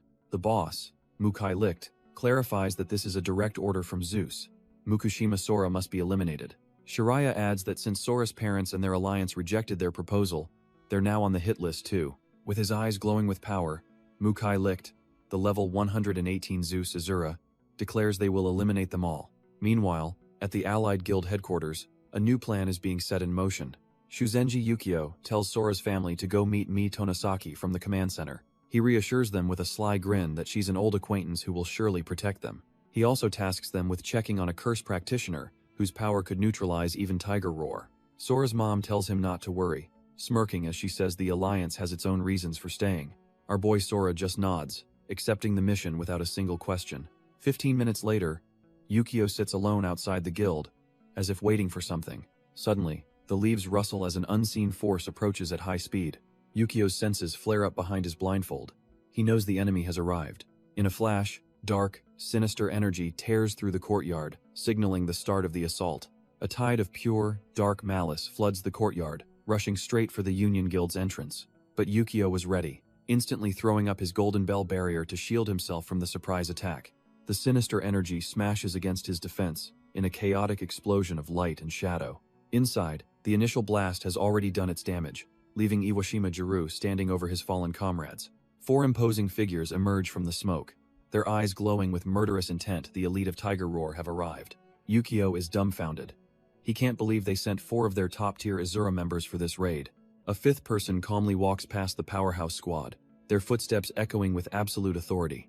The Asura members part ways and bow their heads in respect as their leader steps forward. It's none other than Mukai Licht, the guildmaster of Tiger Roar, here to handle things personally. Yukio breaks into a cold sweat. If the guildmaster himself has shown up, this isn't just an attack, it's an all-out war. Without wasting a second, Mukai Licht gives the order, and his subordinate, Shiraya Yuhinoju, steps up to the plate. Yuhinoju weaves a hand sign, unleashing a sinister dark energy from his fingertips. In an instant, shadowy tendrils erupt and ensnare Iwashima Jiru and his entire crew, paralyzing them on the spot. Jiru struggles against the binding shadows, completely dumbfounded by this bizarre and overwhelming power. Yukio realizes this is bad. The enemy's soul, detecting ability has pinpointed everyone, even their hidden stealth units, leaving them with no escape. He activates his Search Eye skill, and the horrifying truth is laid bare: the enemy's levels are in a completely different league. Yukio grits his teeth, acknowledging that the level difference between their forces is an absolute joke. He steps forward to confront them, but Yuhinojo simply reports to his boss that the person they're looking for isn't here. Mukai Licht gets straight to the point, demanding to know where he is, but Yukio just plays dumb. This charade instantly pisses off Hiro Ryusei, who calls the blindfolded monk a bald-headed punk for wasting their time. Yukio just smirks, coolly telling the raging Asura that he seems to lack some proper education. That's the last straw for Hiro, who snarls that if the monk is so eager to die, he's happy to oblige. But before he can attack, another member of the alliance, Muhushima Yai, unleashes her power, activating a massive barrier. The entire Tiger Roar squad is suddenly bathed in a sickly green light, hit with a powerful curse of weakness. Hiro just scoffs, calling the move petty as he barrels forward, completely undeterred by the debuff. He boasts that even cursed by some level 68 trash, he alone can crush their entire alliance. But his punch stops dead in its tracks, caught effortlessly by Yukio's bare hand. Hiro is completely dumbfounded. His all-out attack was just blocked like it was nothing. Yukio calmly states that he clearly misunderstands the alliance, as a status window shows Hiro's level has tanked from 105 down to 71. The arrogant Asura can only stare in disbelief, realizing the curse just wiped out a whopping 30 of his levels. Yukio just smirks, telling the shocked Asura that simply lowering levels is no big deal for a level 75 Arhat like him. Before Hiro can even process that, Yukio slams a palm strike directly into his chest. The impact sends Hiro flying backwards like a ragdoll, utterly helpless against the attack. Turns out, the curse hit the entire Tiger Roar squad, dropping every single one of their elite members by dozens of levels. Iwashima Jiru steps forward, explaining that the curse field cuts 34 levels from anyone who enters and taunts them, asking if they can even fight now. But their leader, Mukai Licht, just starts cackling like a madman. With a twisted grin, he declares that things are finally getting interesting. He gives a simple command to his subordinate, Duju Rim, who immediately affirms his order. Her eyes flare with white energy as she prepares to unleash a powerful spell of her own. As the spell erupts, Mukai laughs, revealing their true plan. As long as they have Mukushima, Sora will have no choice but to come to them. Suddenly, a strange energy washes over Iwashima and Mukushima, catching them completely off guard. Mukushima grits his teeth, bracing himself for whatever fresh hell this is. The entire landscape shifts, trapping them all inside a massive coliseum dubbed Athena's Arena. And even the blindfolded Shuzenji can tell this is bad news. But Mukai Licht is absolutely thrilled, saying his heart is racing now that he has an equal opponent to play with. One of Mukushima's men demands to know what happened to their bosses, but Mukai just gives him a predatory grin. With a flick of his wrist, Mukai summons a massive glowing spear, deciding he might as well eliminate these nuisances himself. Elsewhere, in the ruined city, Sora stands with Commander Tonosaki Mi and her soldiers, surveying the chaos. Without a word, our boy launches himself into the sky, rocketing towards the disturbance at blinding speed. He lands with an earth-shattering impact, his coat billowing as he arrives right in front of the military squad. Tonosaki Mie is left utterly dumbfounded, unable to comprehend how he got there so fast. Sora glances down at a file, his expression grim as he confirms the details of the person in charge. He looks up, recognizing her instantly. This has to be the Western commander, Tonosaki Mi. With his hands up to show he's no threat, our boy calmly states he's from the Union and requires military protection. A jumpy soldier nearly opens fire, but Tonosaki immediately orders him to stand down. Her eyes widen in recognition as she asks if he's the infamous Sora from the Mukushima family. Now that they're acquainted, she cuts right to the chase, telling him she has something she needs to ask. Meanwhile, back in the pocket dimension, the colossal arena looms over its new occupants. Sora's parents and Iwashima Jiru are on edge, trying to make sense of where they've been teleported. Without warning, a massive spear slams into the ground right before them, a clear message from their opponent. All at once, the braziers lining the arena ignite, signaling the start of this twisted death game. From the enemy side, Duju Rim closes her eyes and begins to pray. She calls upon her gods, asking them to bear witness to the battle about to unfold. A brilliant light erupts from her, a divine announcement that this duel is now official. The power separates the two factions, with an angelic figure of light manifesting between them. Sora's dad and his crew draw their weapons, realizing they have no choice but to fight. Duju Rim announces the rules, a proxy war where each side presents 5 warriors. The first team to achieve 3 victories will receive the blessing of Olympus. But Hiro Ryusei chimes in with a sadistic grin, adding that the losing side will be burned to death by the gods. Sora's mom and Iwashima Jiru can only stare grimly at the overwhelming odds. Iwashima is completely baffled, pointing out that a 5-on-5 is impossible since there are only 8 of them in total. Duju Rim smirks, clarifying that the 5-on-5 rule only applies for now, leaving the door open for more chaos later. Mukai Licht points a thumb over his shoulder, telling Sora that their main player is on his way, and our boy can only stare back grimly. Sure enough, Hiro Ryusei steps into the arena with a psychotic grin, arrogantly asking who wants to be the first to die. A system notification pops up for Sora's dad, officially declaring that Hiro Ryusei has challenged him to battle. The Union Guild members stand their ground, their faces etched with worry but also a grim resolve to see this through. Shuzenji Yukio steps forward, blaming himself for this mess and telling his leader that his judgment was lacking. But Sora's dad puts a hand on his shoulder, reassuring him that his presence alone is enough and that with their curse mage, they have a chance. Iwashima Jiru chimes in, agreeing that since the older sister isn't a fighter, the rest of them just need to secure 3 wins. Sora's dad gives Shuzenji a reassuring pat, a silent promise that they'll face this impossible challenge together. Shuzenji's expression hardens as he warns his leader that their first opponent, the Ars Asura, is known to be the most ferocious of them all. He explains that after becoming an Asura, this guy single-handedly destroyed a guild that had 3 Asuras of its own. But even knowing that, Shuzenji reveals with a calm expression that he has a strategy. He steps forward, telling his comrades to leave the first match to him. With a surge of energy, he makes his way into the barren arena. Shuzenji now stands before Hiro Ryusei, the stage set for a battle of titans. With a slight bow, he politely asks if his opponent would grant him a bout. Hiro's eye flares with red light. He's clearly not here for pleasantries. A golden, ethereal figure appears in the sky, declaring that both parties should take their positions and begin the battle. Hiro just scoffs, his body already crackling with an immense, untamed power. Without a second's hesitation, he launches himself forward like a cannonball, closing the distance in an instant. Screaming that he's done with the chatter, Hiro unleashes a devastating downward strike. He follows up instantly with a brutal punch that slams right into Shuzenji's guard. Before Shuzenji can even recover, a vicious kick sends him flying across the arena. From the sidelines, Sora's dad watches the two warriors move like blurs within the barrier. Hiro relentlessly pursues, mocking Shuzenji and asking if running is all he can do. But our boy Shuzenji isn't just running. He calmly catches Hiro's fist mid-strike, stopping him cold. Seeing this, Sora's dad cracks a confident smirk, clearly impressed by the sudden turn of events. Absolutely livid that his attack was caught, Hiro's aura explodes with raw, untamed power. Shuzenji's eyes widen in shock. He can feel the sheer killing intent pouring off his opponent. Unfazed, he readies his own stance, his hands glowing as he prepares to get serious. The sheer force of Hiro's aura erupts, blasting Shuzenji backwards across the arena. Before the dust even settles, Hiro is already rocketing forward, closing the distance in an instant. From the stands, Shiraya notes Shuzenji's cautious retreat, but Duju knows Hiro's attacks are anything but lenient. Sora's dad watches with a grimace as Shuzenji stumbles, his hand now bleeding from blocking that last strike. But Hiro just flashes a terrifying, inhuman grin, clearly enjoying the one-sided beatdown.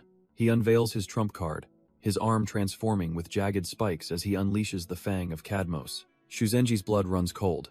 He recognizes the power of Ar's pet snake, a deadly close-range ability. With a twisted smile, Hiro declares that the real fight is just getting started. A devastating strike slams into the ground, narrowly missing Shuzenji but showing off insane destructive power. Hiro lunges again, screaming that his pet snake Cadmos isn't even at full power yet. Hiro doesn't give him a moment to breathe, unleashing a relentless barrage of strikes. The monstrous Fang of Cadmos whips forward, aiming to tear right through Shuzenji's defenses. Shuzenji barely gets his arm up in time, the sheer force of the blow making him curse his predicament. He's thrown back, completely baffled by how much faster Hiro has suddenly become. With his eyes glowing, Shuzenji hardens his body, desperately trying to withstand the crushing bite of the Dragon Fang.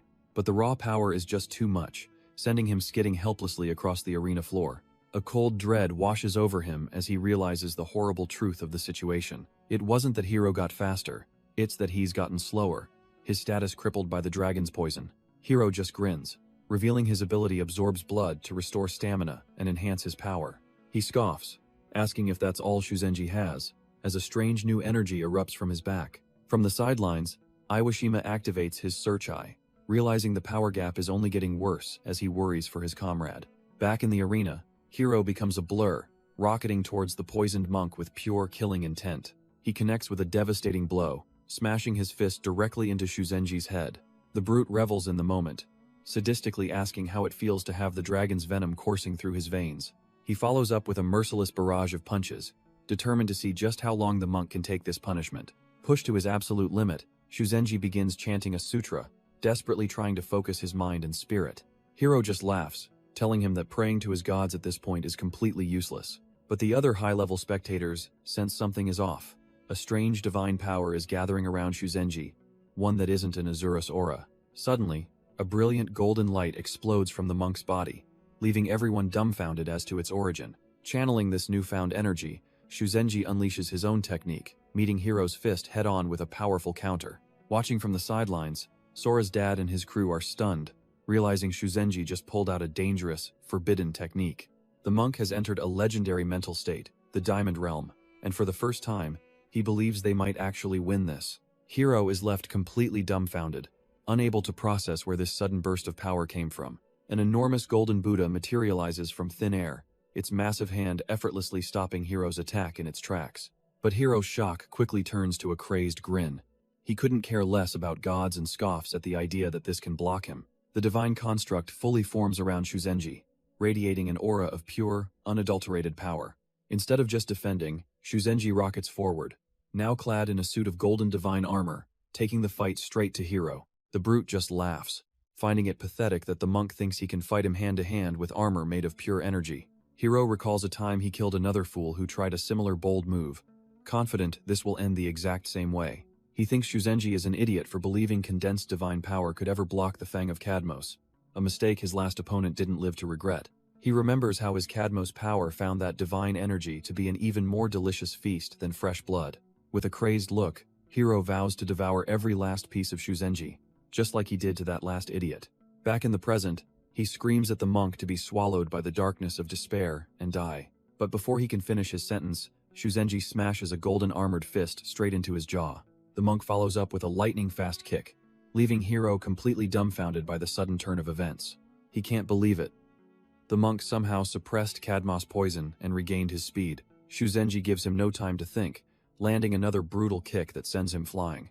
Hiro realizes in horror that it's not just speed, the monk's power and reaction time have all been cranked to 11. A devastating downward strike from Shuzenji sends blood flying as Hiro gets absolutely pummeled. But even as he's getting rocked, he thinks that to his Cadmos, this overwhelming divine power is the ultimate feast.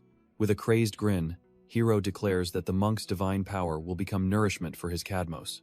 But as a spectral beast lunges forward, Shuzenji looks genuinely shocked for a split second.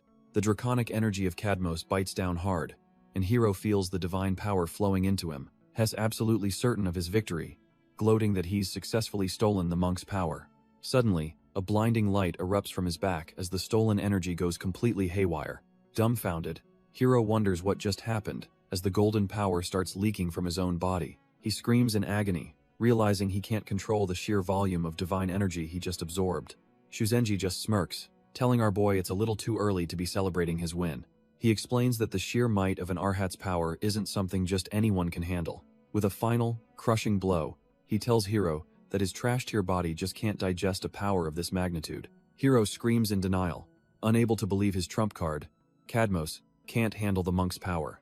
Shuzenji just scoffs, asking if he really thinks that pathetic energy he stole could be called divine. Calling him naive, the monk delivers a devastating blow that sends Hiro reeling. The tables have completely turned as Shuzenji unleashes a flurry of attacks on his overwhelmed opponent. Watching from the sidelines, Muhushimayai finally understands why he chose to become an Arhat. She explains that becoming an Arhat means abandoning the Asura path to wield a power based entirely on karma force. Shuzenji reveals the secret. Karma force is powerful, but without virtue to control it, the power consumes its wielder. He correctly guessed that a scumbag like Hiro would have zero virtue, making the stolen power a self-destruct button. Back in the stands, Iwashima Jiru is already celebrating, telling everyone he knew their boy could pull it off. But the Tiger Roar members are completely unfazed, scoffing at such a low-tier job class and dismissing the win as nothing but a cheap trick. One of the Tiger Roar elites, Shiraya Yuhinoju, smirks and warns them not to underestimate the power of an Asura.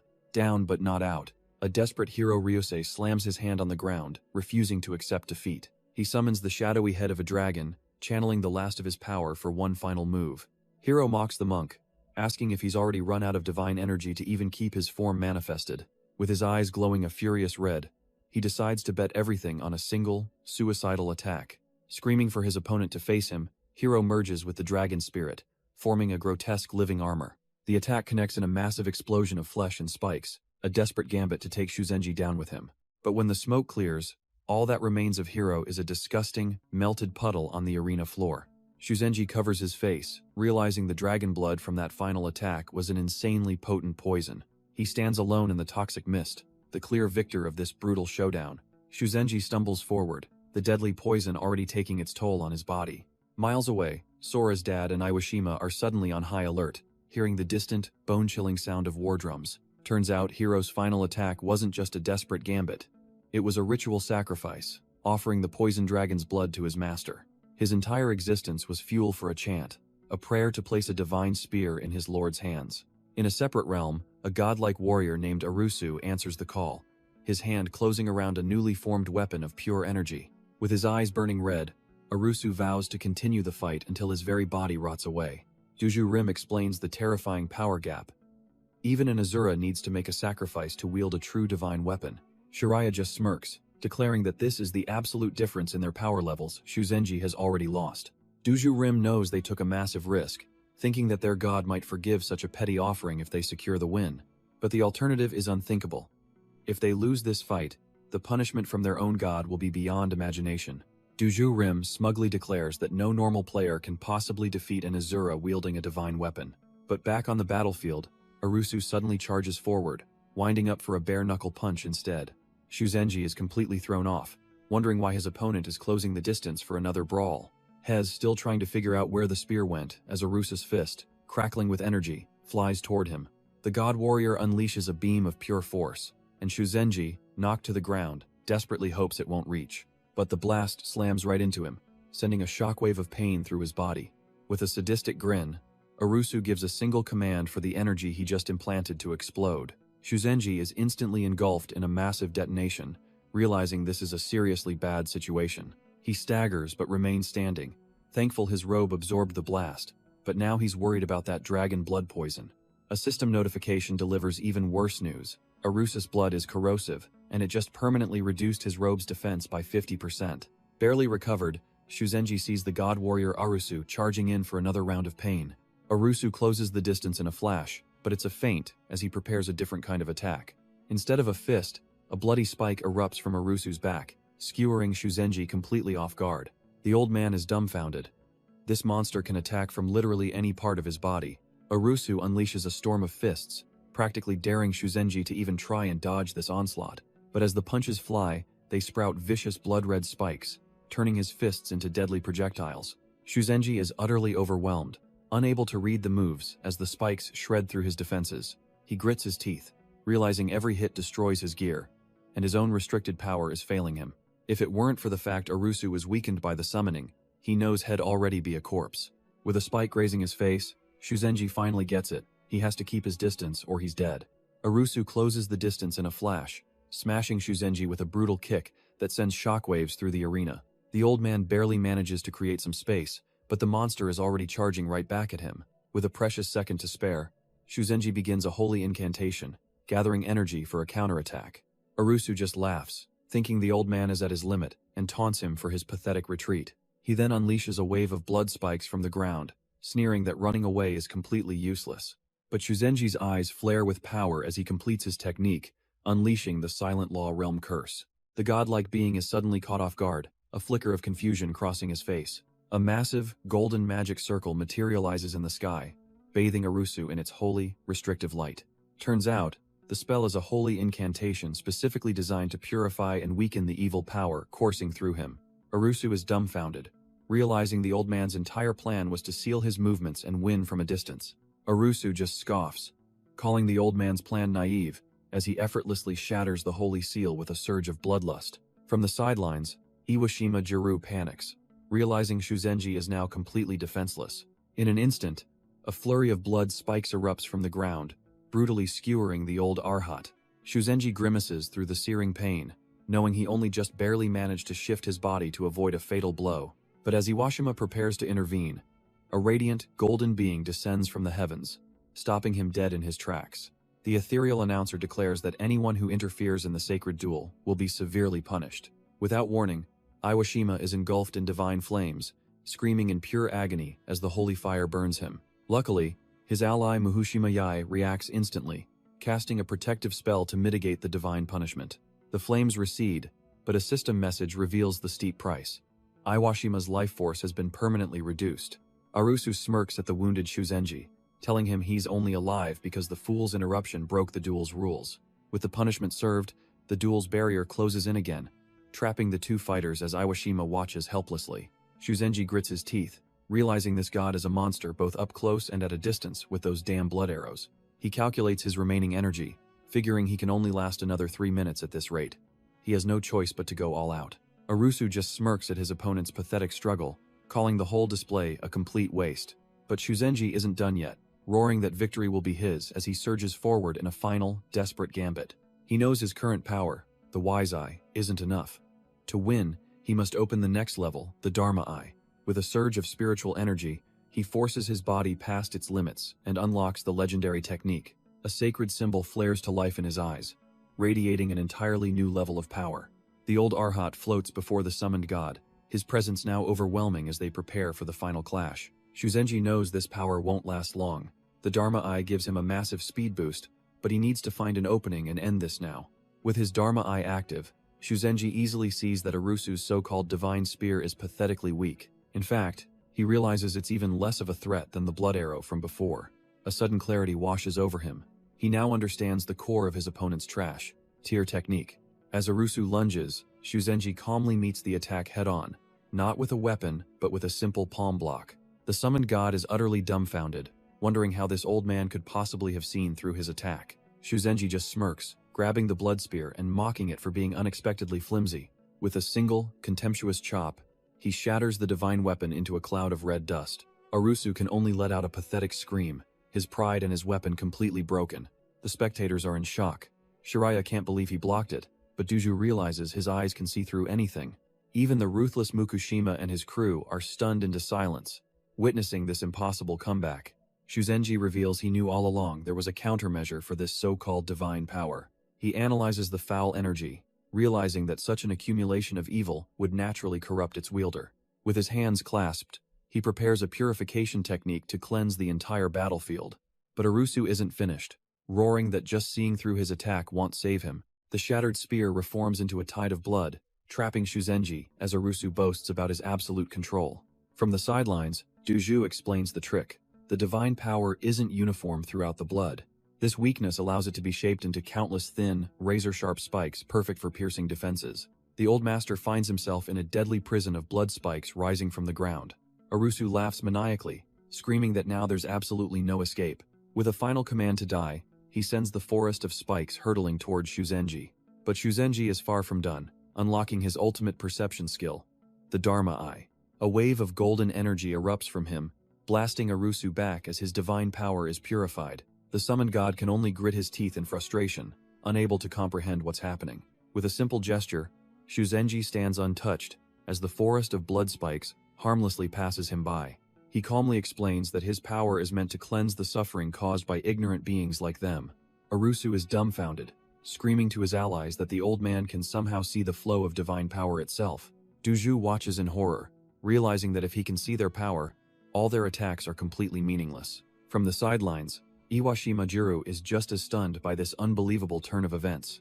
But his attention is drawn to the sky, where he realizes the duel's ethereal announcer is about to interfere. The golden figure looks down with a solemn expression, ready to pass judgment on the battle. The golden announcer descends, issuing a formal warning to the Tiger Roar Guild for their foul play. Iwashima Jiro absolutely loses it, furious at the double standard, and demanding to know why they only get a warning when his side got a penalty. But Sora's dad holds him back, telling him to chill out and just watch Shuzenji secure his victory. Back in the arena, Shuzenji begins his counterattack, casting a powerful binding spell that slams Arusu to the ground. The so-called god grits his teeth in defiance, screaming that he doesn't need any help from his guildmates. But Shuzenji is taken aback for a moment, sensing the sheer evil radiating from this being. He decides to end this now, unleashing his sacred form, the immovable Wisdom King, a colossal golden avatar of pure power. Arusu can only scream in agony as the divine energy purges the dark power coursing through him. Shuzenji calmly explains that the sutra he's chanting is a prayer to remove obstacles and grant peace to all beings. Turns out, this god-tier technique is just the first, most basic sutra that every monk learns. A truly humiliating way to go down. Shuzenji explains that while it's a basic technique, embodying the immovable king more than doubles his power. The only downside is the 3-0, second cast time, requiring absolute focus. To chant this right on top of an enemy is the ultimate form of disrespect, and Shuzenji is savoring the pure humiliation he's dishing out. But Arusu refuses to be beaten like this, letting out a primal scream as he tears his own arm off. Blood erupts from the wound as he violently breaks free from the divine restraint. His guildmates can only watch in disbelief, with Duju muttering about what a complete idiot he is. Shuzenji is stunned. He can't believe Arusu managed to break the seal and interrupt the sutra.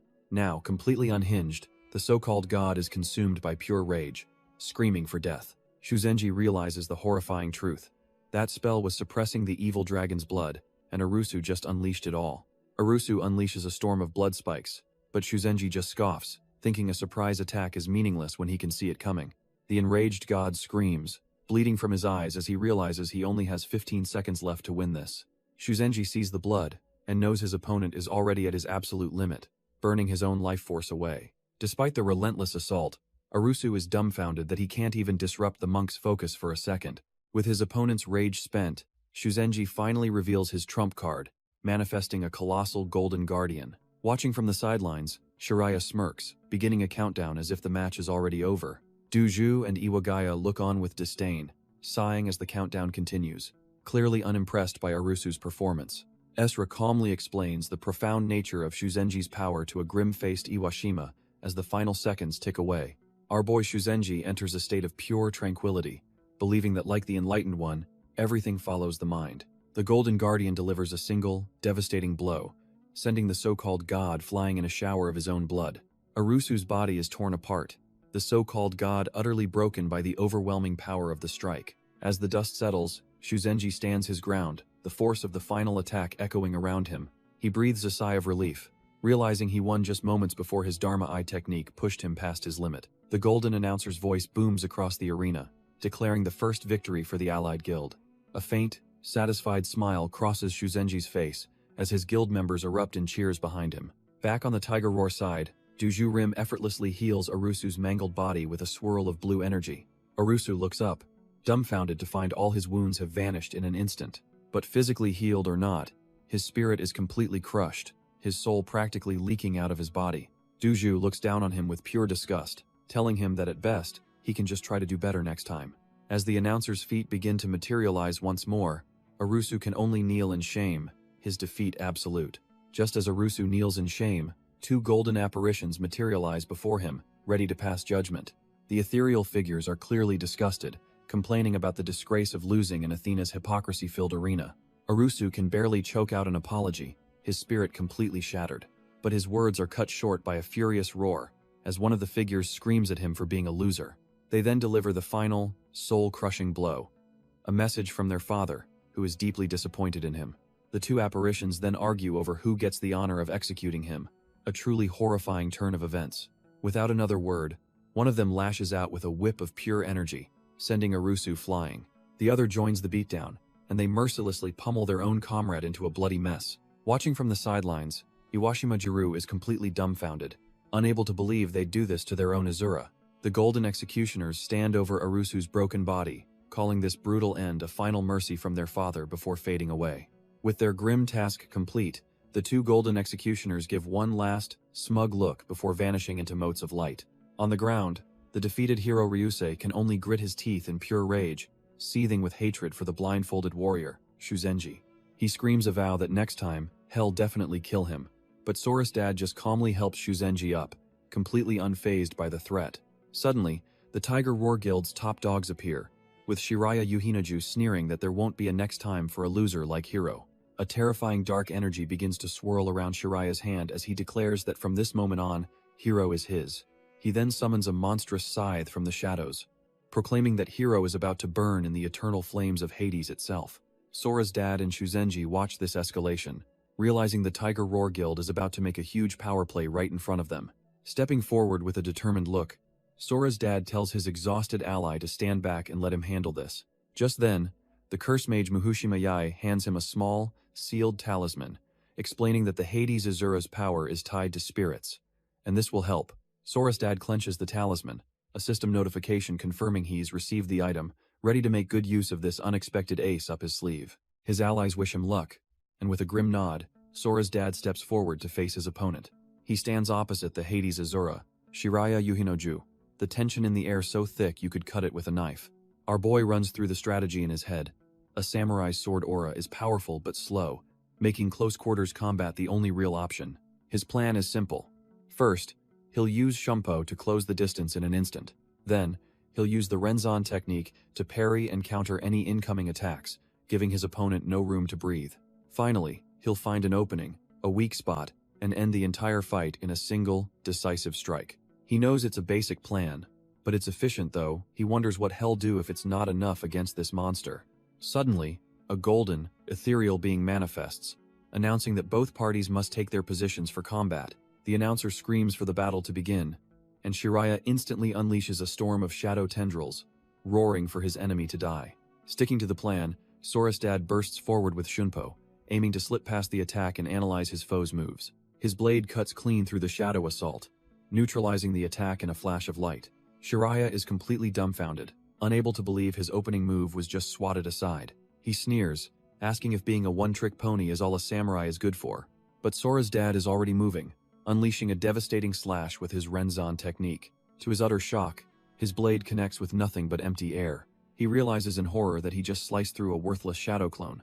Suddenly, the real threat emerges as a pack of shadow beasts materializes to swarm him. With the tables turned, Shiraya swings his massive scythe, unleashing a vortex of dark energy. The raw power of the attack sends Sora's dad flying backwards, completely defenseless. Before he can even hit the ground, Shiraya is already on top of him, ready to land the final blow. Shiraya just smirks, his eyes glowing with power, as he asks if that's really all he's got. He swings his massive scythe down, aiming to finish the fight in one clean strike. But Sora's dad finds himself surrounded by intangible shadow beasts, as Shiraya explains that his attacks are useless against them. Suddenly, he hears the real voice from behind, and realizes he's been completely outplayed.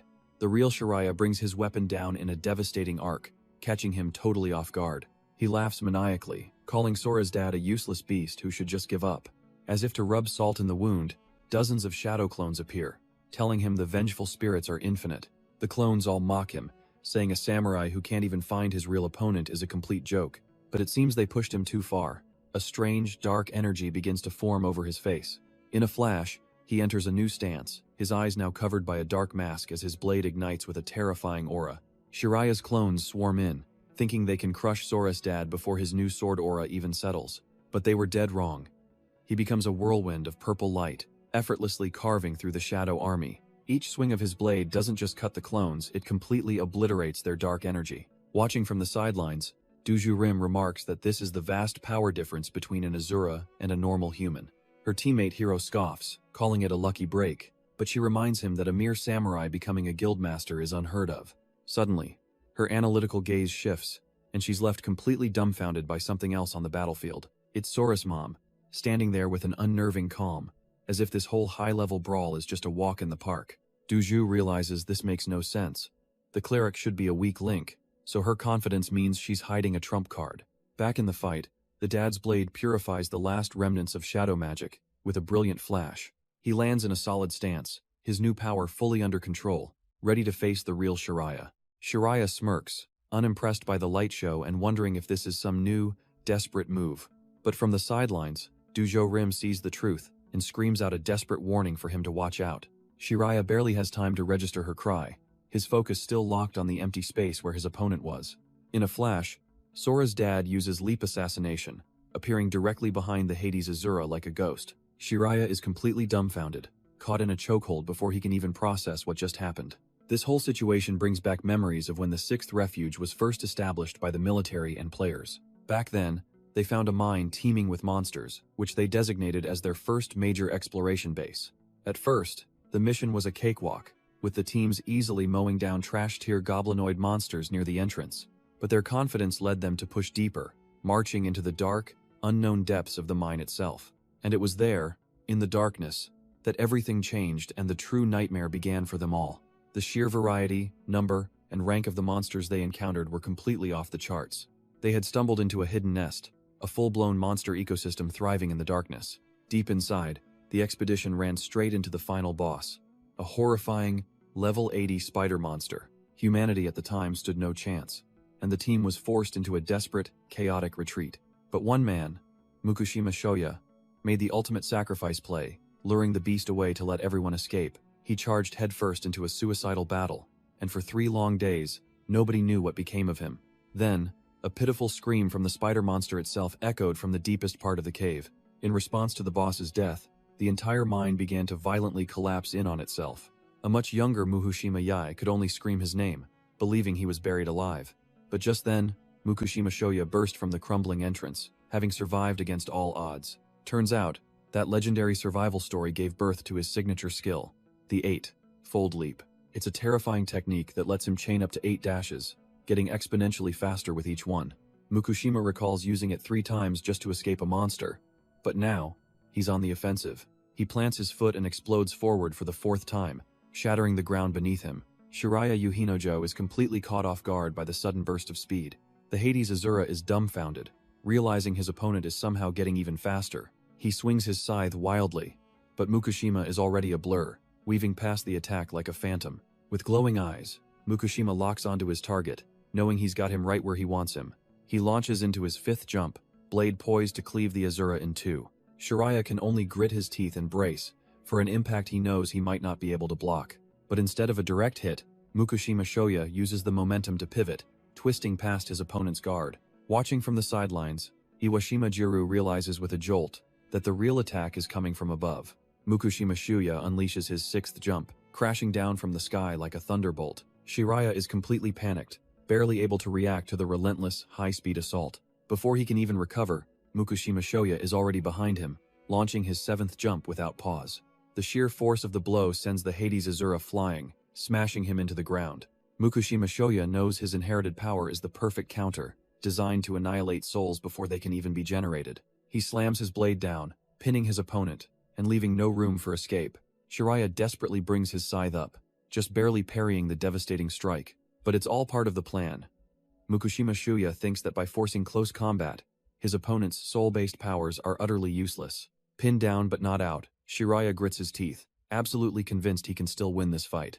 But Mukushima Shoya reveals his trump card, a power called Heroic Legacy that summons the spirit of an ancient warrior. From the sidelines, Duju Rim is dumbfounded, realizing this raw power is how he's led the guild for so long without being an Asura. The narrator explains the world's core theory. The tower is a physical manifestation of humanity's history and mythology.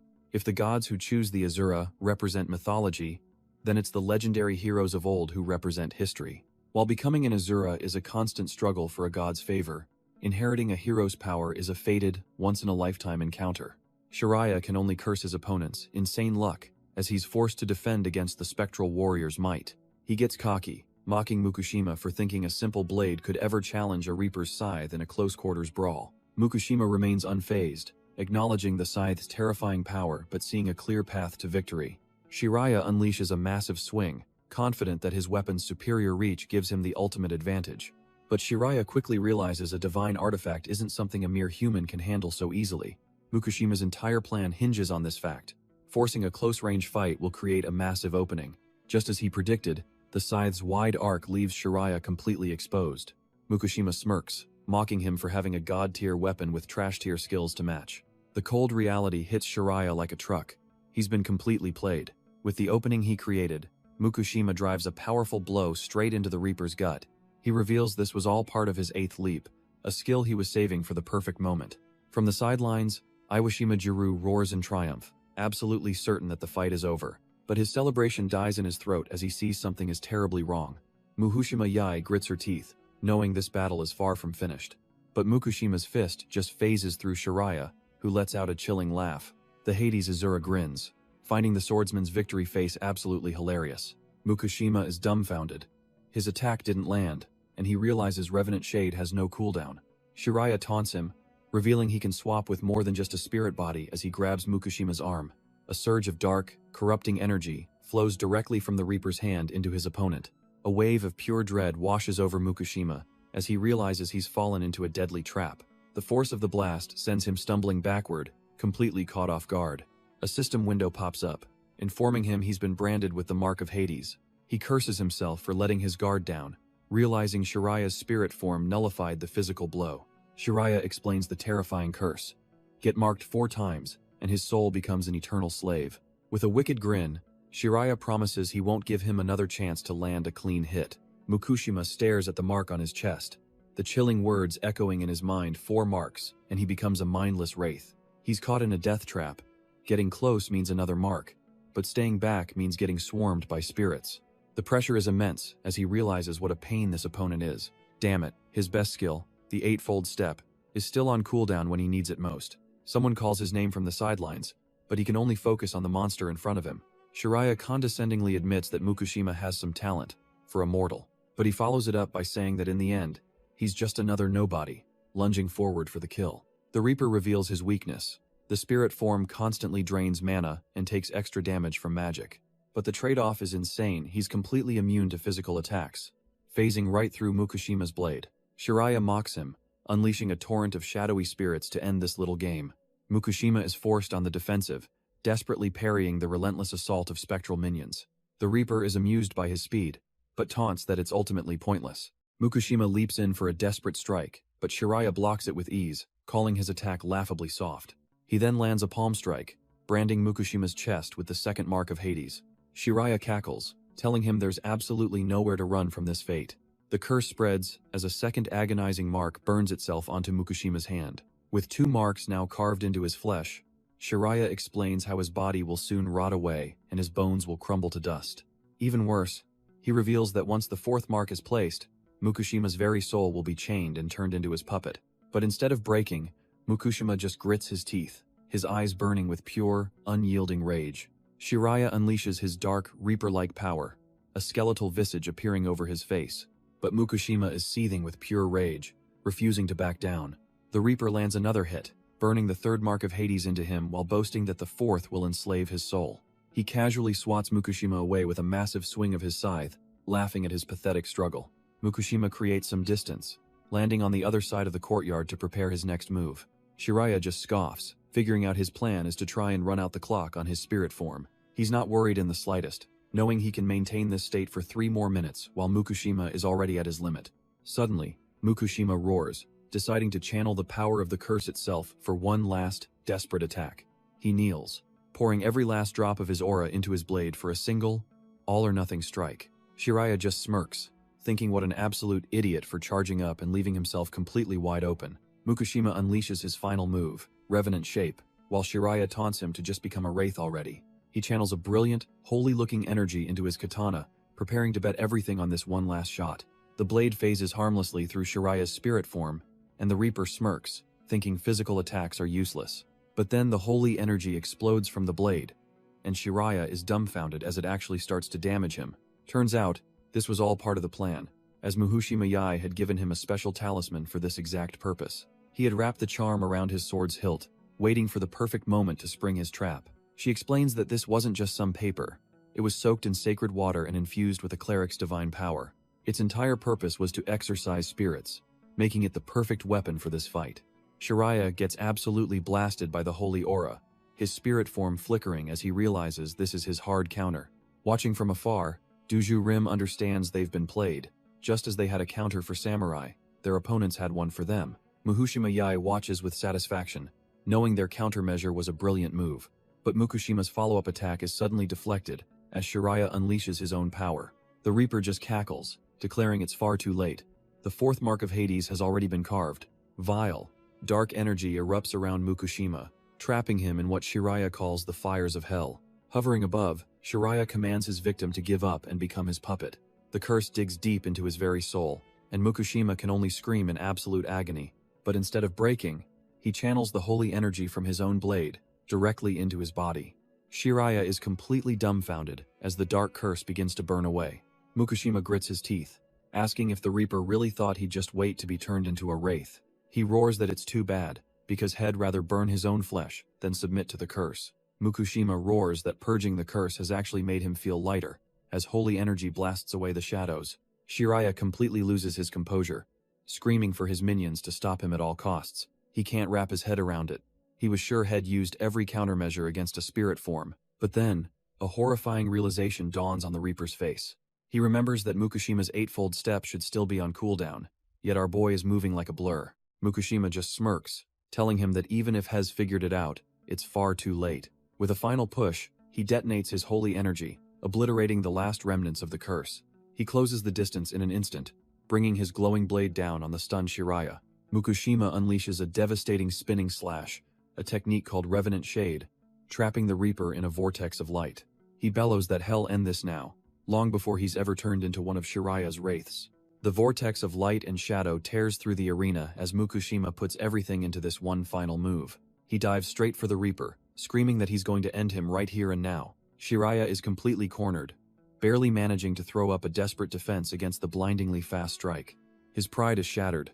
He can't believe Hez being pushed so hard that he can't even block a single attack. But Mukushima doesn't care about his pride, thinking that if one hit isn't enough to break him, then he'll just keep swinging until the so-called Reaper is nothing more than a bad memory. The relentless barrage is too much, and Shiraya's form begins to dissolve under the sheer force of the assault. As the holy light finally fades from his blade, Mukushima takes a breath, the intense battle finally over. The Hades Asura can only mutter that he's lost, while Mukushima grimly claims his hard-earned victory. As his spiritual form shatters, Shiraya lets out one final, agonizing scream. But from the wreckage, a new figure emerges, Mukai licked, the Zeus Asura, crackling with power. He looks down on the defeated Shiraya with pure contempt, calling him a disgrace to all Asura. Mukai glances away impatiently, wondering when the real entertainment is going to show up. Elsewhere, our boy Sora is already rocketing through the city, sensing the disturbance. Meanwhile, Mukushima stands over his fallen foe, ready to declare his hard-fought victory. Iwashima Jiru clenches his fist in celebration, but his joy is cut short by a sudden, dreadful feeling. Suddenly, Shuzenji appears beside him, warning that a sinister dark energy is rapidly growing. The blindfolded Arhat explains that this new power is on a whole other level than the Hades Asura. Dark tendrils erupt from Shiraya's body, and Mukushima realizes with horror that this nightmare isn't over. Shiraya's mind screams for just one more chance as a monstrous reflection appears in his eye. The dark energy coalesces, forming a terrifying skeletal hand out of thin air. A colossal, skeletal god emerges from the shadows, looking down on its vessel and calling its brother pitiful. Mukushima is completely dumbfounded, unable to process the absolute monster that just appeared.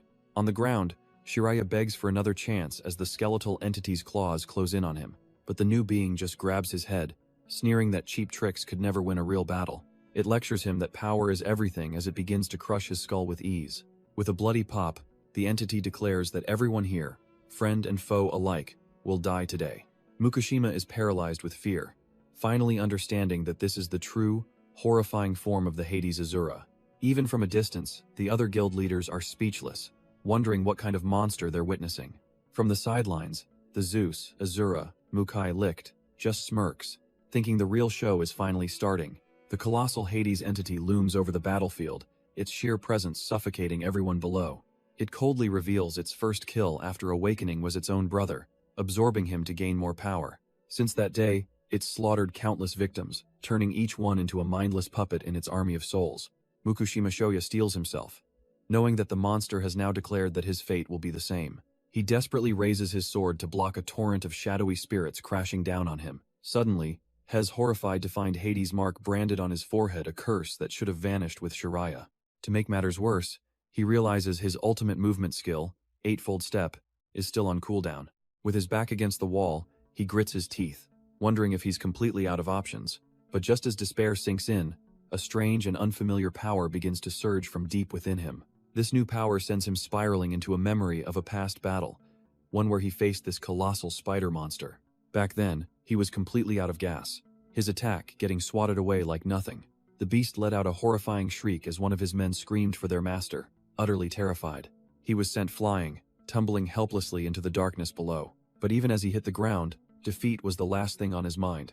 He forced himself up, swearing he wouldn't fall until every last one of his comrades had safely retreated. He looked up to see the spider bearing down on his men, who were desperately trying to hold the line. With a burst of adrenaline, he charged forward, knowing he was too far away to intercept it in time. He had to draw its aggro, but he knew a simple attack wouldn't even scratch the damn thing. Then he spotted a sword already embedded in its head and realized that had to be its weak point. With no other option, Mukushima Shuya hurls his own katana, aiming to use it to drive the other sword deeper. It's a perfect hit! The blade sinks further into the monster's skull, and the beast lets out a pained roar. For a split second, he thinks he's actually done it, a wave of relief washing over him. But that relief turns to pure dread as the spider's eyes flare with an even greater rage. The monster lunges, and he barely dodges, taunting the ugly freak to keep its focus solely on him. But the enraged beast is relentless, its attacks coming faster and harder than before. One of its massive legs smashes down, sending one of his men flying into the air like a ragdoll.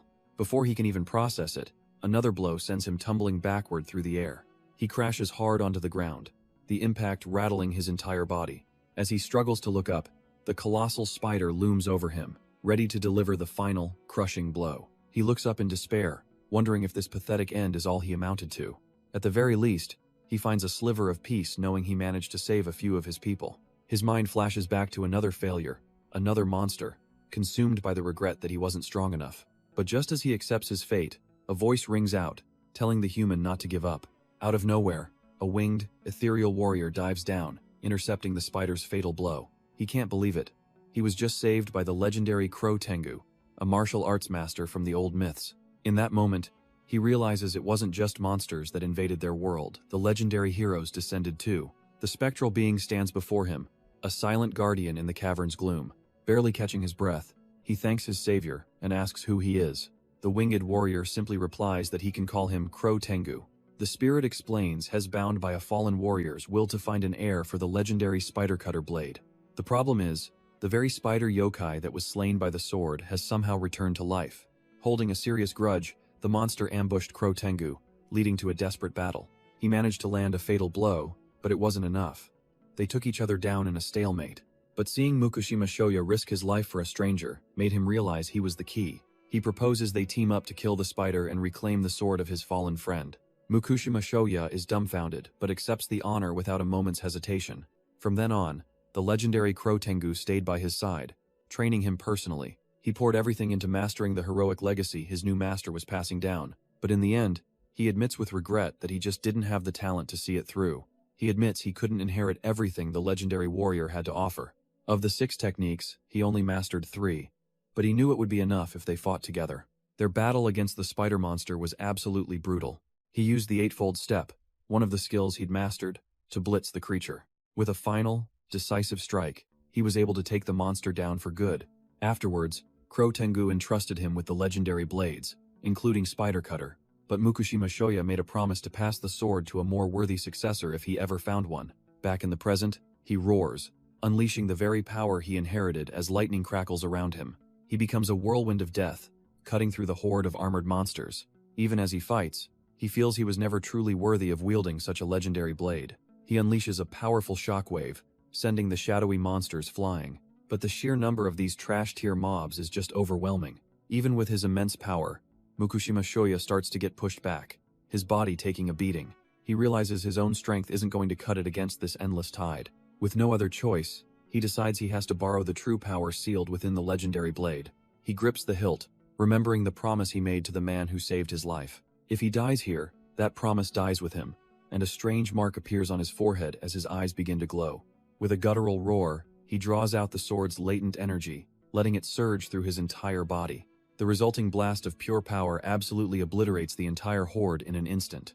But just as his crew thinks the coast is clear, a terrifying skeletal lich materializes from the lingering energy. Iwashima Jiru watches nervously, wondering if that legendary sword is truly enough to defeat a monster of this caliber. But Mukushima Shoya knows the grim truth. Even a hero is still just a human. Duju Rim scoffs from the sidelines, declaring that a hero's weapon could never hope to beat a god. The colossal skeletal lich looms over them, its presence alone enough to crush their spirits. But as it feels the pressure from the sword's aura, the lich is dumbfounded, questioning if it's actually feeling fear. Shaking it off, the lich roars and commands its shadow soldiers to charge and snuff out the warrior. A tidal wave of shadowy minions surges forward, intent on overwhelming their target with sheer numbers. Yet Mukushima stands his ground, a beacon of light as the dark horde crashes against his protective aura. He recalls the blade's history, how it was once used by a legendary warrior to slay a monstrous spider god. Turns out, this sword was forged with the divine power to suppress evil itself, and it begins to tear the shadow soldiers apart. Mukushima swings with all his might, the divine blade clashing against the wave of dark energy. He knows his sword is strong, but he's not sure how effective it will be against a true god of the underworld. His doubt costs him as a shadow arrow slips past his guard and embeds itself deep in his leg. But he grits his teeth through the pain, realizing there's only one way to win this. He decides to bet it all on a single strike, pouring every last drop of his mana into the blade. With a furious roar, he unleashes the sword's ultimate technique, the spider cut. A tempest of sacred light erupts from his position, tearing through the battlefield like a holy storm. The shadow soldiers are utterly helpless, their dark forms disintegrating the moment the light touches them. His attack carves a massive path through the horde, annihilating scores of minions in a single, brilliant flash. And now, with the trash-tier mobs cleared out, the full force of the attack barrels directly towards the dumbfounded skeletal lich. The skeletal lich smirks, thinking the attack is tough, but ultimately futile. It conjures a massive dark magic circle, a shield of pure demonic energy, to block the incoming light. The lich's defense holds strong, and it taunts the swordsman, telling him he's no match for its power. It pours more energy into the barrier, determined to snuff out this last glimmer of hope. The monster roars, questioning how a mere hero's weapon could possibly break through its absolute defense. The holy light slams into the dark magic, grinding to a halt in a blinding stalemate of power. But then, a high-pitched, grating noise fills the air, and the Lich looks on in utter disbelief. Elsewhere, powerful members of the Tiger Roar Guild, like Duju Rim, suddenly clutch their heads in agony. Even top-tier fighters like Shuzenji, Yukio, and Iwashima Jiru are brought to their knees by the piercing sound. Back on the battlefield, the Lich's impenetrable magic circle cracks and then completely shatters into dust. The Lich is absolutely dumbfounded, as its ultimate defense crumbles into nothing. It's sent reeling back, unable to comprehend how its magic was so easily shattered. Turns out, Mukushima's blade, the Spider Cutter Howlblade, has a nasty little secret. He explains that while the slash can be blocked, the sonic waves it emits are unstoppable. With a surge of power, he unleashes the sword's true ability, a roar-like sonic wave designed to paralyze his foes. The colossal Lich is caught dead in its tracks, its entire body frozen by the invisible attack. Mukushima sees his one and only chance and grits his teeth, preparing to end this now. The Lich is furious, realizing its movements have been completely sealed by mere sound waves. It warns him not to get cocky, as a divine blessing cuts the paralysis effect from 20 seconds down to 10. But Mukushima charges in anyway, knowing the moment an enemy thinks they're safe is the best time to strike. He rockets forward, knowing you have to strike when your enemy is at their absolute weakest. Mukushima pushes himself to the limit, screaming internally for more speed, every fiber of his being strains to move even faster. This is their last chance, and he's betting everything on this single, decisive blow. But just as he's about to land the hit, the Lich's eye twitches. The paralysis is breaking. He realizes with dawning horror that the monster is already regaining consciousness. Cursing his luck, he puts everything he has left into this final, desperate charge. For a split second, he wonders if he's even going to make it in time. The Lich lets out a defiant roar, refusing to be taken down by a mere mortal. And just like that, his all-or-nothing attack is stopped cold, caught between the monster's teeth, leaving him completely dumbfounded. Mukushima grits his teeth, realizing with absolute certainty that they're not going to make it. The colossal form of Hades looms over him, declaring that the fight is already over.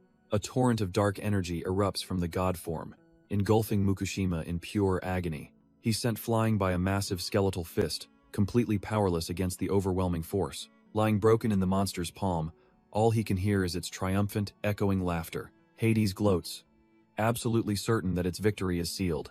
As its grip tightens, it begins applying the mark of Hades, intending to turn him into an undead puppet. But suddenly, the god form pauses, sensing an unexpected interference. Turns out, the cavalry has arrived. Shuzenji, Iwashima, and Muhushima Yai are charging in to save their ally. Muhushima Yai steals her resolve, knowing she can't just stand by and watch this happen.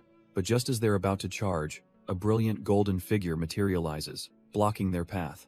The entity declares that no one is permitted to interfere in this sacred battle. A pulse of energy radiates from her as she prepares to enforce the tower's rules. Iwashima is dumbfounded, demanding to know who the hell she is, but it's clear she's not here to talk. Elsewhere, the Tiger Roar members, Duju Rim and Iwagaya Haichi, are rocked by a sudden, violent tremor. Duju Rim is in disbelief, realizing someone is attacking the barrier from the outside, a feat that should be impossible. The sky itself answers her question, boiling with dark clouds and crackling with immense power.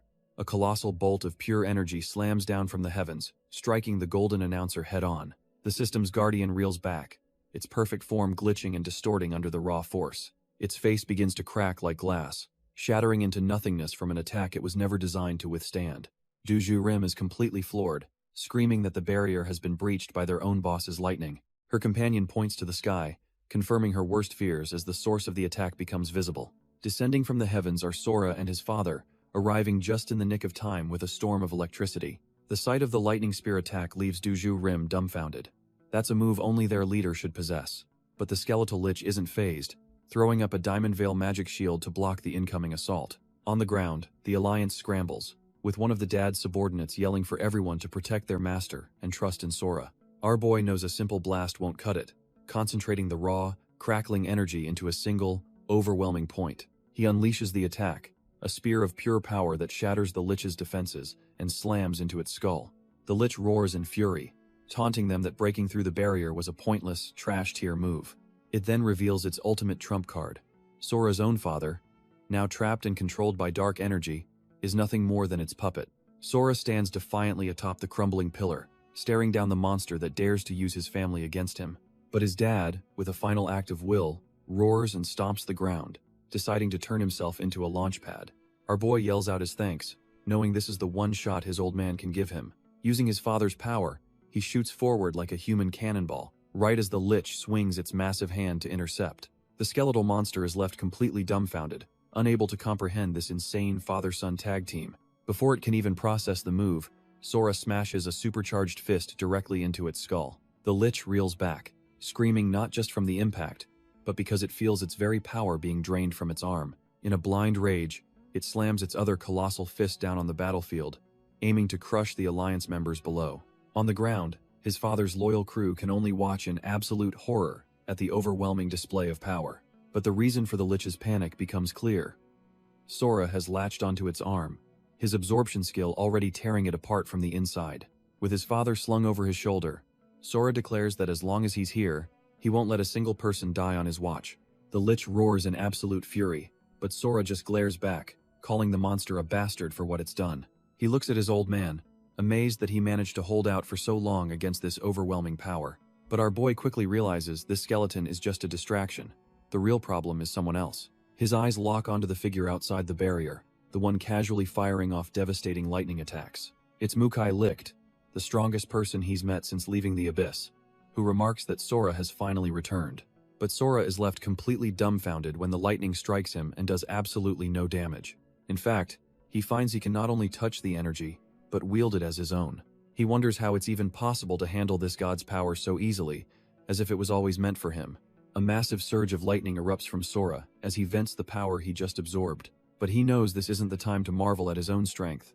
His allies are still protecting his injured father. His gaze locks onto the real threat floating in the sky, realizing he has to take out Mukai Licht first. Mukai just smirks, finding the whole situation incredibly amusing as a giant serpent manifests behind him. He calls out to the fighters on the ground, getting everyone's attention with a casual, "Hey, hey, hey." This gets Hiro Ryusei all fired up, who grins and points out that since the barrier is gone, the rules no longer apply. The shirtless brawler immediately calls out to the blindfolded monk, Shuzenji Yukio. With a battle cry, Hiro launches himself at the monk, screaming that it's time for another round. Watching this unfold, Duju Rim wonders why their boss isn't stopping Hiro from running wild. Then it clicks. She realizes Mukai is letting this chaos happen just to gauge our boy's true strength.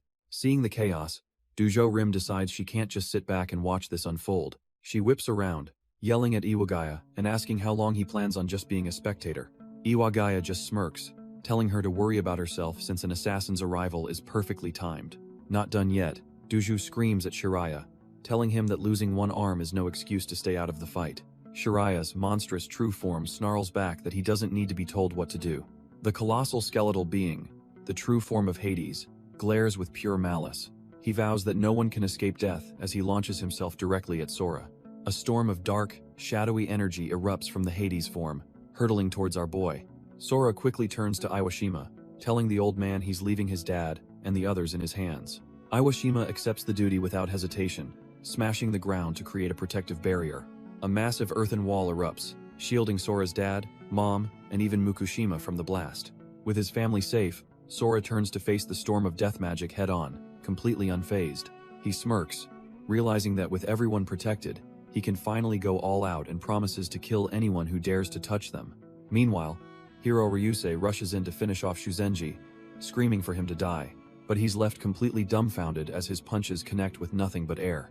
In a flash, Sora appears out of nowhere, declaring the first one is down as he slams a knee into Hiro's gut. Hiro can't even process the insane speed as a monstrous, winged energy construct tears into his flesh. The attack shreds through him relentlessly, a whirlwind of claws and dark power. With one final, brutal kick, Sora sends the mangled body of the Asura flying across the battlefield. Dujo can only watch in absolute horror as her teammate is effortlessly obliterated. Duju is in utter disbelief, thinking that idiot Hiro couldn't even take a single hit. Seeing the other Asura's spirits swarming, Sora coolly tells Shuzenji to handle them. The blind monk acknowledges the order, immediately beginning a chant for his silent Dharma curse. A massive wave of holy energy erupts from his position, instantly neutralizing the shadow spirits. With the small fry taken care of, Sora turns his full, undivided attention to the terrified Duju. She panics, realizing Shiraya's spirit form is getting completely dominated by the monk's technique. In a desperate move, she summons her Valkyrie shield and charges forward with everything she has.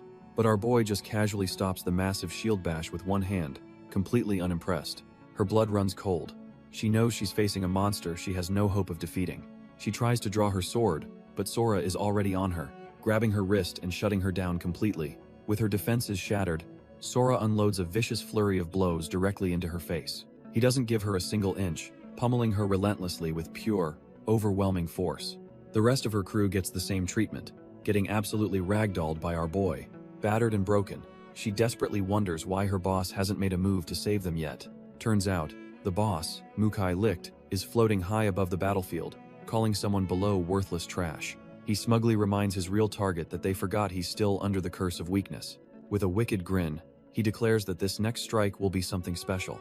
He dedicates the attack to Mukushima's wife before unleashing it, carving a massive crater into the earth. From afar, the blind monk Shuzenji feels the terrifying wave of divine energy.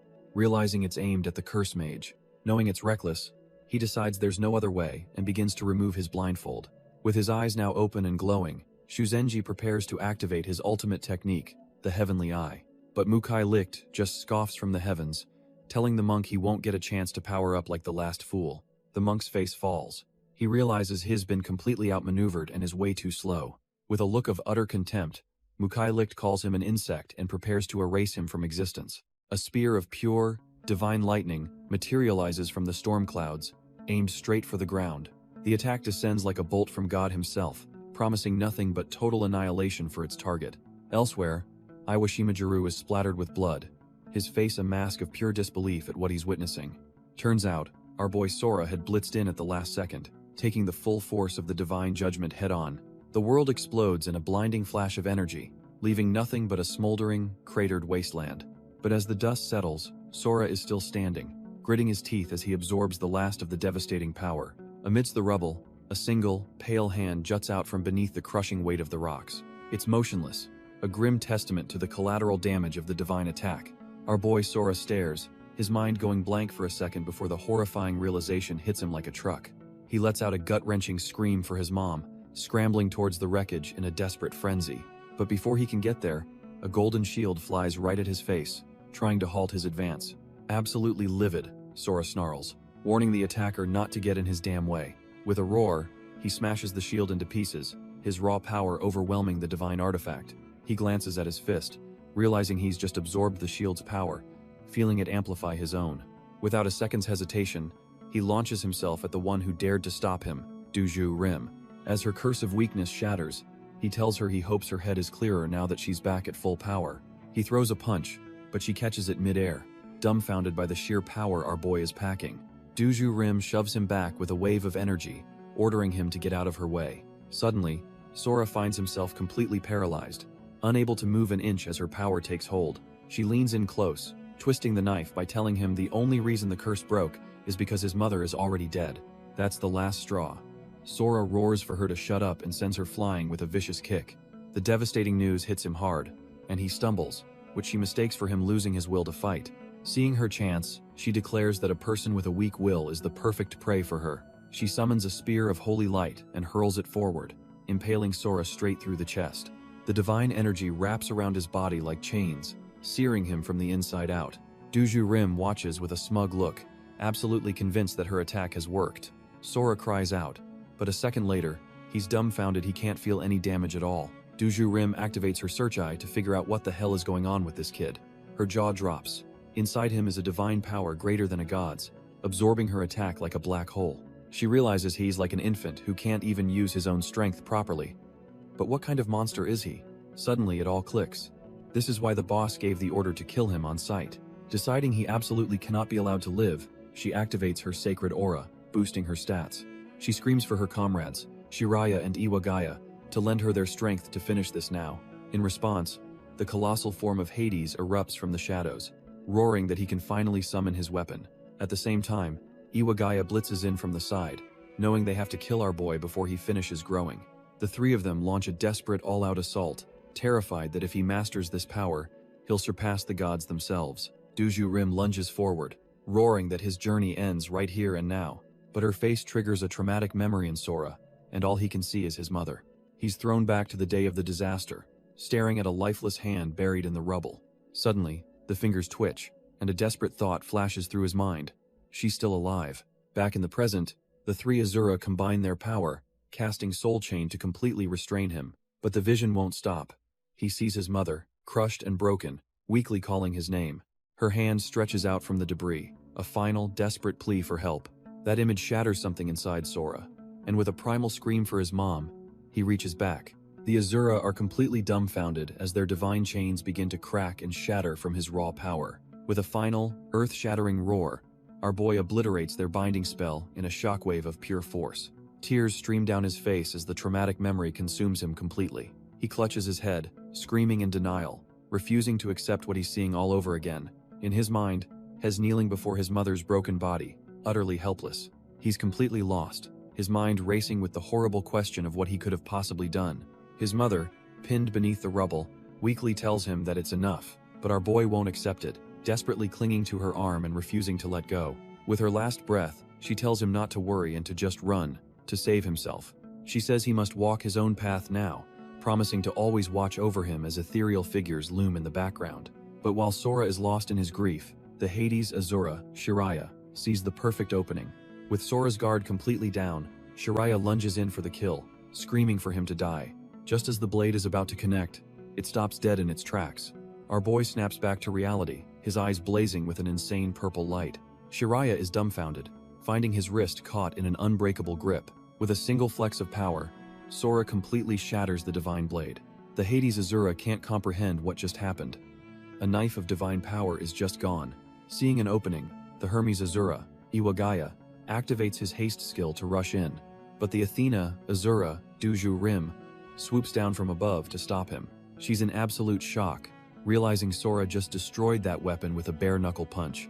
Duju screams at her ally, warning him not to engage this monster directly. She grits her teeth and raises her shield, knowing this fight just got a whole lot harder. With a furious roar, Sora channels all his dark energy into his fist, slamming it against her shield. The divine barrier, once thought impenetrable, begins to spiderweb and crack under the sheer force. Duju can only stare in disbelief, her mind unable to process how her ultimate defense is being shattered. His eyes glowing with purple malice, Sora snarls that he's going to kill every last one of them. She has a moment of horrifying realization. He's absorbing the shield's divine power and getting even stronger. Our boy winds up for a haymaker, his body now overflowing with the power he just stole. Duju screams a desperate warning to her allies, telling them not to use any more divine power against him. But it's too late for her, as Sora lunges forward with blinding speed, his fist ready to connect. She's completely frozen, knowing deep down that there's absolutely no way she can dodge this. The punch lands with devastating force, sending the Athena Asura flying backwards through the air. But before he can celebrate, the Hades Asura, Shiraya, materializes behind him for a sneak attack, only to be dumbfounded when Sora blocks it without even looking. Our boy glances back with glowing purple eyes, a silent confirmation that Shiraya's stealth is utterly useless against him. With a flick of his wrist, Sora sends the ghostly form of the Hades Asura flying across the battlefield. Shiraya is in absolute denial, wondering how it's even possible for someone to notice his spirit form. He realizes with horror that Sora isn't just seeing him. He's absorbing his divine power and completely neutralizing his stealth. Suddenly, Shiraya's voice echoes, telling Sora he's forgetting something important as an image of his dying mother appears in the rubble. The colossal true form of Hades looms over her, taunting Sora for being a disgrace who abandoned his own mother to fight. Enraged, Sora turns to face the monstrous apparition, screaming that he won't let this twisted vision play out. But the giant skeletal beast moves with terrifying speed, bringing its massive foot down on our boy. Hades crushes Sora's leg into the ground, sneering at the pathetic weakling for daring to think he could be a savior. The vision continues, showing a past battle where Shiraya lands a clean hit on Sora, who cries out for his ally, Shuzenji. Our boy is sent flying, completely overwhelmed by the force of the attack. Shiraya smirks, thinking he's landed a decisive blow. Turns out, this was all a setup, as the colossal Hades reveals this memory is playing out exactly as it planned. The monstrous god unleashes a devastating attack from above, a torrent of purple energy called Death Flame. Pinned to the ground, Sora can only grit his teeth as the apocalyptic blast descends upon him. The sheer scale of Hades' power is immense, ready to vaporize everything in its path. But at the last second, Sora's own dark energy erupts, and he somehow manages to block the attack, leaving Shiraya dumbfounded. A sinister realization dawns on Hades' face as it confirms its suspicion. Our boy can absorb divine power. The vision ends, and Hades taunts the crushed Sora, challenging him to absorb the pain of seeing his mother's body right before him. Shiraya unleashes his death flame once more, convinced this overwhelming power will finally put our boy down. but Duju Rim is sent flying, screaming at him for being an absolute idiot and just feeding Sora free power. She's in a panic, realizing that neither divine power nor close quarters combat has any effect on him. Sora just roars back, confirming that all their flashy attacks are completely and utterly useless. He then proves his point by creating a vortex of dark energy, absorbing the entire divine flame attack. Shrugging off the residual energy, Sora prepares to launch a devastating counterattack. In a flash, he's on top of a stunned Shiraya, ready to pound him into the dirt. Seeing this, Dujo gets desperate, deciding to wrap stones in divine power to use as bullets and threatening to kill his mother. That was the last straw.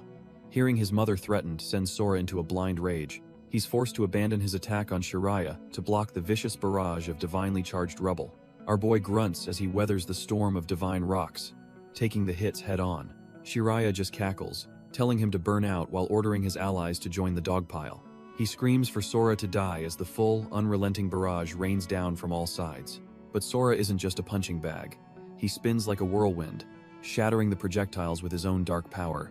Still, the assault is endless, and even he can't help but get annoyed at their persistence. Suddenly, a vision flashes through his mind.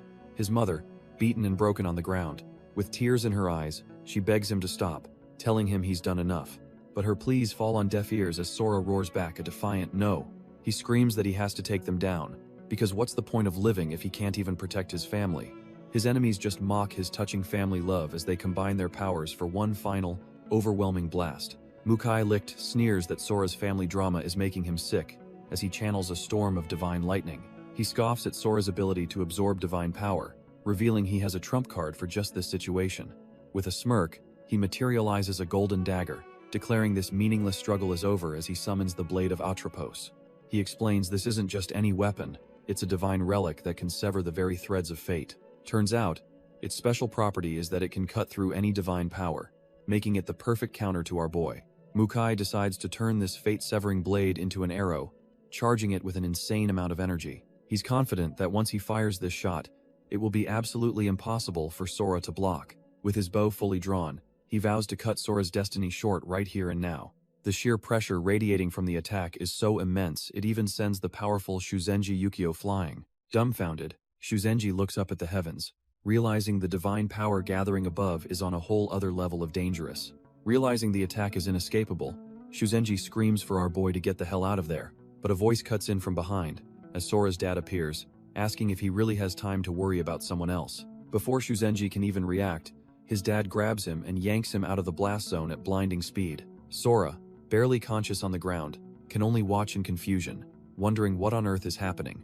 Suddenly, his mind is thrown back into a traumatic memory, seeing himself as a helpless, crying child. In the vision, his mother's voice calls out his name, her tone filled with sorrow. She presses a small red pouch into his hand, a final keepsake from a life about to be extinguished. Lying broken on the ground, she looks at him with tears in her eyes, trying to tell him something about his true nature. Her last words confess her love for him just as a cataclysmic explosion of light vaporizes everything. Back in the present, Mukai finally lets his divine arrow fly, a pillar of pure energy meant to erase Sora from existence. A system message confirms Mukai's offering to Zeus is complete. The god is pleased with the sacrifice. He turns to leave, but his companion, Duju Rim, looks on with a deep sense of unease. She can't shake her doubts, wondering aloud if Sora is truly dead after an attack like that. Mukai scoffs, telling her that Zeus himself confirmed the kill so she should stop worrying. He reminds her the real problem is that their actions have just declared war on every other guild. But it turns out the divine arrow didn't vaporize Sora. It blasted him straight through the earth. Our boy's unconscious body plummets into a subterranean lake, sinking into the cold abyss. Silence falls over the deep, forgotten caverns beneath the battlefield. Just then, a mysterious blonde swordsman appears from the shadows and drags Sora from the water. Sora's eyes flutter open as he slowly regains consciousness. His first thought a disbelieving question: is he still alive? Dazed, Sora wonders where he is as the mysterious swordsman drags him through a dark cavern. His mind drifts, his first thoughts calling out for his mom and dad. Suddenly, a horrific memory flashes through his mind. His mother, beaten and broken on the ground. He snaps awake with a jolt, screaming their names in a blind panic. Grabbing his head in anguish, he accuses his rescuer, remembering a promise to protect them. But the blonde warrior is completely unfazed, coldly telling him a grown man shouldn't be crying like a child. Sora stares, dumbfounded, trying to figure out who this person is. The rescuer just looks back, his expression a mix of pity and annoyance. Scrambling to his feet, Sora desperately asks if he was saved and if his parents are still alive.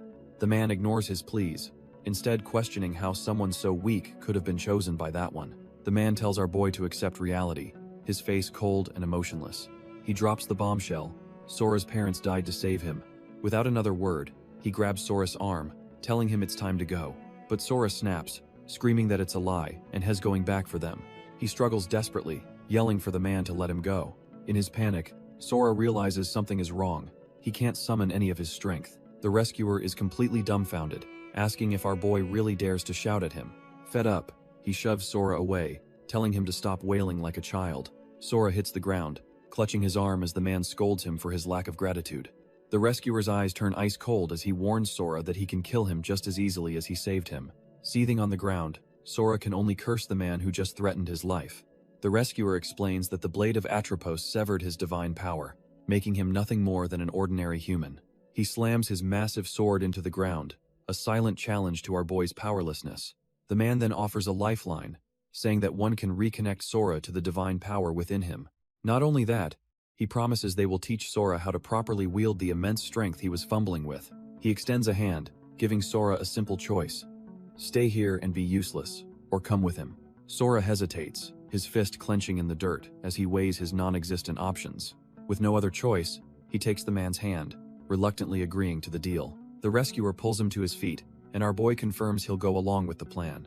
But the man leans in close, warning him not to mistake this for an act of kindness, leaving Sora completely baffled. The rescuer immediately declares that from this moment on, he is Sora's enemy and tells him to watch his back. But before Sora can even process this, a voice echoes from the darkness, demanding to know who's there.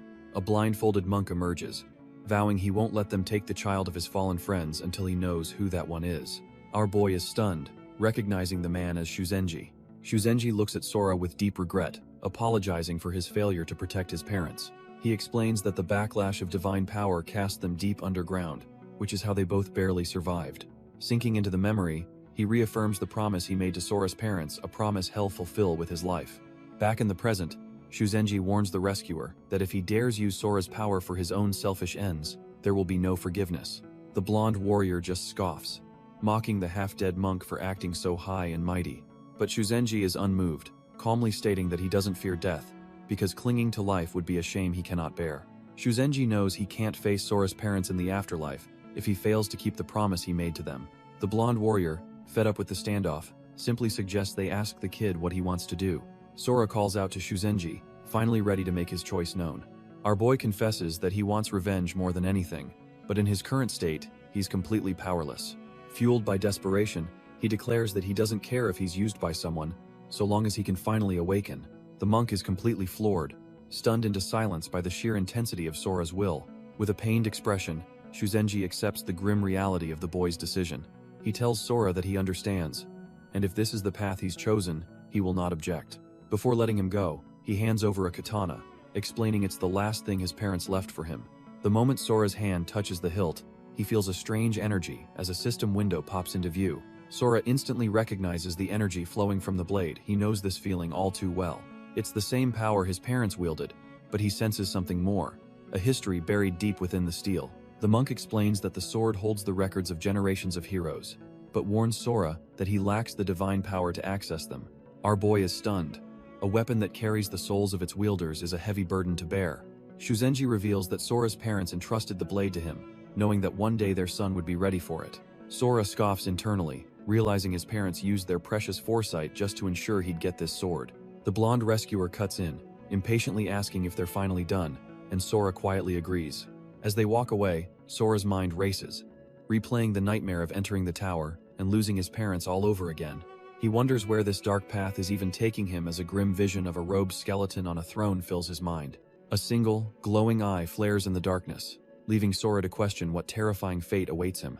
The trio descends into a massive, eerie cave system beneath the 6th refuge area. Shuzenji remarks on the sheer scale of the place, something he never could have imagined existed. The blonde rescuer snaps at the monk, demanding to know why a blind man is even tagging along. With a calm smile, Shuzenji explains his purpose is simple: to protect the son of the deceased.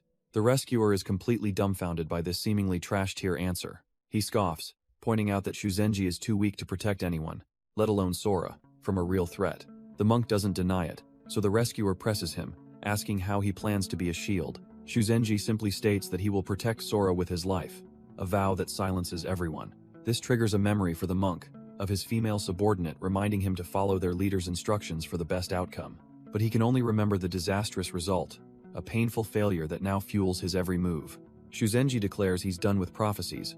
From now on, the only thing he trusts is his own life. Sora is stunned into silence by the sheer conviction in the monk's voice. The blonde rescuer finally gives in, telling them to just follow him if they're so keen on meeting a god. Our boy simply watches, his mind racing as he processes the heavy atmosphere. The monk's words trigger a devastating flashback for Sora, remembering his father holding his dying mother. He grips his katana, wondering if his survival was truly the best outcome for his mom. Shuzenji then turns to Sora, asking if this so-called god they're walking towards is the real deal or just a liar. Their guide just scoffs, clearly unimpressed with the deep talk, and continues walking. He glances back with a smirk, telling them they're almost there and seeing its form will clear any doubts. Sora's eyes narrow with intense focus, bracing himself for what lies ahead in the darkness. As they walk, Sora decides he's had enough of the mystery. He calls out to their guide, asking just what kind of god this person they're meeting really is. The blonde rescuer glances back, warning him that it's not a name you speak so lightly. Before Sora can press further, their guide stops, announcing they've finally arrived at a massive, ancient gate. Both Sora and Shuzenji are left speechless, completely floored by the sheer size of the structure before them. Their guide ignores their shock, stepping forward and beginning to channel a brilliant blue energy into his hands.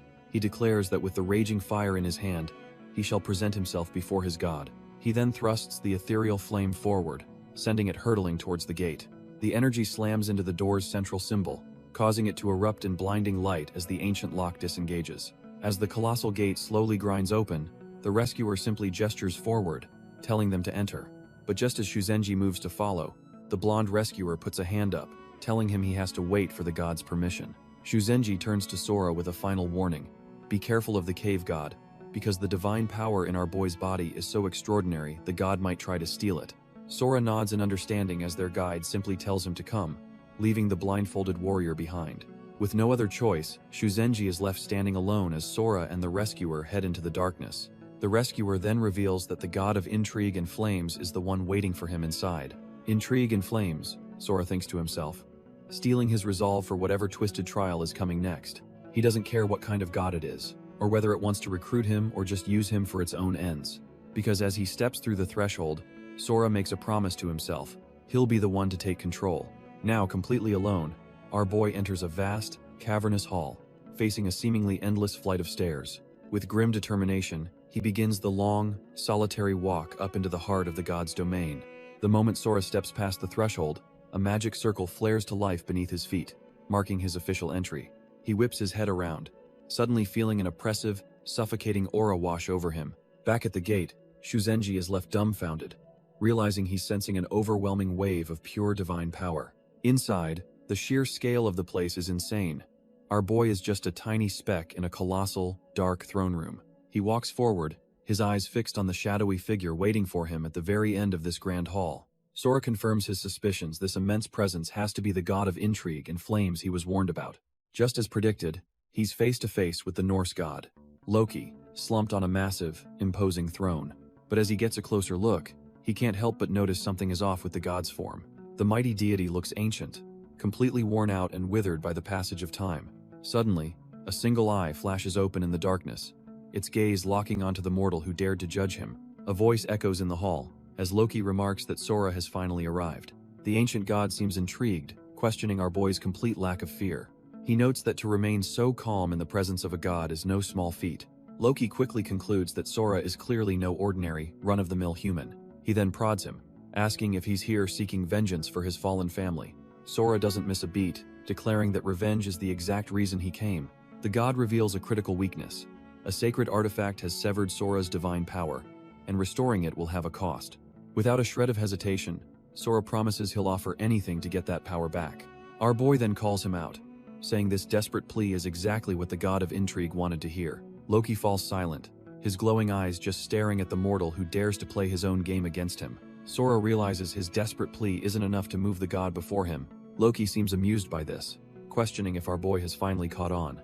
But Sora isn't just begging for divine power anymore. He has a much bigger goal in mind. He declares that what he truly wants is absolute, overwhelming strength to crush every single enemy. With his eyes glowing, he balls his fist and demands to know if the god will grant him that kind of power. Loki's patience finally snaps, telling the arrogant mortal to watch his tone. The god's immense pressure washes over Sora, questioning how a mere human dares to speak to him that way. In an instant, Loki snatches our boy up, effortlessly holding him in his grasp. Yet even while being choked out, Sora grins, realizing this whole encounter was a setup and that Loki wants something from him. The god confirms it, revealing his own withered body needs Sora to absorb his divine power to be revived. Loki roars in fury, tightening his grip and calling Sora an insolent wretch for his audacity.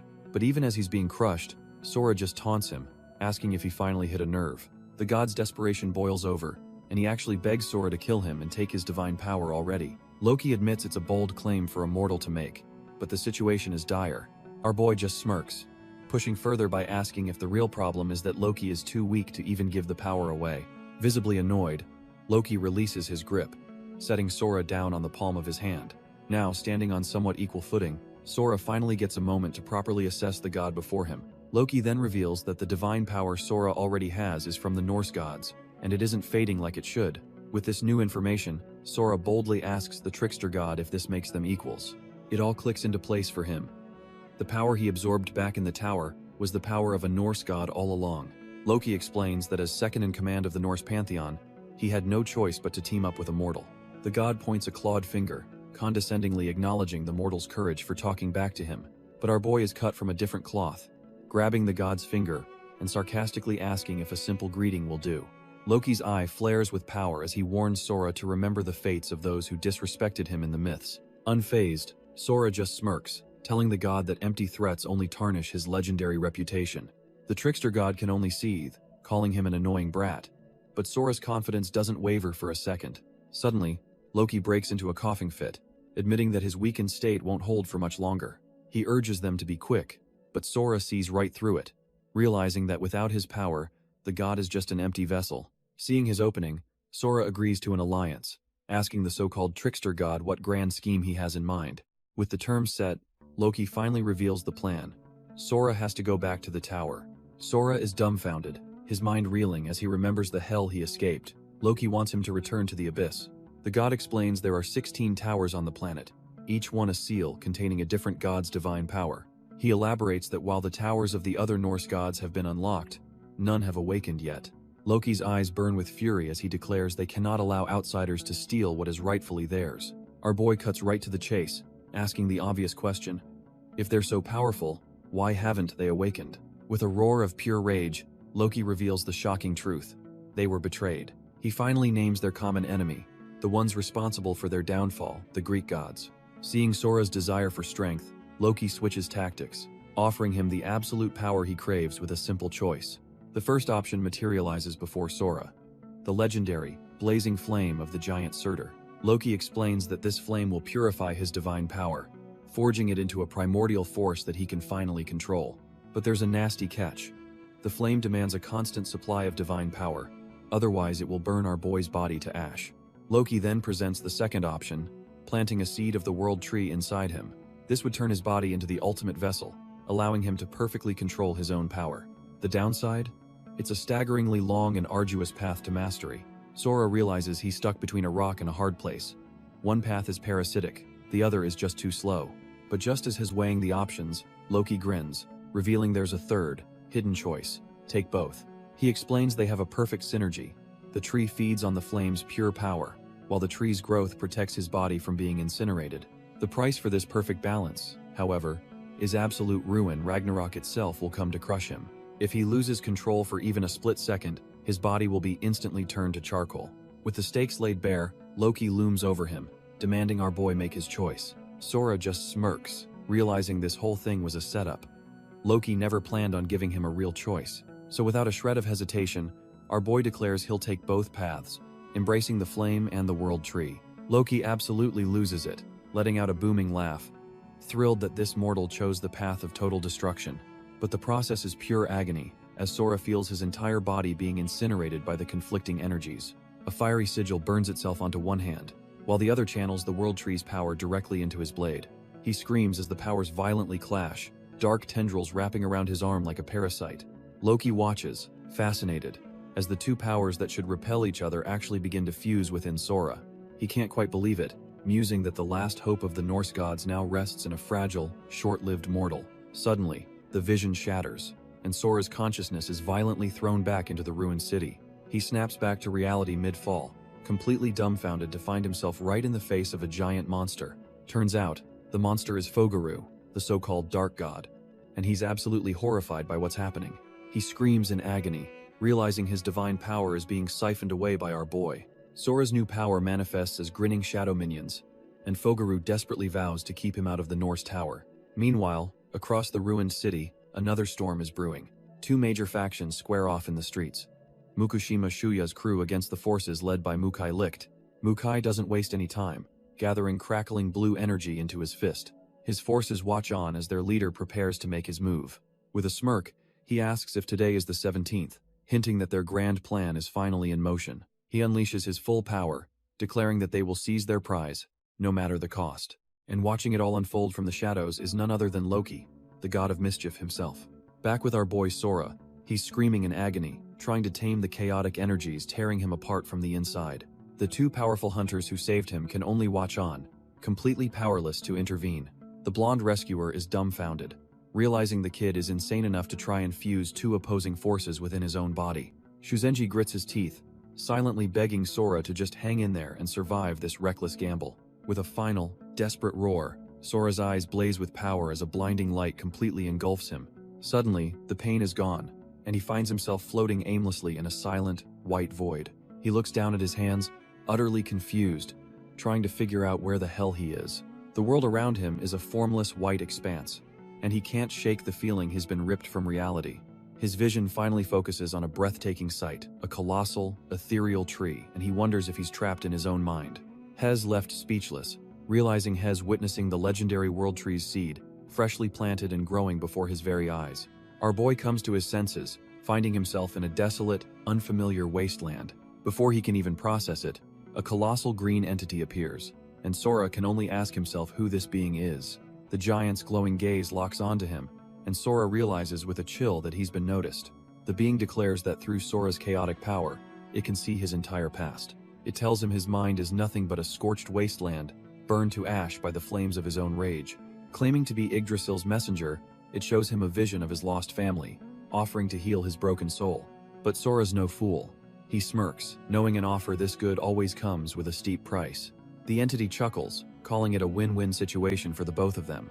It then makes its demand, telling Sora to choose it as his personal overseer. Suddenly, a golden streak of energy rips through the air as a new voice screams at Sora not to be fooled. The messenger is suddenly blasted back by an immense force, completely caught off guard.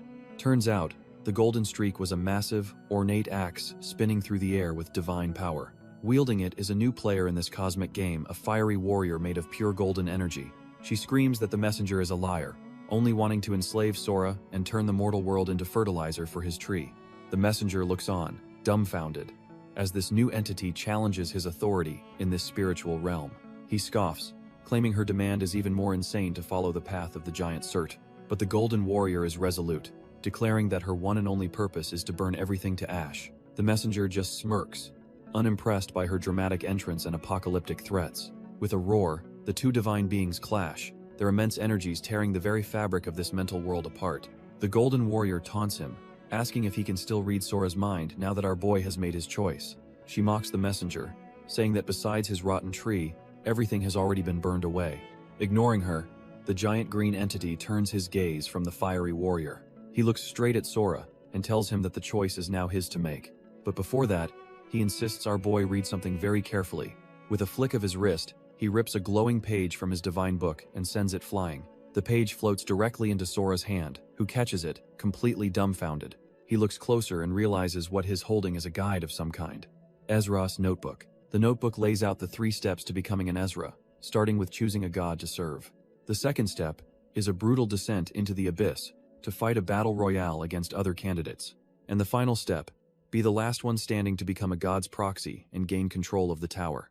The notebook explains that an Ezra is always watched by their god, who can punish them or revoke their power on a whim.